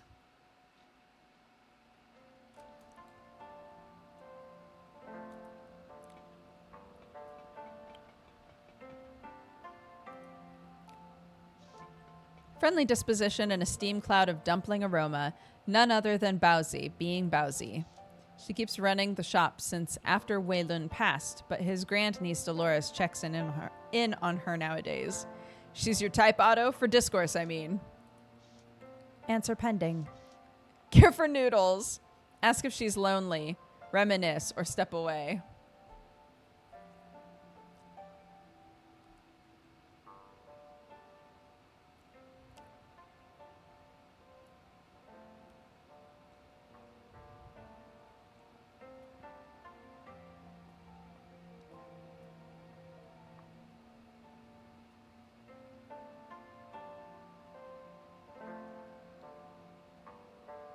Ah, there's parts over there. Reminisce. I had some of your noodles once. Not bad, but they hardly hold a candle to what I can cook. Right, Otto? I lack the sensorial evidence for making such an assessment, for I cannot consume the delicacies you prepare on the stovetop. That said, I do trust that they are indeed delicacies, Mr. Teddy. Are you Wonwi? Are you doing all right? Not feeling too lonely? I am not feeling lonely. The two of you are in my presence. We are pleased to hear that your company brings you satisfaction. Poor Bouncy probably has yet to realize that her master is no longer among the living. Jibe at Otto? About what? Otto's just trying to live his life, dude. 5 cigarettes. Hunter's Writ, the warehouse key, blunderbuss, and a monster hunting kit. Oh, okay. Oh. At least you can count on her company should something happen to me, Otto. What shall happen to you, Mr. Teddy? Why should I count on her company? Beard of Broker, he's getting too curious. Not to worry, we dwarves live for centuries. I'll explain in due time. And me, how long will I sustain in this world? Better let that one slide. All right, Otto, you've had your fun. We've got a living to make. I like that we approached, talked some shit, and then when it got too heavy, we're like, come on, Otto, we're wasting time. What are you talking to Bouncy for?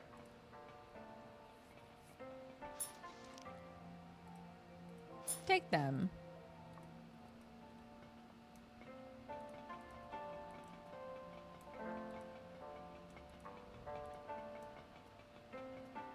Laundry, the bathhouse, and the tunnel. Okay.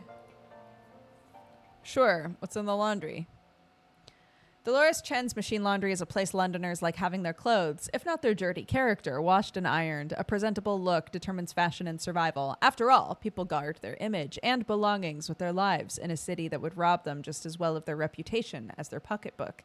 Stepping into the laundrette, you're accosted by the reek of laundry sacks, masking the foul odor is the smell of honeysuckle soap, preferred by Dolores. From behind the counter is the loud rumbling of laundry manglers, mixers, pressers, and steam washers. The heat from the soaking tubs and ironing boards delivers a wave of steam that beads your brow. The laundress herself is a woman of some importance to the locals, beyond her skill with a washboard and needle. For all her dour attitude, she's spoken of with respect on Red Lantern Lane. You can't help thinking it would be best to stay on her good side.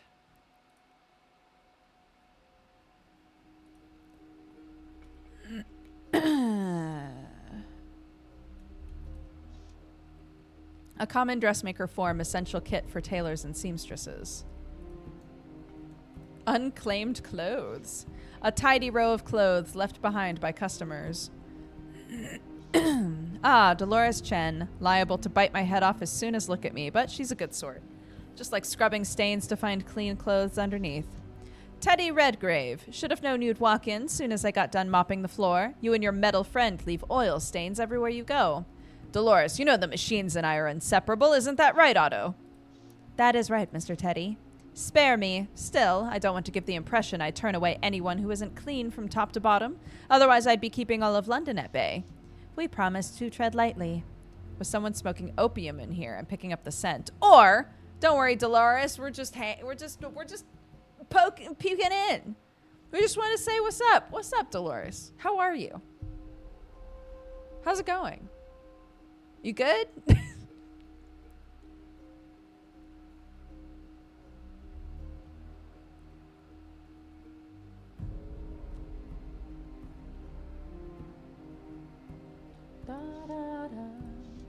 Dolores winces and lifts up a well-tailored suit jacket by the lapel as though it were a tattered mess soaking in excrement.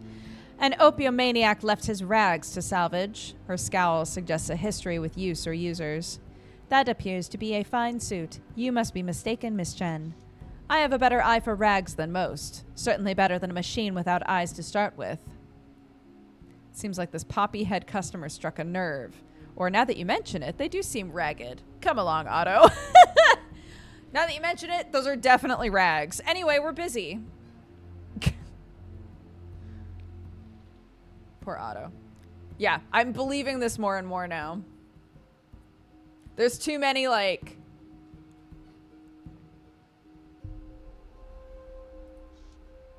Seems like this poppy-head customer struck a nerve. A nerve! I'll tell you about nerve. When the East India Trade Company made war on my home, that was nerve. Miss Chen is referring to the just to keep selling molasses, just to keep slowing the wits of my countrymen, just to kill off every man of military age in my family. That was nerve. The Opium Wars, which took place, so no, the vile smell of poppies on soiled finery does not strike a nerve. It doesn't begin to with what nerve I have seen. I'm almost sorry I asked. I like Otto, like, by the way, this is what she's talking about while she's trying to, like, share her personal experience. F again. What is happening?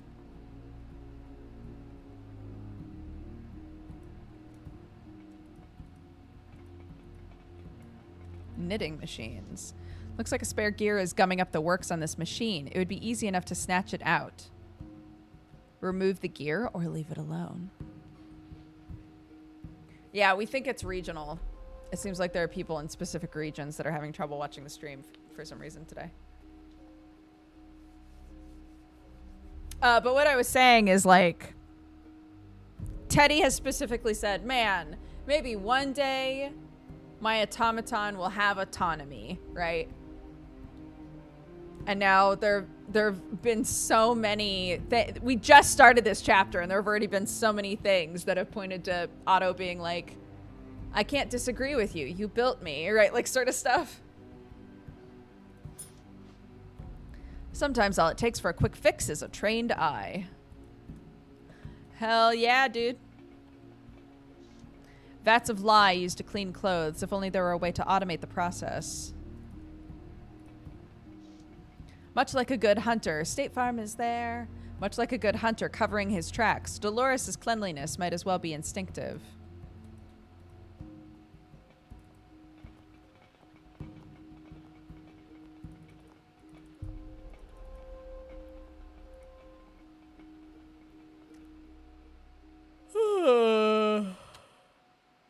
Okay. And then the bathhouse. A bath before heading into the sewers seems like the wrong order of execution. I agree.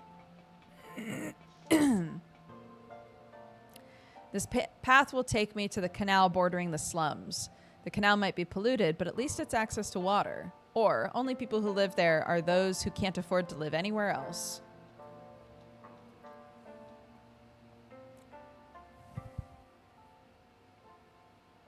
I don't think it's letting us go there, by the way. We're just commenting on vibes. Like a good neighbor, State Farm is there. Oh no. Oh God, our hope is getting so low. Okay. That's okay.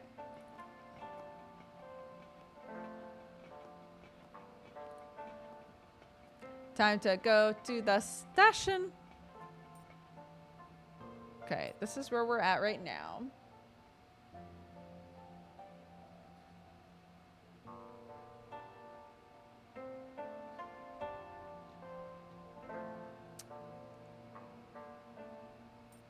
We need to go to Beggar's Lane. But we can go anywhere, it looks like.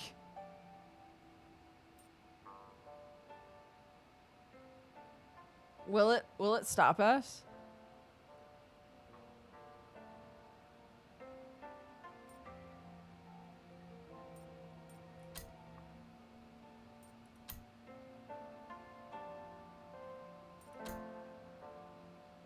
It doesn't seem like it will. That's interesting, though.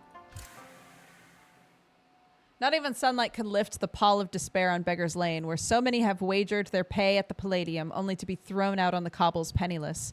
The buildings cast long shadows onto the reeking streets, full of gritty waste and newspapers flapping in the gutters.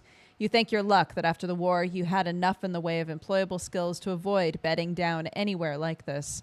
Many find themselves put in that position, but few find a way out. Meanwhile, the tenements, cramped and derelict, provide some shelter from the sight of the roach colonies and the picked clean bones of cane rats that settled turf wars overnight. Then there is the buzzing electric fence, preventing the down and out from ending at all in the containment zone, where upon the full moon, it said the wolves break free of their cells and feast on whoever happened to make their way inside. All nonsense, of course. You know a thing or two about containment itself. Nobody is getting past that fence.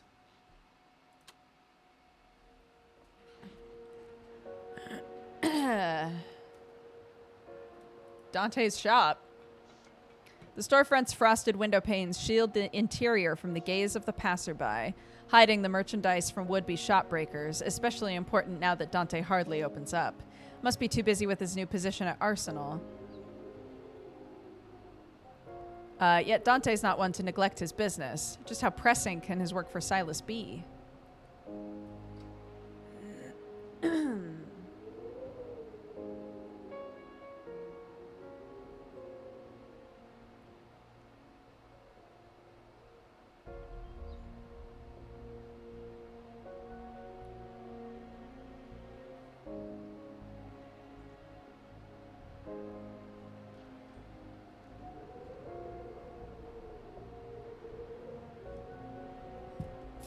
Okay.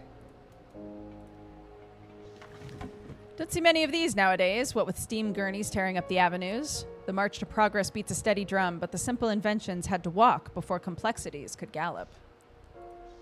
Walk before I gallop. Is that what they call a pithy lesson? That's right, Otto. Or an adage. Someday you'll write your own.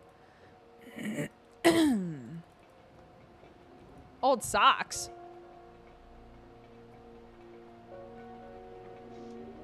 Dusty old socks somebody tossed aside. One fair thing about having just the one leg is my socks last twice as long. It's hardly a bother if one loses its mate. Dockhound corpse? Huh?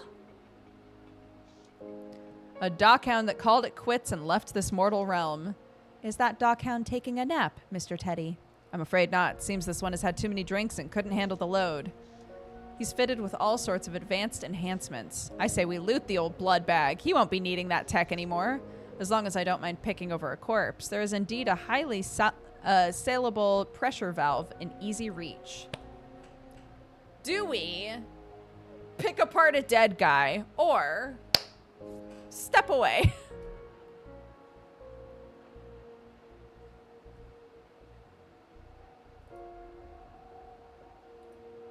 Ba. Ba. Ba.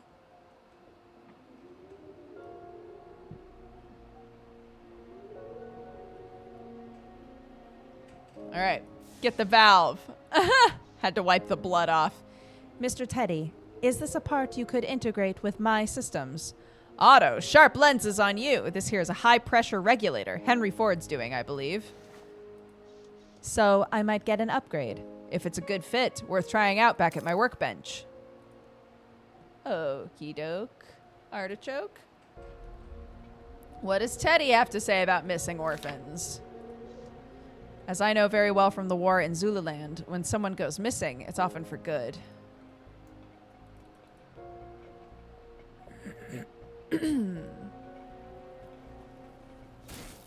Military grade, reinforced with barbed wire. The sign reads Werewolf Containment Zone. Brocker's beard. These bolts are ferocious. Better keep my distance. Enter the Palladium. Hold on. Let's look around a little bit more. A scattering of liquor bottles, empty to the last drop, except for that bottle of Old Tom. Tucked in the corner is a full bottle of gin. I better not pick through somebody else's stash.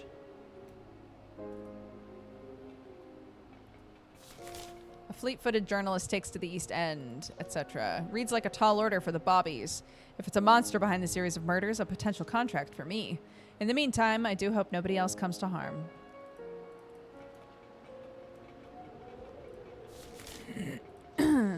Never enough to go around. It's the same story everywhere. Take pity, or every man for himself.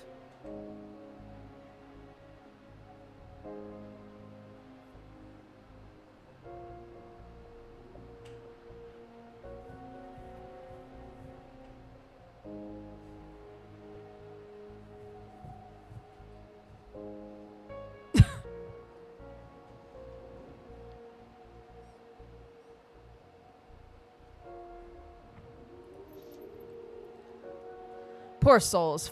Folks at rock bottom with no other choice. At least someone's looking out for them. Charity's only a stopgap. We need real change from on high. In the meantime, for those who can spare a few shillings, it doesn't hurt to give.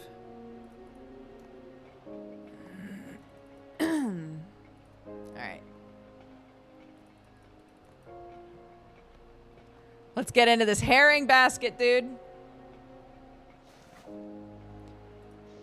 The smell is awful. There's fish in there that's long past its prime. It's vile, but some of it is still salvageable, if not for me to eat for a creature in need of a fix. We're grabbing the fish. Waste not! Don't think they were talking about this. I love that we didn't have to do a check. We were able to just grab fish.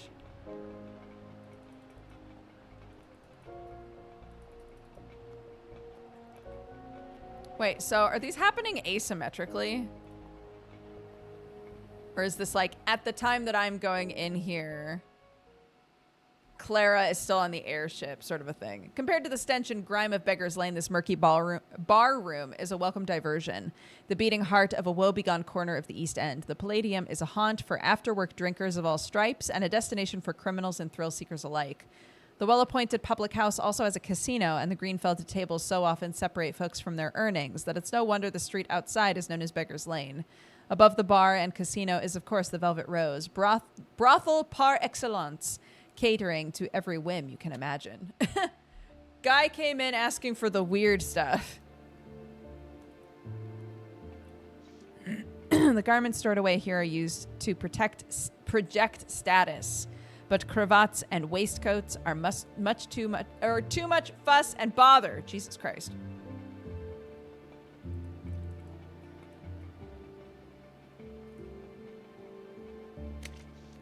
There's a banknote. Might as well grab it before someone else does. Or, no thank you.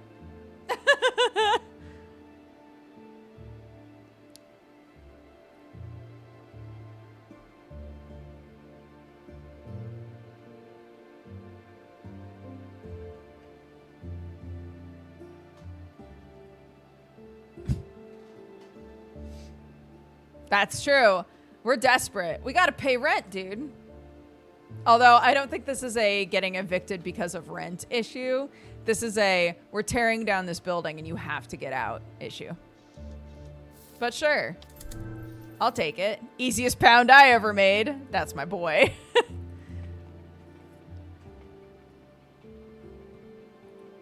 Oh yeah, let's look at the robots as Teddy. Disabled for the time being. This Tin Willie is built bloody solid. Maybe so the gamblers can't bash them in when they need to blow off steam. As for the card game, Farah came from France and is hugely popular. Of course, the smart dwarf knows when he's down to the felt and gives it up. When the high rollers arrive, they'll fire up this automaton and start piling up the tin.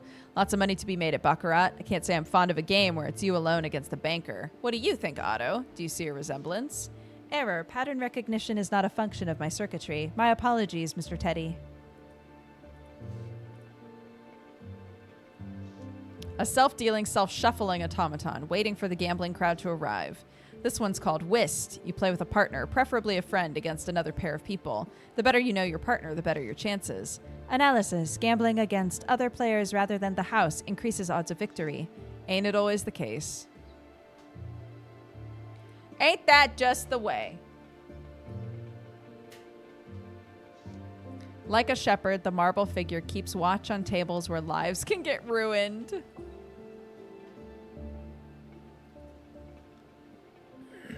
A statue of a woman in the Greek style. Not a clue who she is.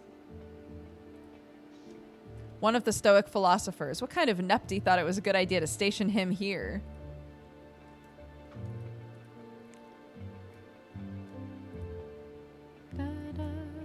Oh, I can look at the microphone. Yeah, he probably thinks microphones are cool. Core, here's another product by Arsenal. They really do it all. Soon enough, they'll be turning out toasters and hairbrushes. Arsenal is the Amazon of this world. Got it. Ah, Lefty. Let's talk to Lefty. The inimitable Lefty Brone, famous for thievery and card playing alike. Lefty? If it isn't the terror of Red Lantern Lane. What news, Redgrave? How's your wee Otto buddy? I am very well. Thank you for asking. Keep this rapscallion in line, aye, Otto? Aye. Say goodbye. Think I'll leave you to it, Lefty. Good to see you, though. Aye, you too, Redgrave. Keep him in line, Otto. Need a drink? I'd rather have one when I have something to celebrate. Makes sense to me. Truly, Otto, there's nothing like a warm, toasty hearth to go with a tall glass of ale, wouldn't you say? What would I not say? Oh, but of course, Mr. Teddy. I keep forgetting. Poor Otto can't imbibe. Study the fireplace or walk away.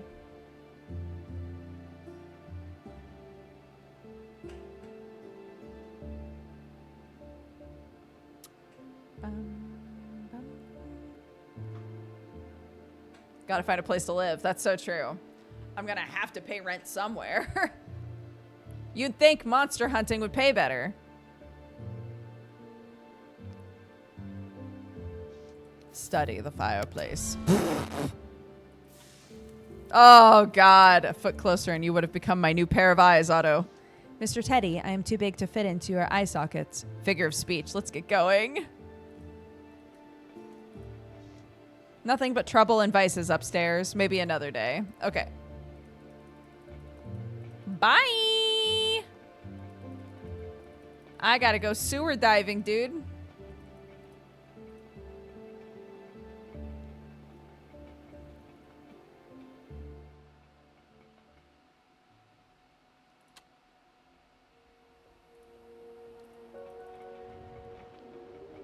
I love how he teetle-toddles.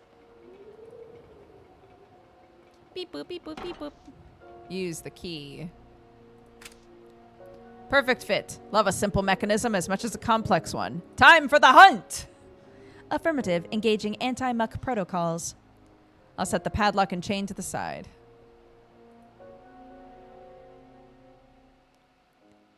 At the foot of the stairs, you're greeted by the smell of musty crates. Oil lamps are propped up on barrels against the walls, beating back the shadows in what little way they can. Cane rats scurry through nooks and crevices, ready to defend their territory with teeth as long as knives.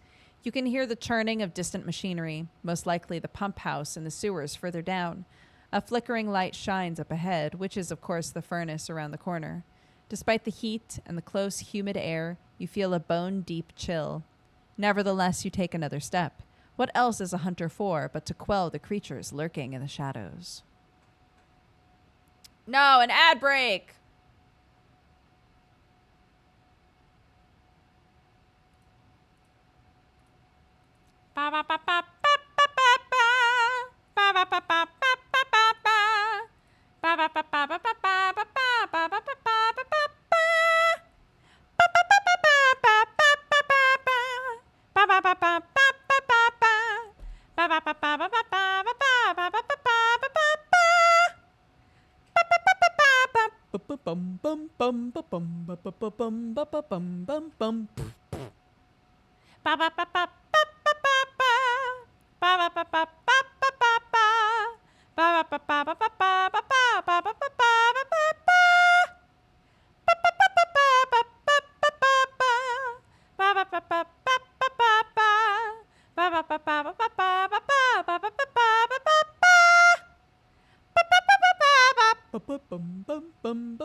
The ad's over.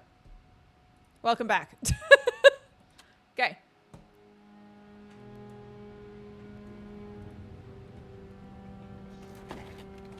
Red, cedar paneled and cornered with iron, a sturdy but time-worn container. Someone broke into it!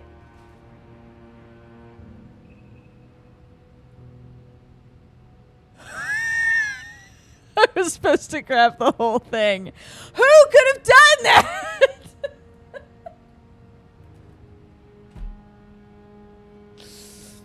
Wait a sec. Hold on. No! Never mind. Never mind. Never mind. I'd rather learn the complexities of machines than wooden boxes.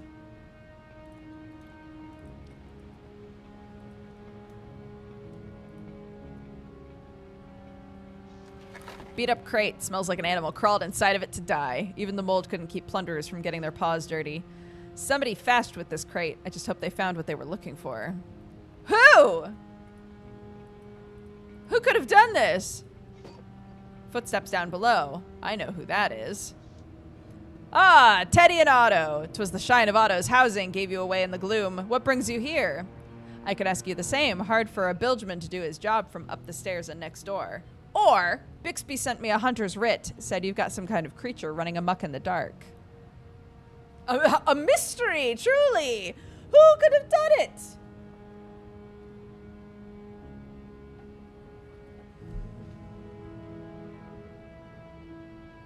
You know what I'm remembering also is that Teddy didn't meet Atticus as a Minotaur.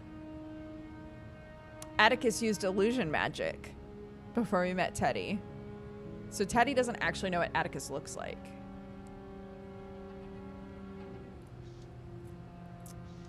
Aye, that we do. This loathsome beastie has run me straight off my job. A hard man like you, difficult to believe. Or, what can you tell me? What are the facts?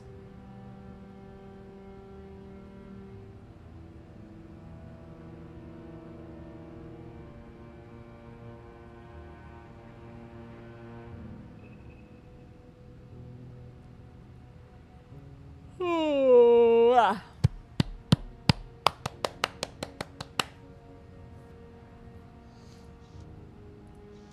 You know I don't ever spook. Not cane rat nor dockhound bothers me a whit, but this thing. But that thing scares me. This thing has me all afeard, it has.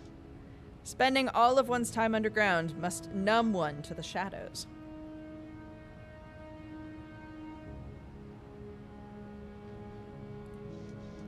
Haven't seen it plainly. It always seems to keep to the shadows, but the cries are enough to drive a man to drink. The human cries of its victims, the unhuman cries that follow it. Okay, speculate about the creature. Ask where you can find the creature. Inquire about how the victims were killed. Or commence the hunt.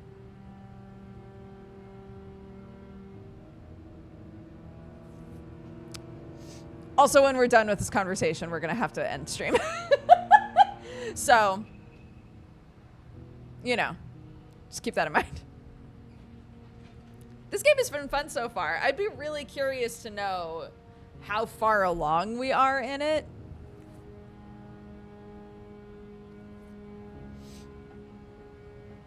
How many hours in are we? 5 hours. 5.5 hours, it said.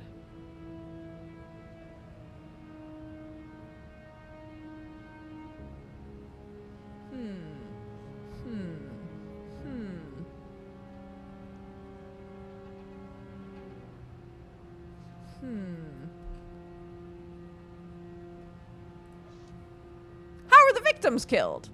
That's the worst part of it. No one knows. No bodies have been found. 2 of my colleagues have vanished in the past few days. I hear a quaver in his voice. Poor fellow is terrified.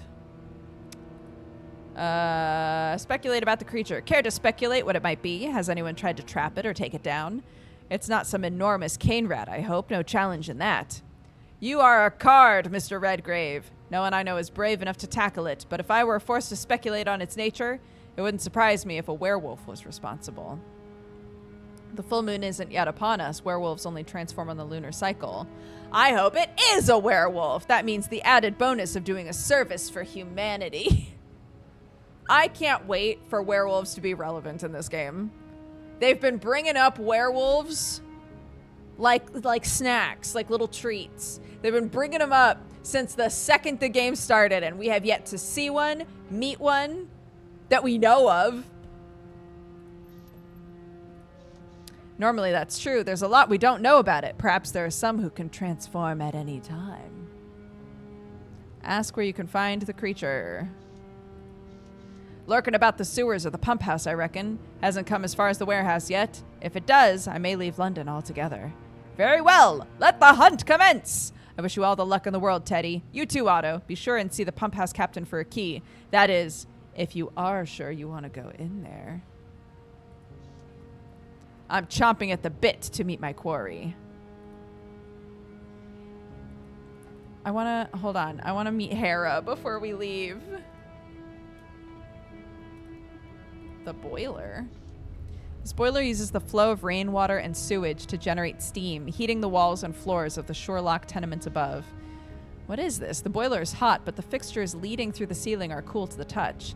Another set of shiny new pipes has been rigged up, leading in a different direction. The steam is being routed elsewhere. I should look into this. That's very fishy. I'm sure it's fine.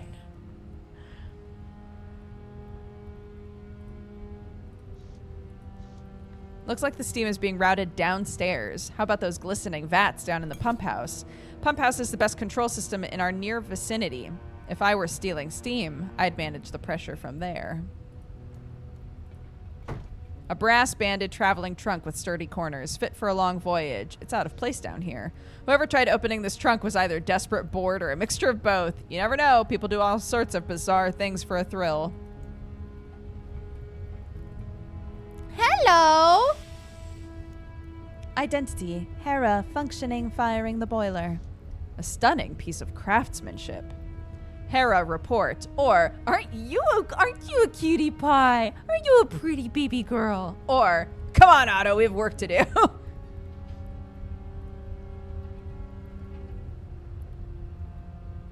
Ouch. We will not be leaving without talking to Hera.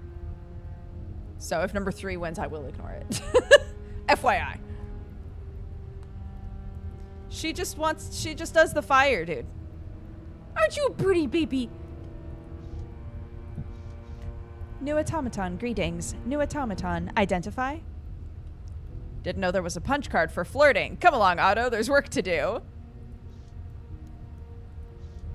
Affirmative. Wait, what? Wait, was I trying to flirt with her? I guess, okay, sure.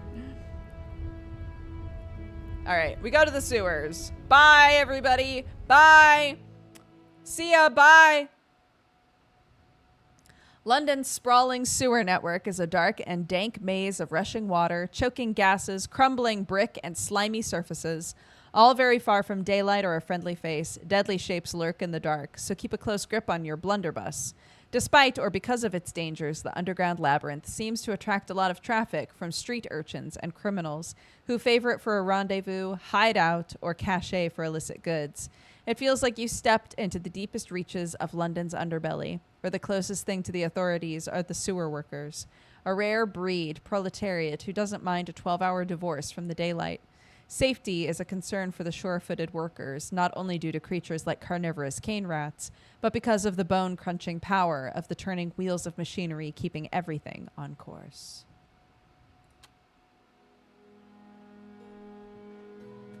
And that is where we shall end. Save. Overwrite poop butt. Yes. Fantastic. Quit. Ba.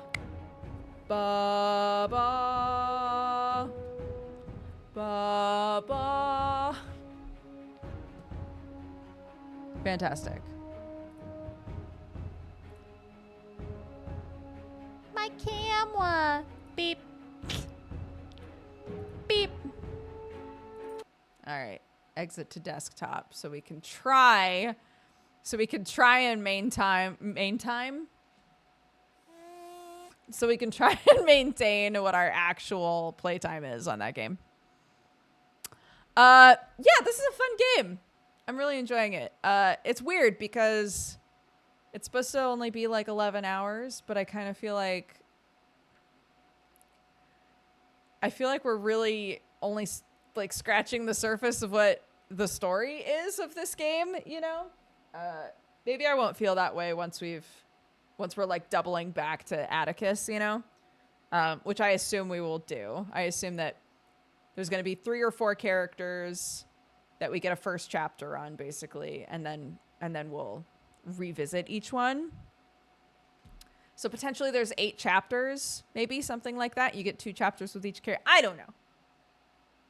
In 11 hours, if you don't investigate every tiny little thing, how can you play a game like this without looking at everything, dude? You know? I have dogs to feed. Anywho, Oh, we had a cheers from 2 hours ago from Kitten. Thank you so much. There is just the coldest coffee in the world in this cup. Just a smidge-a-doop of the chilliest coffee ever. But that's okay. Thank you all so much for joining me today. I appreciate it. As many of you know, I'm a solo mama for the next 2 weeks. So I got to be really strict with when I start, when I end, all of those sorts of things. But I appreciate all of you guys being here. I will be back tomorrow. Same bat time, same bat channel. If you're having an amazing day, thank you so much for coming and hanging out and spreading some joy. And if you're having a terrible day, I'm so glad that you were here. I hope we got to cheer you up a little bit. I hope we were a little bright spot in the day. But otherwise, I'll see you guys tomorrow. Okay? 3, 2, 1, cheers. Boop.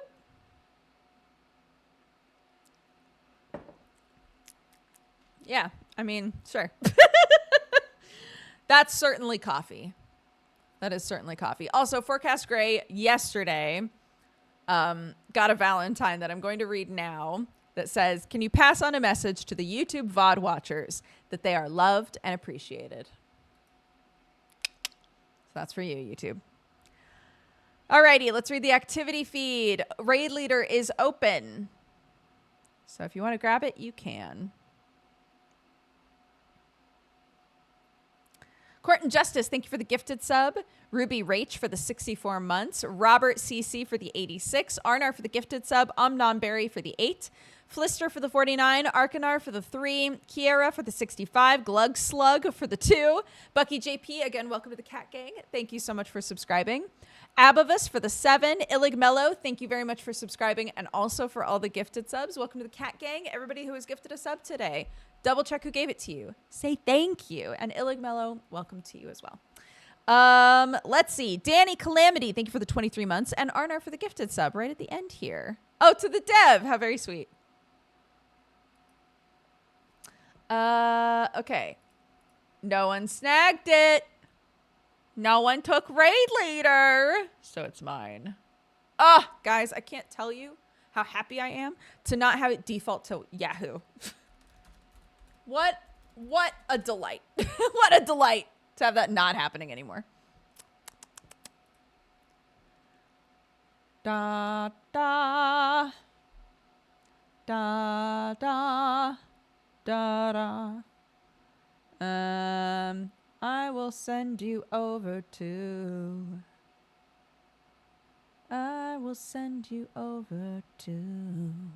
Benji. Raid King Bendrick. Boom. Great. Thank you all so much for watching. I'll see you tomorrow. Okay? Take care of yourselves. Have a fantastic evening. And wish me luck. Bye.